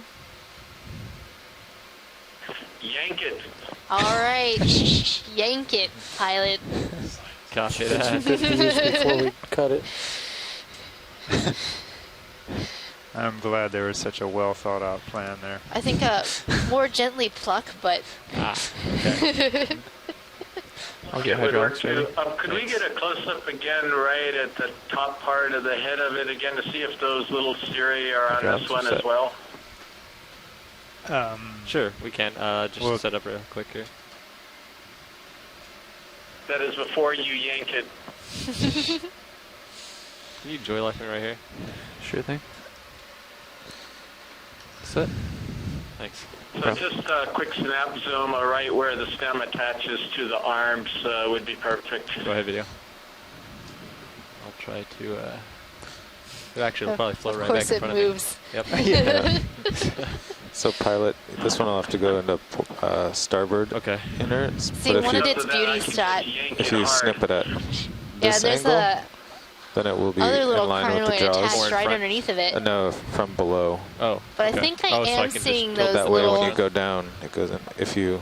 So if I'm tilted as Little, much as I can with the jaws, I got you. No, Because if you what did it do like say, this, then you'd go to put it in. I got you. Not quite Siri. Coming up at it. Yep. Got it. Like 45 degrees. Little remnants of cirri here. Video, I think I'm going to go ahead and start collecting. But that may be wrong. Yeah, I think it's the same thing. So I think it would be a good collection if you're looking for your final one. Yeah, I think so. I think that'd be good, and it also has another crinoid associated with it, so a dual 2-for-1 special. Yep.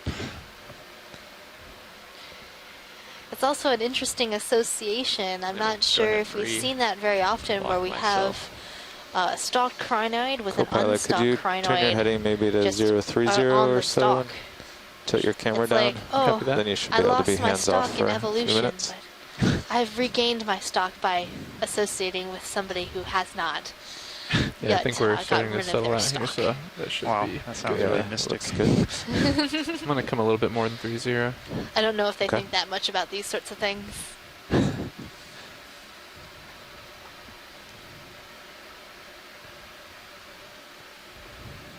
Okay, that seems stable.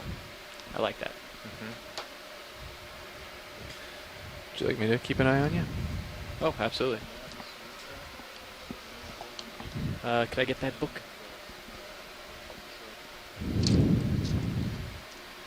And I don't Thank think you, Workshop. drawers are going to be able to come out on this one. Okay. Could I get that as well? The book, please. Thank you very much.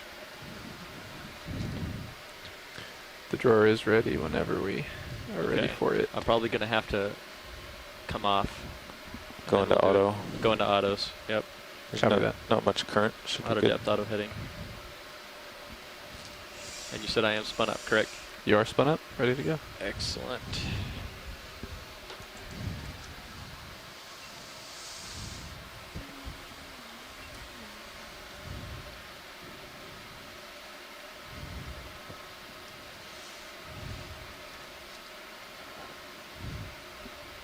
That's pretty close.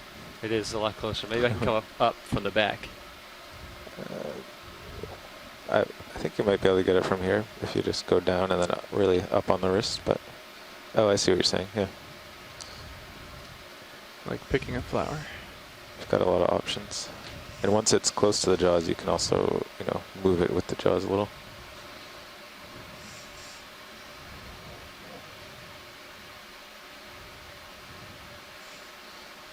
Watch your port manip there. Make sure to look at your mini Zeus. Ah, Here. yes.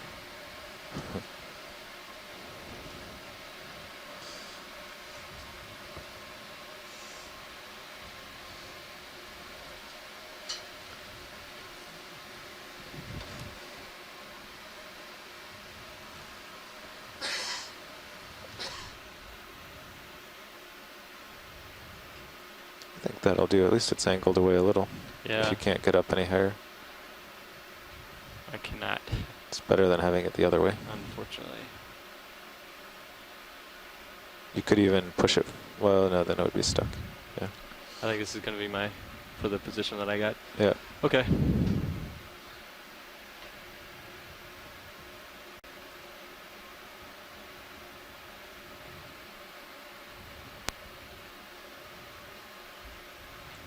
Nice. I think I'll hold it right here while I lift off. Yeah.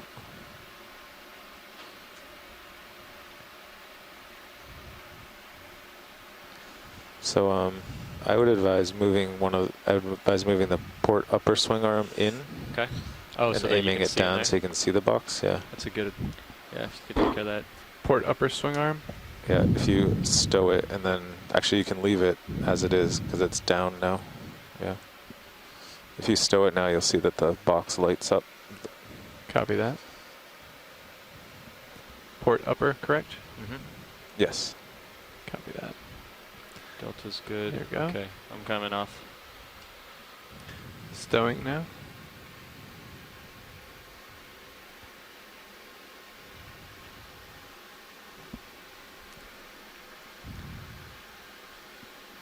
And then play with it.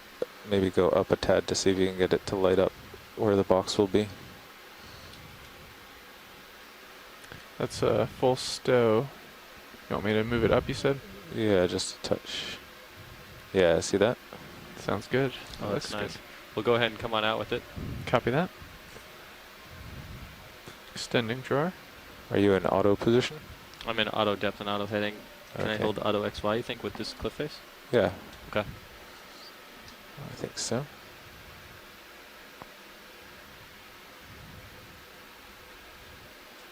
Just, yeah, straighten out your joints nicely before Yes, you begin.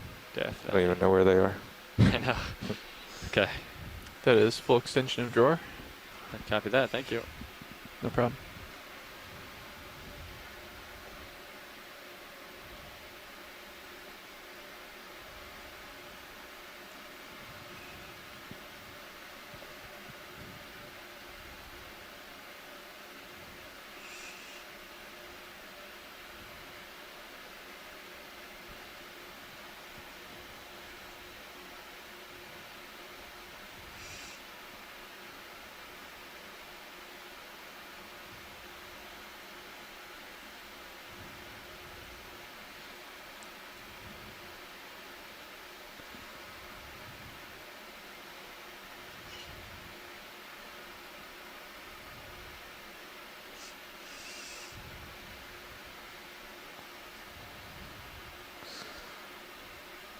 Looks good. Look at your mini there.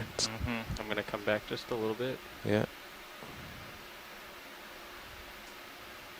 Looks good.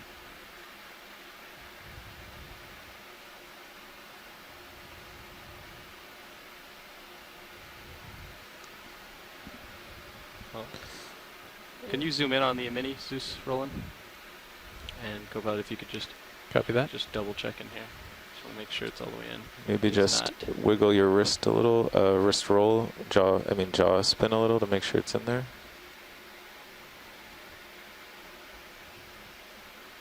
But if I drop it, this one probably doesn't float, right? Watch leads.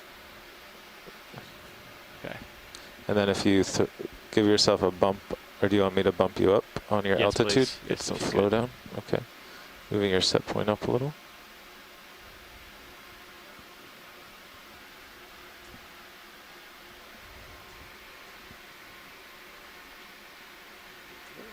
That should waft it down.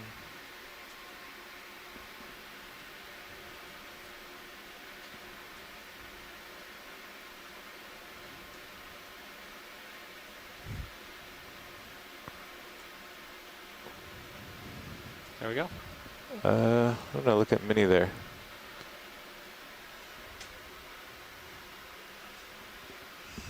Right now it's hanging on the edge of the box. Okay. Yeah, you'll be able to do that.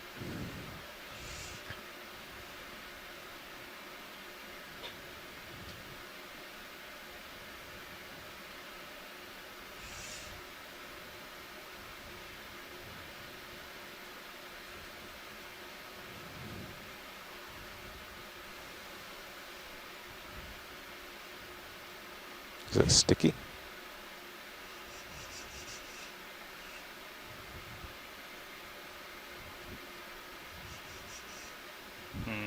It's a tough angle. I think if you look at your Mini, you can just get it centered on the stock and press down.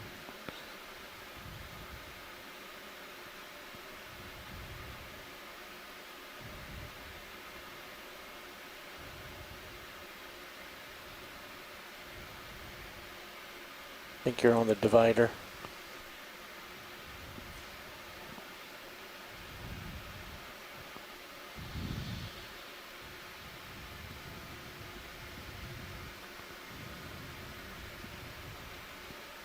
Could try shaking the drawer a little too. Why don't you try bumping it in just slightly, and then bumping it out. I can't. Copy that. Tell. Let me retract it just a little bit. Yeah. Here. And then I'm gonna try shooting it out. That's sticky.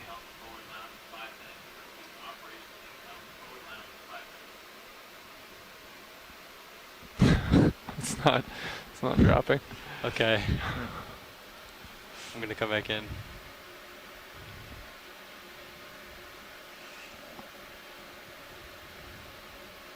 Zoom standing by. Hey, nice go. job. All right, now close it. Okay. Ready for close? Yeah, go ahead.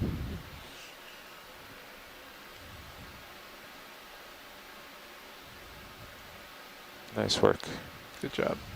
I did not expect it to be sticky like that. I did not either.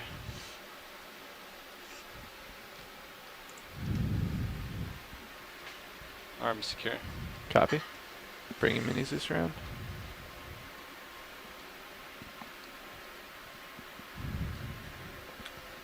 He did not want to go in there.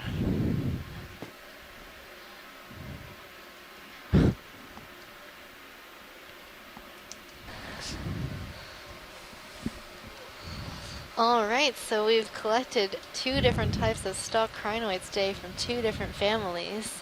Both might be something completely new. Thank you, so co-pilot. that's pretty exciting. No problem.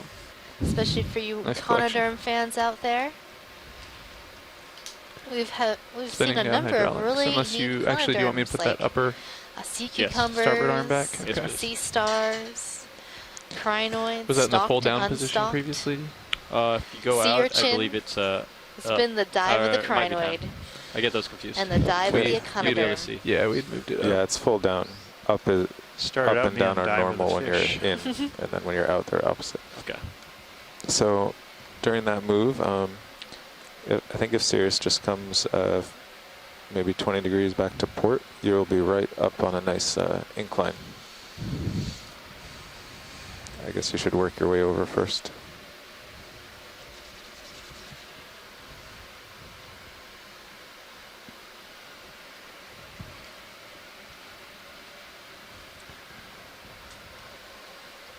So it looks like we have about half an hour left on bottom. Look at this rock. Yeah, this is what we were looking at. Yeah. And we have a sort of cliff face up in So front of once us. you're a little That's more pretty centered, cool. co-pilot can come over to maybe 0. looks a bit shiny. 5-0 to start.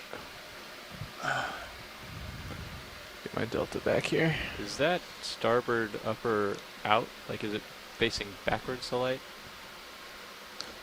Yeah, I didn't finish securing. I wanted to get in a good position. Yeah, we've been first. seeing these really massive lava outcrops. These big walls. By massive, I mean they're just really big and thick, and they don't really show a lot of texture or shape other than they're just really big and thick.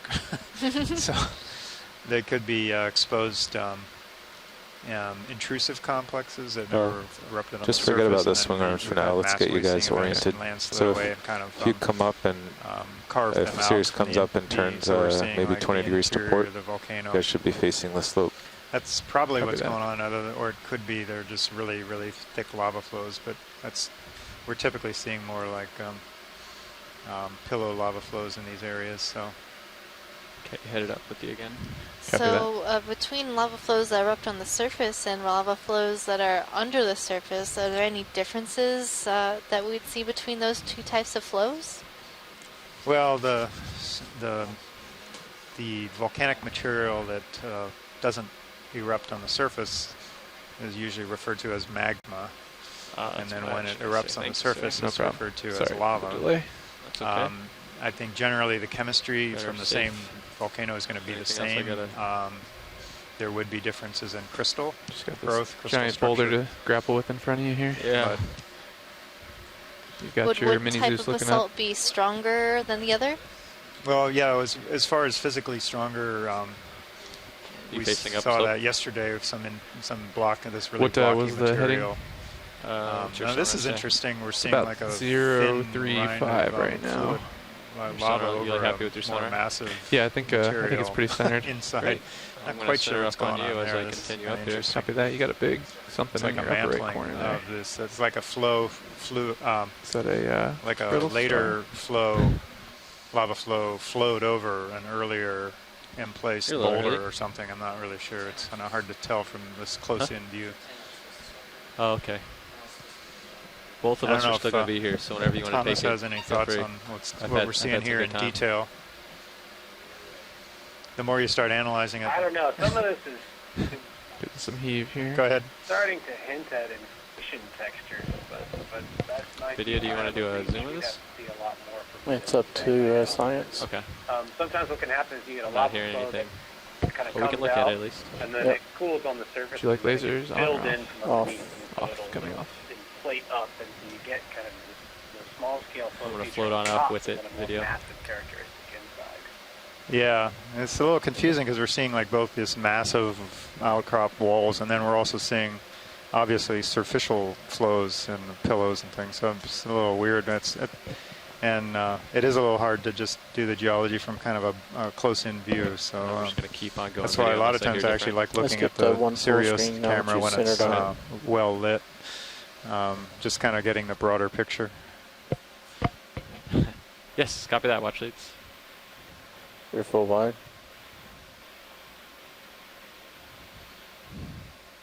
So right now we're looking at a sea star that's regrowing 3 new legs. So those little arms that are so much shorter than the other Put my arms minis are back brand new. So as well. that's one thing we know about sea stars, Try to do a is that they floating can laser video. actually Go ahead. regrow or Okay. grow more arms. Right now we're zooming in on The one snail. of these snails, a deep sea I'm gonna give you the snail, best floating I or can right here. gastropod. Which direction you want that mini Zeus pilot? Facing up, straight ahead, Straight ahead. so I can see if there's an overhang. So we have It's a few pretty far up experts right about now. deep Okay, sea perfect. Yeah. snails that might be able to identify the snail for us. So you see its antenna sticking out, and then there's a siphon coming out in front of it. That's how the snail brings water into its body, and that's how the snail breathes. And the back end, you see the snail's foot. And that's how the snail big moves for that. around on the surface. I'm going to push against this guy.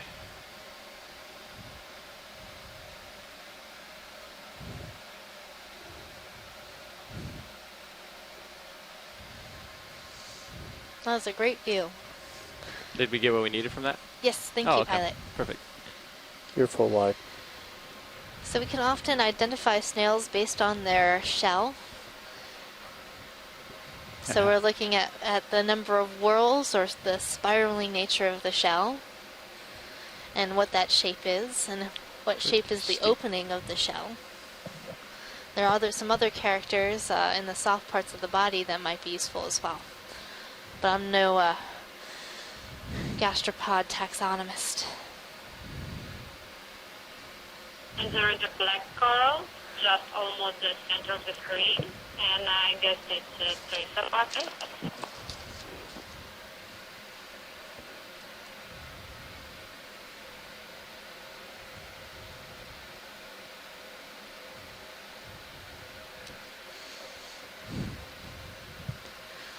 I think I'm seeing another Anthomastus as well, Tina. Over on the right-hand side. Did you want a zoom video? Yes, on the please. right-hand Yes, they are nice spread and come out of What are we going for? I've got to recenter it. It's off screen right now.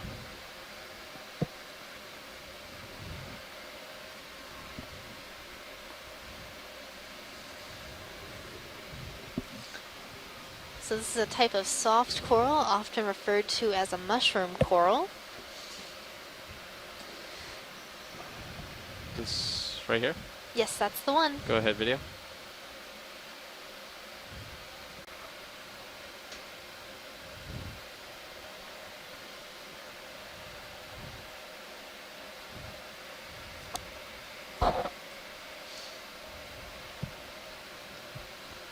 What is that guy underneath him?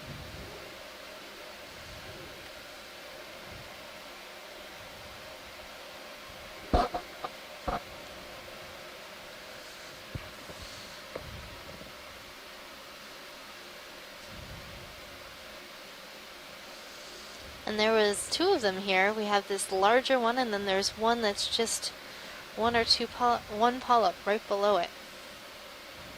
See, it's so little. Little guy. It's a baby. So as they grow, like seedlings. Yes, it is Anthomastus. So it is an Anthomastus, and it has its little Video one clear. polyp friend right next door. Copy video. And as it grows up, it'll have more polyps. All right, come on out. We're happy here, watch leads? Yes, we are, pilot. Thank you. It'll be polypolyped. Polypolyped. Lasers are off.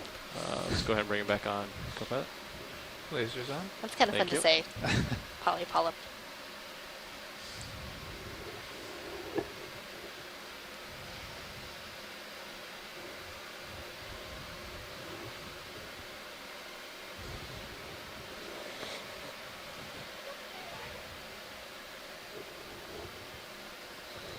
Can we zoom that yellow colony? Sure can. I'll get a little bit closer for you. This is your area, Tina. All these black corals and Anthomastus corals. That's coral, I think.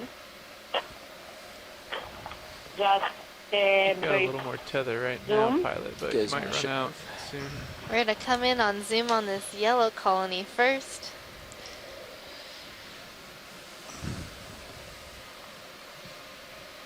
Yeah, I would maybe not after, say that it's yellow, it's a pilot little gets a bit look at some of pinkish. Yeah, I'm thinking they're gonna watch some zooms around here. Not really yellow. Go ahead, video. It's more brown, but with You guys not want a with 20 yellow. So I think they're gonna want some zooms right here real quick. How about now? Is it more brown or yellow? So let me just check that and then we'll I get guess them it's moving. brownish. Brownish yellow. And here we have do move, I think 20 Theropods. would probably be good. And you see We that got a some really steep parts face are over here really coming up, yellow so we and didn't some more pinkish. You can overextend see mouth opening and all of them are yellowish. It's in the book. Let me know when you want me to call it in. Copy. Thanks, man.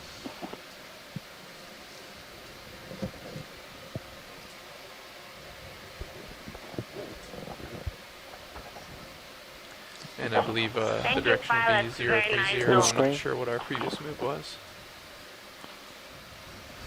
Slight tilt down. Tilting. Getting a full colony shot. Wonderful. And did we want to zoom on the things Video above just- that we just came past? Yes, those long Anthomastus looking Okay. corals. Coming out video. Whenever you're ready. Yeah, there they are. This looks like a different species than we saw before. We'll try a zoom from here, even though it's pretty far away. They Go ahead, look video. really like at the first. I have to check which dive it could be.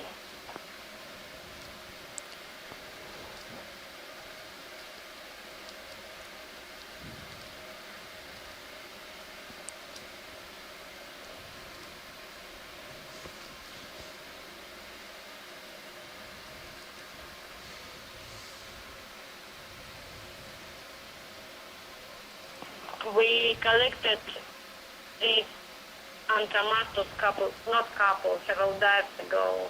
I guess it's the same species.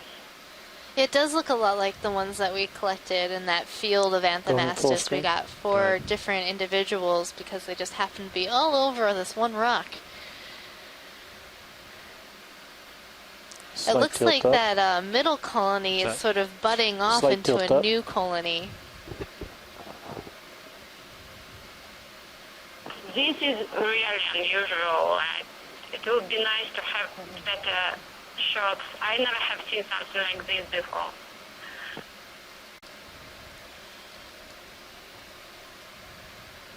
Video's clear. Come on out, video. Two-head Antamastus. Two-headed. Oh, we've got lots of two-headed organisms last couple days. Put that moving. Bridge ROV nav. Go ahead, ROV nav. We'd like a ship move, please. We'll do 20 meters, bearing 035 degrees at 0.2 of a knot. Copy that. It's 20 meters, bearing 035 at decimal 2 knots. So we have 2 science heads on the Bridge. boat, don't we? That's correct. I guess so.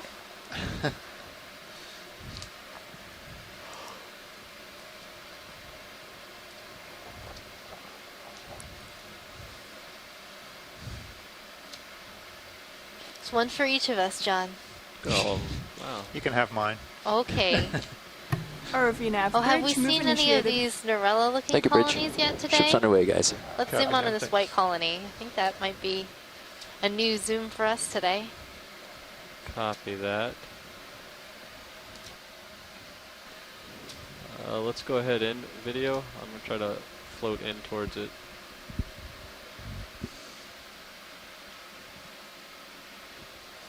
Chris, what do you think? Is this more Norella-like or more Paracalyptrophora-like? Polyps seem quite small.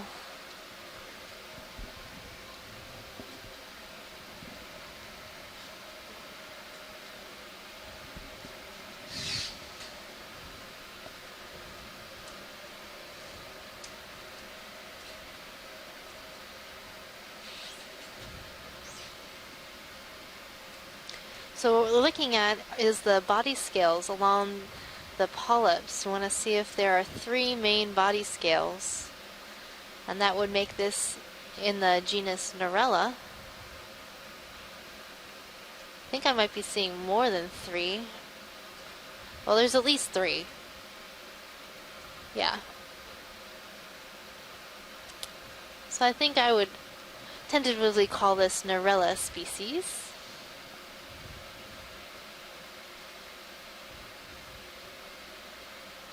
Any opinions out there? I agree with Norella, Megan. That's what it looks like to me too. Not only the morphology, but I think I can see the 3 body scales as well. All right, thank you, Chris. I think that's a good zoom for science. Copy that whenever you're clear video.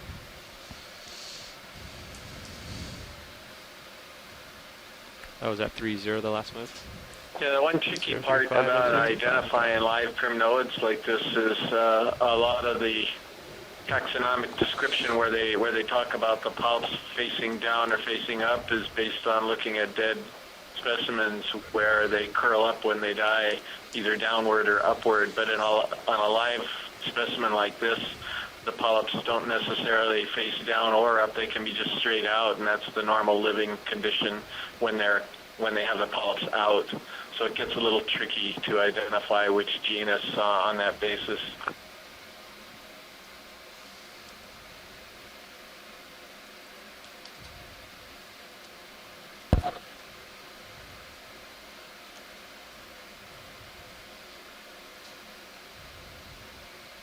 Looks like you're getting pretty stretched out there. Copy that. I'm going to try to lateral. Hopefully get you some more tether in another couple minutes. There's a giant fracture in that rock. That's a nice looking fracture. It's cracking me up. Yes, that's how these things break up and move down slope. Starts with a crack. How did it end up like that? It was only a crack. Only a crack. Bridge. A small crack. You keep making jokes like that, and I'm going to have to split. Never think Bridge called you. Go ahead, Bridge. Move is complete. Thank you, Bridge. Tell you, I'm used to being not here. Just I like could tell. Lets it go right by. I've almost answered so many times. I've been in nav quite a lot, so I hear it a lot. Yeah, you can kind of see how these I want to gigantic, respond every time I hear Bridge. bigger than boulders. Big pieces are just kind of poised to tumble down slope. Looks like there might be a sponge on the top? upper, just to the left of middle. Okay, I'll see if I can't get over there. It might be a tight pull. I'm trying to figure out if it's on a stalk or not. Actually, I'll go up. I can do a zoom in when I float by. Should be moving any time now, if we're not already. I'm gonna tow here, actually. Okay, I'm tingling. And try to come down a little bit. I'm gonna get my tow right here. Oh, there's a nice big open osculum on the top of this sponge.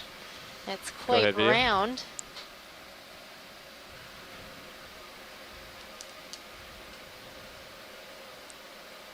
Oh. It is on a stalk. Where do you think you are in your swing? And it has hydroids on the stalk. In my swing? I mean, do you think you've started moving? Yeah, I think so. I think we're just starting to move, probably. Yeah, it's going to take about 5 minutes or so a day. When did you call my that in? initial guess would be something like Call because it 22. it's a stock Cuplex Kelid that looks a lot like this. The stock is awfully thick, though compared to the other examples we've got in the guide. So it's a little bit... Yeah, it's a little bit confusing would to you like me, a little but more? I don't know what else it would be. I think we're okay for now. I can. When did you call that last one in? 22? Almost 10 minutes ago. A while ago, yeah. So yeah, you should be just about done. So I could go with another one. Your sonar looks pretty good. On full screen. Go ahead. Yeah, ready when. What bearing would you like? Could it be some Let's like do 030 strange bolosoma? 030, copy. Thanks. Yeah, it could be. Well, I think it would be in the subfamily Bolosoma. Lasers off shot video. No, we're good. Okay, we got. There's time. also Crater Amorpha, but I don't know if there are any members that have a big osculum on top with like lasers that. Is a good thing too. So I think we just need to say this is in the subfamily Bolosomini and the family Euplectellidae. It's a stock Euplectellid glass sponge, and leave it at that. Okay. Thank you. Hey, but it's a sponge. It's got something for everything. Bridge, RV nav. Something for everything. Something for everyone, ahead, if I RV can nav. say things Another ship correctly. move, please. Go ahead. We'll do 30 meters, Now we just bearing gotta find a 030 cool degrees sword at or 2 tenths of something a for knot, a please. Sako. Copy, that is 30 meters, bearing 030 at decimal 2 knots. That's perfect. Thanks, Bridge. It's that brown circle, lower left of laser. Right now, right left of laser. Snap zoom. I don't know. I think that might be a closed up anemone.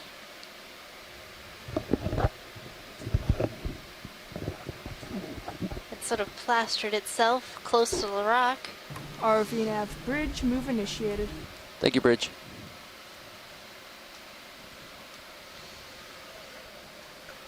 So I'd expect to feel that around 38 or so. Come on out, Is video. that sponge right next to it? I don't. Come out so I can see it. Little stalk right next to it. Megan, we have seen such anemone before a couple of times, but they were open, and this one is closed. And something like maybe manatees or something. Nav co-pilot, what's our off Is bottom that a carnivorous sponge above this anemone potential? Depending on whether or not we make it to waypoint 3 or not, I have it at 117 This right UTC. here. I see. Gotcha. Thank you. Yep. Video, I don't have a good toe hold yet. Wait a second. So, around there anyways. It could be a collateralized sponge, a carnivorous sponge. Yeah, we hit some I'm not steep terrain sure. on this shift. Slowed us down. So right above the anemone, we're looking at this small stalk. Has a lot of spikes coming out of it, different angles. So a possible carnivorous sponge, a collateralized.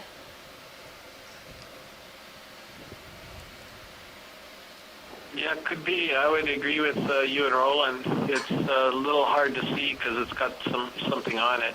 Yeah. I don't know if that's just junk or an ophiuroid or something, but it could be.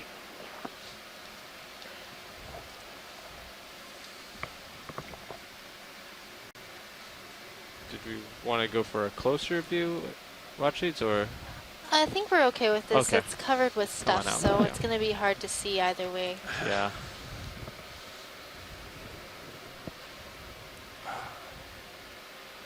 Well, the geology's gotten a lot more interesting as we've gone up slope. Yes, it has, definitely.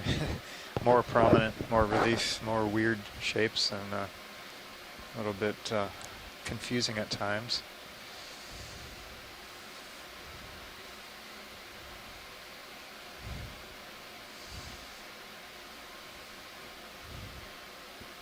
Well, since this is an area where a hot spot and fracture zone have interacted, will we notice a difference in the type of morphology we'd see on the bottom? Swing arms coming up here. Well, you know, we're started the dive well above the mid-depth point of the seamount. So the seamount was already pretty well implanted on top of the fracture zone remnants by the time we're looking at it. So I wouldn't expect to be any real obvious differences on the scale that we're looking at, because we're looking at it very close in. And when we looked at the mapping data this morning, there were some features down deep that we'd mapped last night that were definitely to do with the fracture zone. But once you get up into the seamount, not so much, at least on the surface. So that's a little hard to say, and I don't think, unless Thomas wants to chime in, I don't think we've really been able to study them like this before, these types of interactions close in like this. Go ahead. Yeah, I guess the thing you would be looking for if the fracture zone was interacting with the seamount would be if there was movement across the fracture zone after the seamount was put in place. But chances are that the seamount was there, and motion had ceased across the fracture zone, and you continued to have eruptions at the seamount. That would have covered up any of those kinds of I don't know what that is. So, I don't either. It has the shape of a not saying we would never see that, but barnacle. are pretty fun. Sort of. Yeah, that's a good point, Thomas. If the fracturing of the zone happened after the seamount was there, we would maybe likely see some big more destruction and more big gaps and fractures and fissures on the seamount flanks. But like you said, what was the last distance we moved? The lava is a very fluid thing, and it fills in and confuses us at times. And, heal itself, basically. It's 30 meters at 030, but it seems to be swinging around. Portions, they had a big you're at 45. You're getting a little offset. Yeah, it's drifted down a little drops of certain parts of the flank is there along some faults, strong and current, then or those is there areas a have somewhat filled in with lava flows afterwards and kind of healed over a little over bit, some then of it that. settled right back down. For whatever reason, Sirius's heading likes to wander now and again. Yeah, I don't know why. I've noticed that. Yeah. Sometimes worse than others. Well, half the time, yes. It's because the current pulls the tether around and the thrusters. So right now we're seeing two Chrysogorgic Corals. Near the set point, don't fight hard and enough inside to, their branches, you know, how hard they're willing to fight these squat is lobsters proportional that are how far hanging they're, out in there. how far away they are from the Always set see, well, not always, but most of the time we see a squat lobster living inside the branches of corals like these. Thank you. So we're definitely moving now. But like So you it said, I seems think like the train's being starting to in fall a off the port side a Chrysogorgic little coral bit. is So our quite next move could important probably to be these squat lobsters. go ahead, video. A little bit more towards the waypoint. Okay. Well, There you can see the arms of the squat maybe lobster. Like 020. Big front claws, sort of perched ready for anything. But we're going to be moving for another few minutes here. 320 is where These the waypoint corals make nice is. homes for these squat lobsters. Yeah, so we've been trying to They seem acquire really this like ridge for it a while now. Yeah. Up is up. It's okay if we're not heading that way.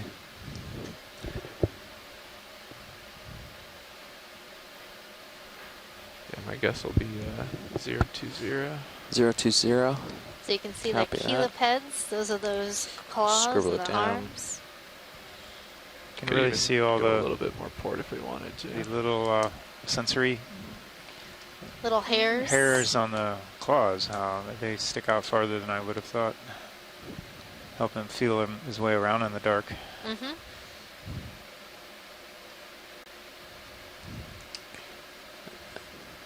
Are we happy here? Watch it? Yes, Yeah. pilot. Okay. Video when you're clear.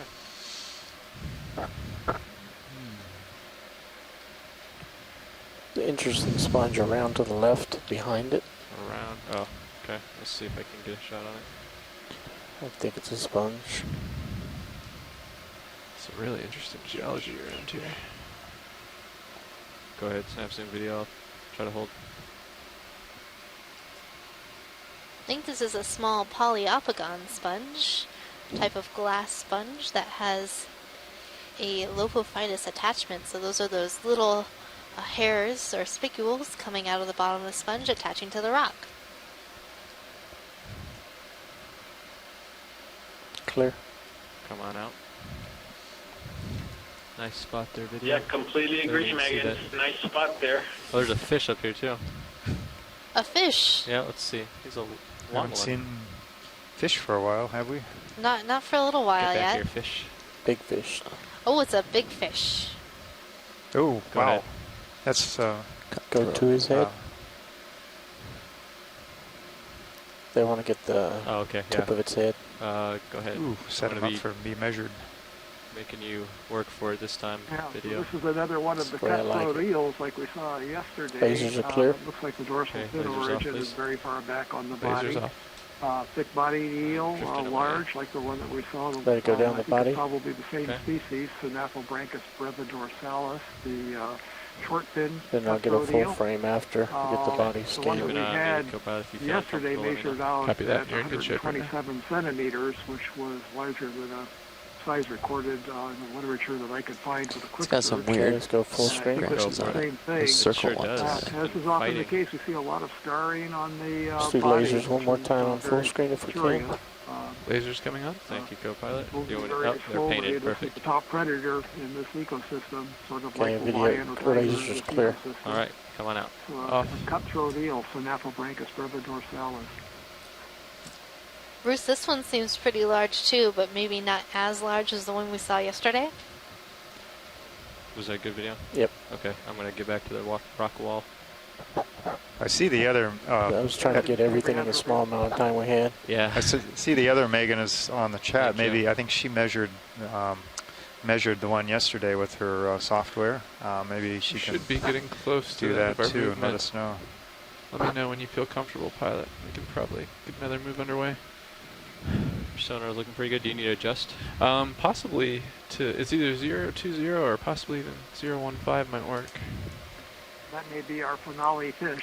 015, you're saying? She I said think she'll we could measure probably it do for us. 015. I'd be down. I'd be okay with that. Okay. 015. Okay. Shall we start this? I wrote 020 down already. 015. Looks like we're seeing another 0.2 Chrysopathes. knots. How far do you guys want to go? A type of black coral. How do you look? 20 meters maybe? And Don't know what that. another It's hard to Prinoid tell, yeah, with how coral, steep perhaps this a is. Marilla. It looks pretty tough. We'll Let's do 20 meters. Do 20 meters. Thanks, Nav.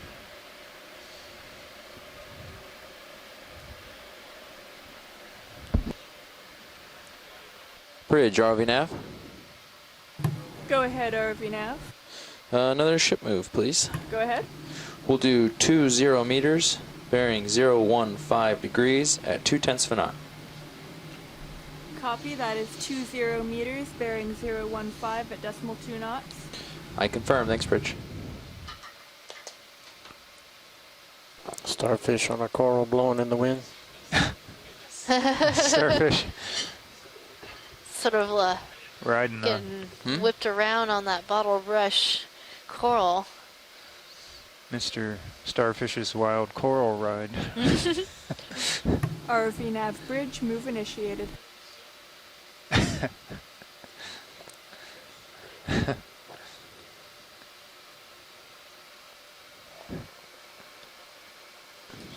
Thank you, Rich. Your mic is not open. So as we zoom in here, maybe we'll see this star feeding. I'm not seeing the stomach extended, so starfish feed in a really unique manner. They actually push their stomachs outside their body and wrap it around whatever they're trying to eat. Copy, When I'm thanks, seeing Nav. one of those little Should be moving by crazy 49 egg or so. cases on Be this advised, coral. pilot, you're kind of on the edge of my view as here well. at 015. Copy. Now you can get a better view of this Europtychus squat lobster hanging out in the branches of this coral. We should be relatively stable here for the next 3 So or 4 Megan minutes. McCullough came back and measured that cutthroat eel at Radius 1.04 clear. meters. So it is smaller than the one Alright, Vinny, from you want full yesterday, screen or anything? Yep. but still looked pretty large. The color looked good on that one, huh? Yep. So thanks, Megan. Slight rise.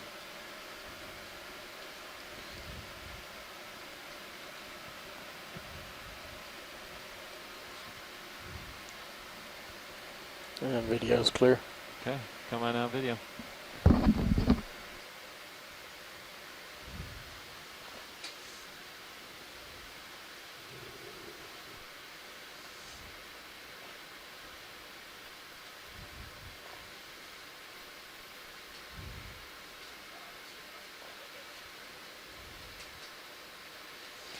So as we've gone up slope, we start to see more things, more corals, more types of corals, more types of organisms in general.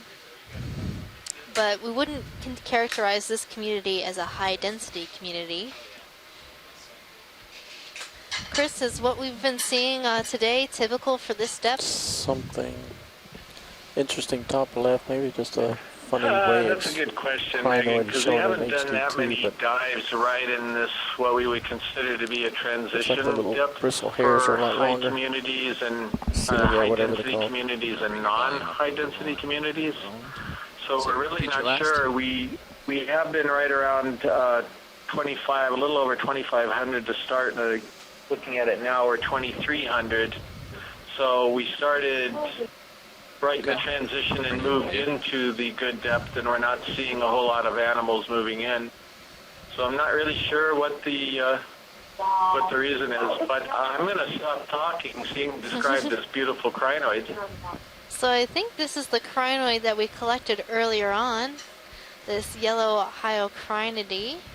And then on it, I think we're saying another type of crinoid, an unstocked crinoid. So it seems to me like being on top of stocked crinoids is a good place for unstocked crinoids. I'm gonna Apparently so. keep up with the ship here since we collected one of these. Probably got a good. Well, I wonder if the lack of other sort of larger corals is the reason why we're seeing more of these feather stars hanging on to the sea lilies there, because it's the only game in town if you want to get high off the bottom. Yeah, that's you're looking at that's 18 probably a right good now, point, Phil. that there's not much else to grab Actually onto 15. unless you want to be on a rock. So why would you want to be off the bottom if you're a crinoid? I've seen a number of crinoids on the bottom. It's just not Better going up to where we want it to go, is it? Fluid flow bringing you food. Yeah. Yeah, maybe different feeding strategies. I think maybe some crinoids possibly are even deposit feeders. It wouldn't surprise me. Some of the ones that are flat and live on sediment a little bit more, and then others capture prey from the water column, which is what the stock crinoids are probably doing in many of the corals. So I don't know, maybe it's just a matter of the species and what it's doing for a living. Might be.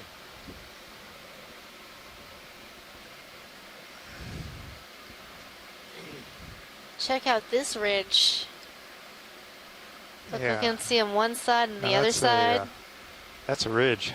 It is a ridge. That's what I think that might be it. We found it. That's what you define them as, but you don't always see them exactly like this. We saw one a few days ago.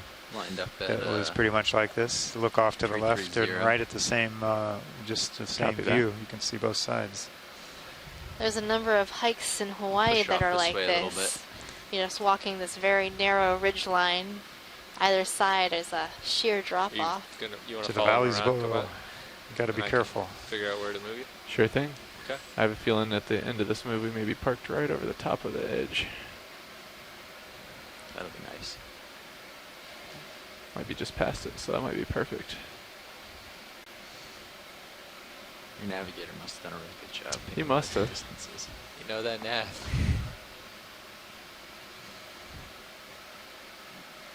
Although we have like 20 minutes left. That's enough. I didn't realize at the time it run down that much.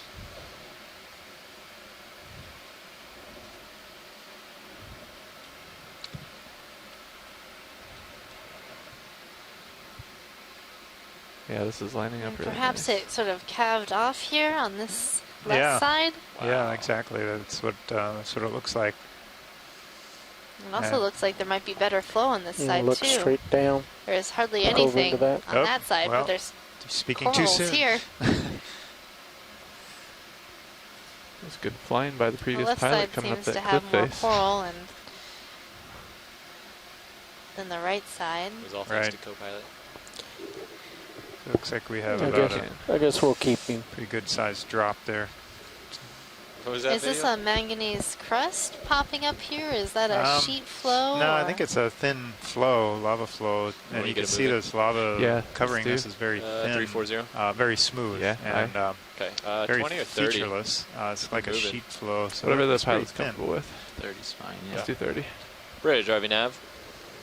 Go ahead, RV nav. Hey, we are ready for a ship move of 30 meters at 30 meters at 340, 0.29. We did. There was Copy a star 30 eating meters, it. Bearing 340 at decimal 2 knots. Good copy. Okay. All right. Thank you.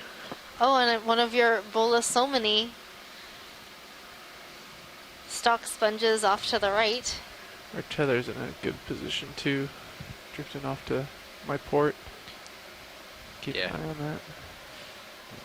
It'll stay over there. Yeah, I hope so. There's another boulder coming Look at that guy coming, yeah. It's RV like nav Pride Rock. bridge. Yeah. This is some cool geology. Yeah, bridge. yeah, we're getting to Move is another like a initiated. big Copy. fracture between these two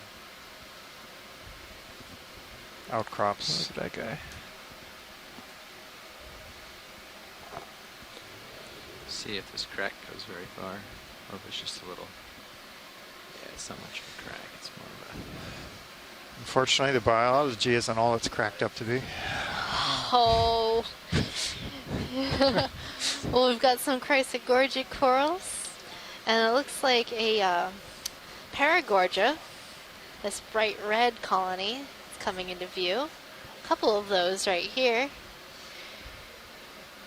There may be two different species of Chrysogorgia. So I have this face at roughly. Oh, look at that. Just looking down the face of this cliff here. Yeah, looks like about at least a 10-meter drop down there. Yeah, and then it goes. There's another track step. off It to our looks port. like off to the left, drops again. So just marking the ridge line here. It goes along at 320. Okay. Okay. So that's this current face. It's pretty much north-south. And if I swing my tail out, turn lasers on. I lose it in the. Oh, I lose my altitude. Second video. It is. It's You about need the lasers off? 5 meters No, tall, on. maybe right here. Okay, 5 meters. Yep. Yeah. Roughly 5 meters. To where I am now, to the bottom of the ROV. So it's maybe another 2 meters taller than that.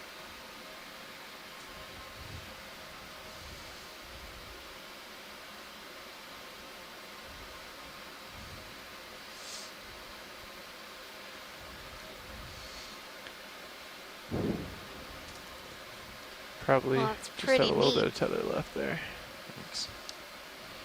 Yeah, this is kind of what you hope to see when you're picking a dive on a ridge or a rift zone ridge. This is where the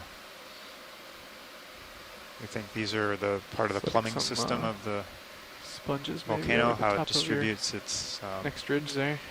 magma There? down Yep, down and your slope, port- down and rift, your how it port nip, yeah. expands and Both nips, grows actually. away from the summit. Chrysogorgic. Kind of like the radiating arms of a starfish. I feel like I keep Same tuning idea. back to bias. It's got a couple big rocks. Looks like we've got a big Polyopogon coming into view. Fortunately, at the moment, glass I've reached sponge. my leash's end, but One more ship's minute. on its way. We can get another one, I think, after that. Go. You want me to wait till just as it finishes, or? Now. Go. What did you do? What It was direction? at 340. It looks like it's still pretty good. Yeah, it looks good still.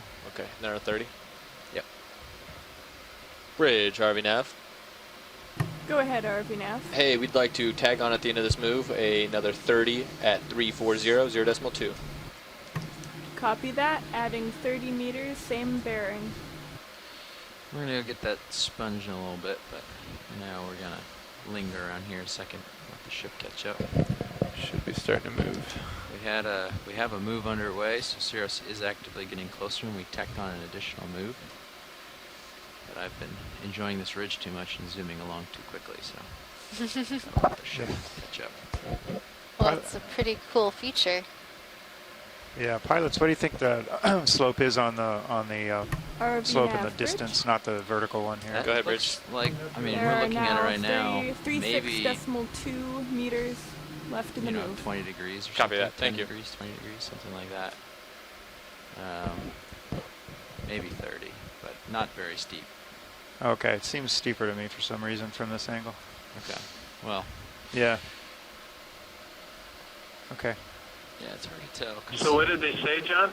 Nav could try a calculation. 10, 20, 30 based on high degrees. tech, but I don't know if that would do any good. Somewhere in there. Okay, thank you. Yeah, I was curious about that too. Yeah, if you look in the Sirius Yeah. overhead view, you can see the vertical wall we're sitting on the edge of, and Yes. then the slope is off to I'll do the it this right, way, though. somewhere in the range of Could 10 be to as much 30. as 45, but I don't Okay. think it's any more than 45 degrees. Yeah. Yeah, It's I gotta don't be think it would be 45. any more than 45, but so somewhere, it's a little hard to tell from the angle that we're on, looking down slope. Sort of like We're an definitely intense moving hill. Yeah, it'd be a long Got a walk. little bit of tether. I got a little space. Did you Doable, say you want but- to take a look at this sponge? Or you were just commenting on it? I was just commenting on it. comment. Okay. Yeah, we've seen a number of these types of sponges today. This is the biggest one we've seen.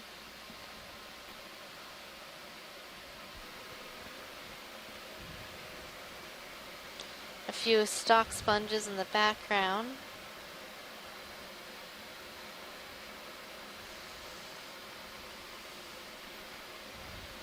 I'm almost more excited about the geology. I know, it's like How could you not be? trolling for the good stuff here. Almost, but you're not quite there. Almost, but not quite.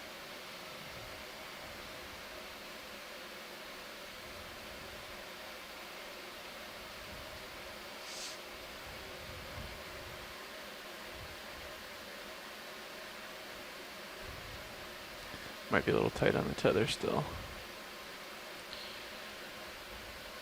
It's okay. But we are moving. So if a mass wasting event were to occur, would it occur fast or slow?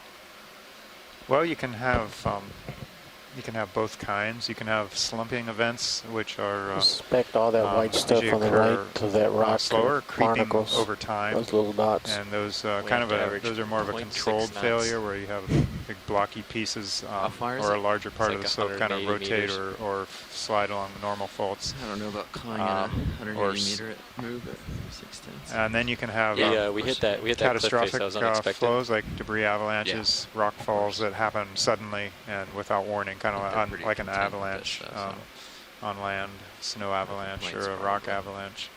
And then you can have kind of maybe some other more just slower, less destructive events where you just have rocks breaking loose every once in a while and tumbling down slope or slowly rolling down or sliding down the smaller material. Take a look. Try just a brief zoom of these white things. Zooming in now. It looks like barnacles. Yeah. We saw some of these like this elsewhere. Thank you. They're all empty. Yeah, these ones are all dead. Hey, Watch, I just wanted to give you an update. We have about 10 minutes left on bottom. Okay, thank you, Nev. Like to cruise up the ridge as far as we can go. Yeah, ship's underway. I'm bouncing around at the end of my tether still, so we're good on this up. Zoom pilot. Thanks. Yeah, seeing as they're no longer alive, but I thought they might be something interesting. I mean, not that barnacles aren't interesting, but I was hoping more for like stolonifera or something. Since you can look at the bottom of the hull of the ship and find barnacles. So I think we're looking at a wall of fractured pillows that have been smoothed over by manganese crust, so it's a little hard to tell exactly because of that. It kind of mutes the I like these sort of the morphology of the lavas, but they look like fractured faces in some cases. Fractured faces in some cases. That looks cool. So that piece looks like it actually broke it's been out. Really interesting geology today.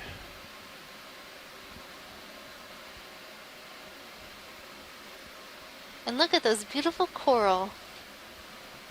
Taking advantage of the vertical wall created by the 17 should unstable geology. What do you have as a bottom for the official time? Like actual or with? No, without anything added. Without anything added, 1:15. I think we're seeing another Chrysopathes, a type of black let us coral, know when it's coming into view. A few minutes before leaving, when he starts doing swing arms, but we're pretty much almost stretched out as we are, so it'll be quick to leave.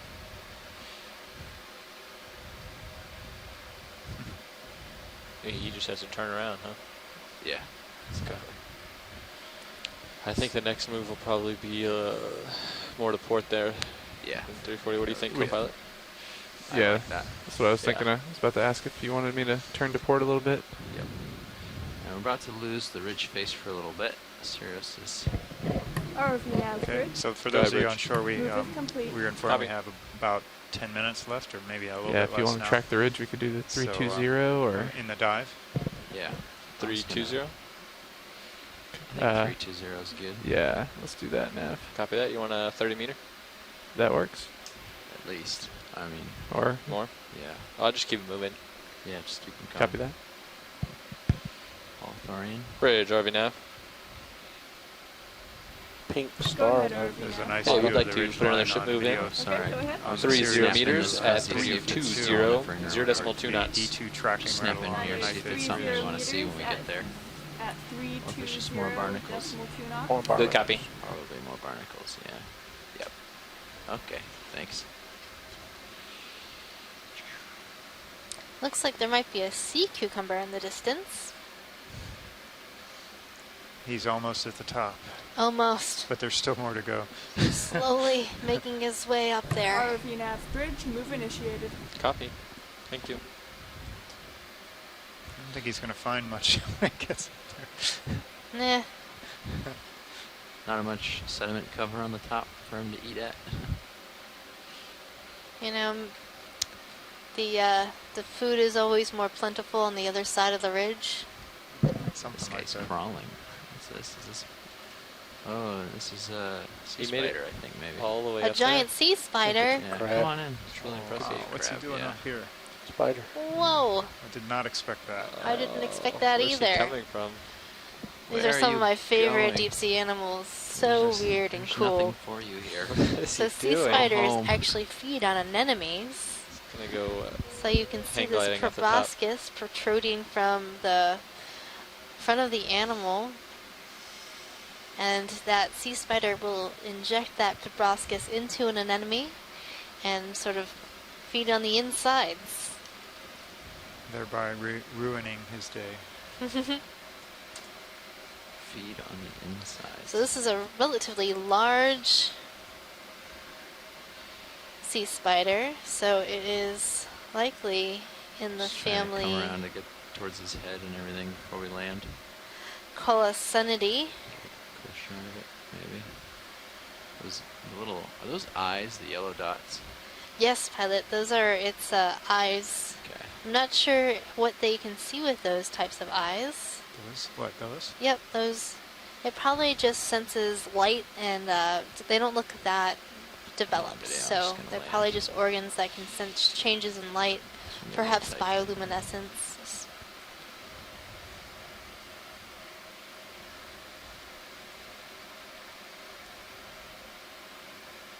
Okay, start in. You read a paper recently about sea spiders, right, John? Yeah, I saw a summary of it. That's a real there thing. were some researchers from the University of Hawaii, and they were studying how the legs work. The legs actually, I think, work Take as left, get the proboscis. units that pump Good try it. some of his life-giving fluids through the body, because you can see the body is very small. So perhaps I in think- these joints here, they act as sort of Oh, yeah, I'm rudimentary pinned, pumps it's hard for to turn. the There we go. Yeah, I think that was circulatory fluid. I think that's what the gist of it was. Yeah. That's really interesting.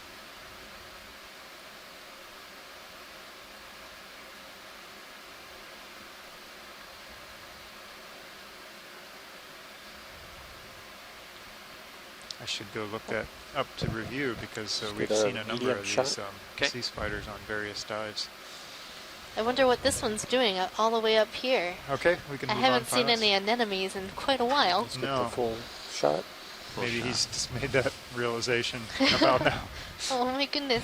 Slight Hey, tilt John, down. I think that that's actually a fairly common theme in rather simple biology. With lasers, it's The good. organisms use active muscular movements to Video's pump, clear. either Pilot's clear. circulatory fluids or what have they throughout the body. For example, a lot of flatworms, they have to move in order to pump oxygen throughout their body. And so the articulations in these pycnogonids could be where these sphincters and other muscles are to help pump not just the nutrient fluids throughout the body, but also the circulatory fluids. Oh, okay, thanks, Nolan. Yeah, I think this study was like the first time it was like confirmed on sea spiders specifically.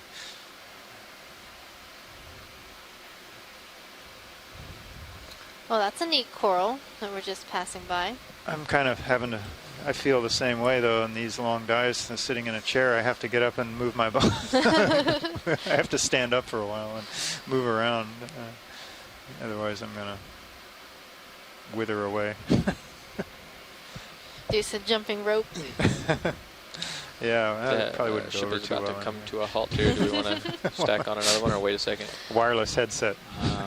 There's nothing in sun, or You can What jump time do we your need to get off bottom and set up? About cord for your headset. Right. 6 minutes or so, because you're in a good formation right now. Because we'll continue to move for about 5 minutes after the ship stops, FYI. Some nice smooth flows here. Just like featureless. It's like somebody So, poured yeah. concrete You're not over gonna it. you're not gonna get any more out of another ship move, really. Yeah. Are we settling already? Or is the ship still The ship's moving? about to stop, and it's going to take 5 minutes after that To swing to a stop. to swing to a stop. Yeah, that's okay. We can. Okay. So Yeah. there's nothing we'll get out of it. Okay.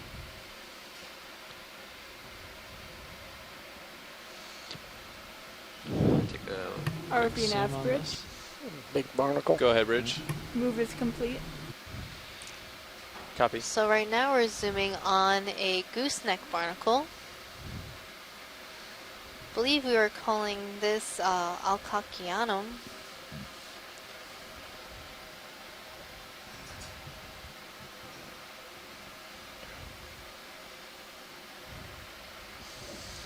They're called gooseneck barnacles because there's this long fleshy attachment instead of having the main part of the body attached directly to the rock, like you're seeing with the barnacles that are sort of dead and plastered on this rock.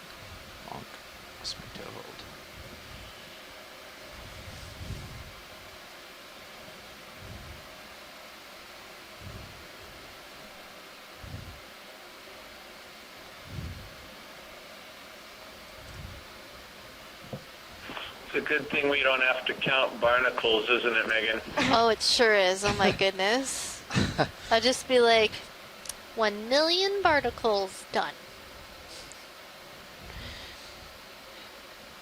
You might be Every lowballing single it. one of these dots is a barnacle. That's ridiculous. Oh my gosh. Come in partial. Let's see. Let's confirm.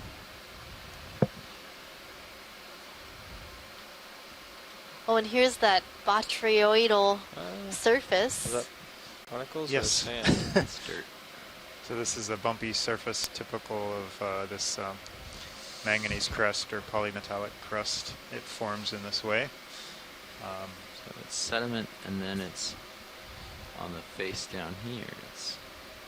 I don't really know why it does that. Start. It just the barnacles don't grow on does, the and top. it's typical. It's just how the minerals precipitate out in some kind of a organized format. Is that why manganese nodules are round? I don't know.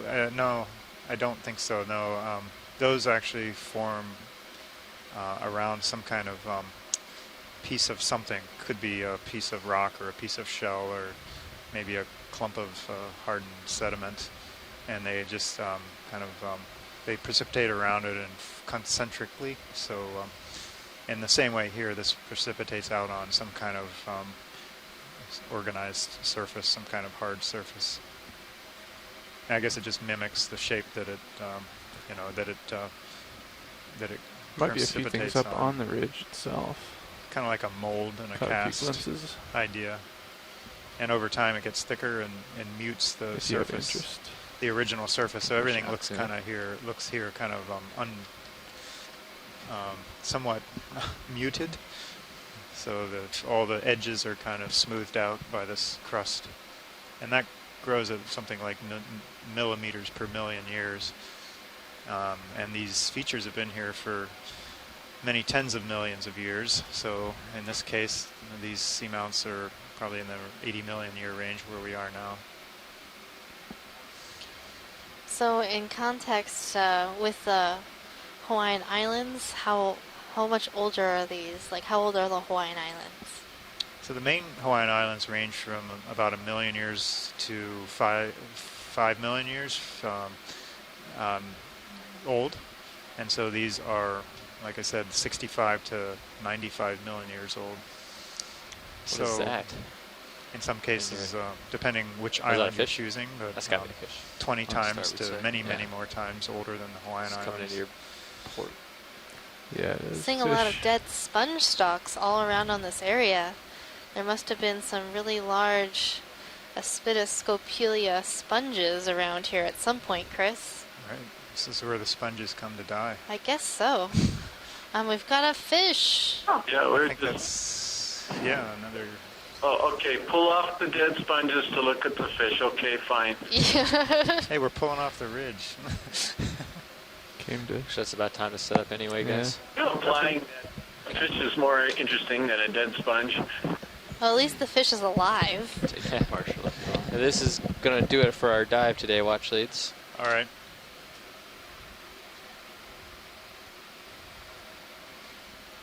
So this fish looks like a Synaptobranchus brevidorsalis, a cutthroat eel in the family Synaptobranchidae.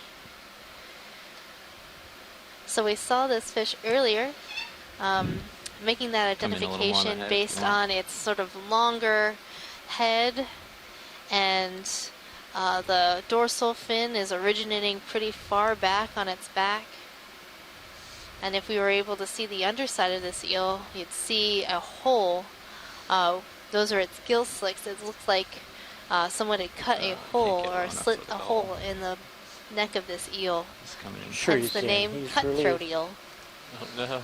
Synaptobranchus He's brevidorsalis. really up high. Yeah, backing off. A face only a mother could love.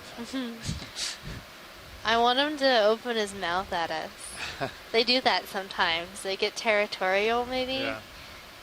But this one's just chilling.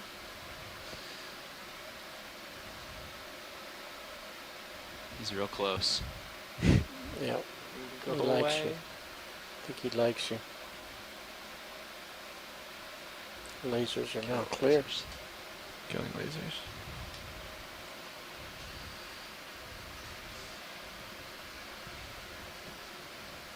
What a beautiful animal.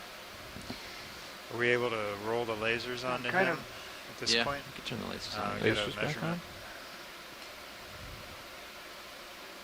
I'm kind of wondering if this is the same individual that we saw before, or the scarring All right, on the thanks. back of the body looks Nice similar time. to what I right. remember. We can compare the Drop images down later and on. get his whole- Sometimes I think these things Go will wide. circle around the ROV. Since they're scavengers and they come to disturbances, Just to make again, they sure might it's there. find food. This may be the same one that we I saw don't see before. it. No hole. All right, everyone. Oh, there Thanks, it is. Bruce. We've been told that is the end of our dive for the day. Alrighty. Coming off bottom. Cool. Standing No by, mid-water pilot. today. Let me know. Alright. Thanks, video. Off we go. Let me know how you'd like to set up. Yeah, you want to start stowing the swing arms? Sure.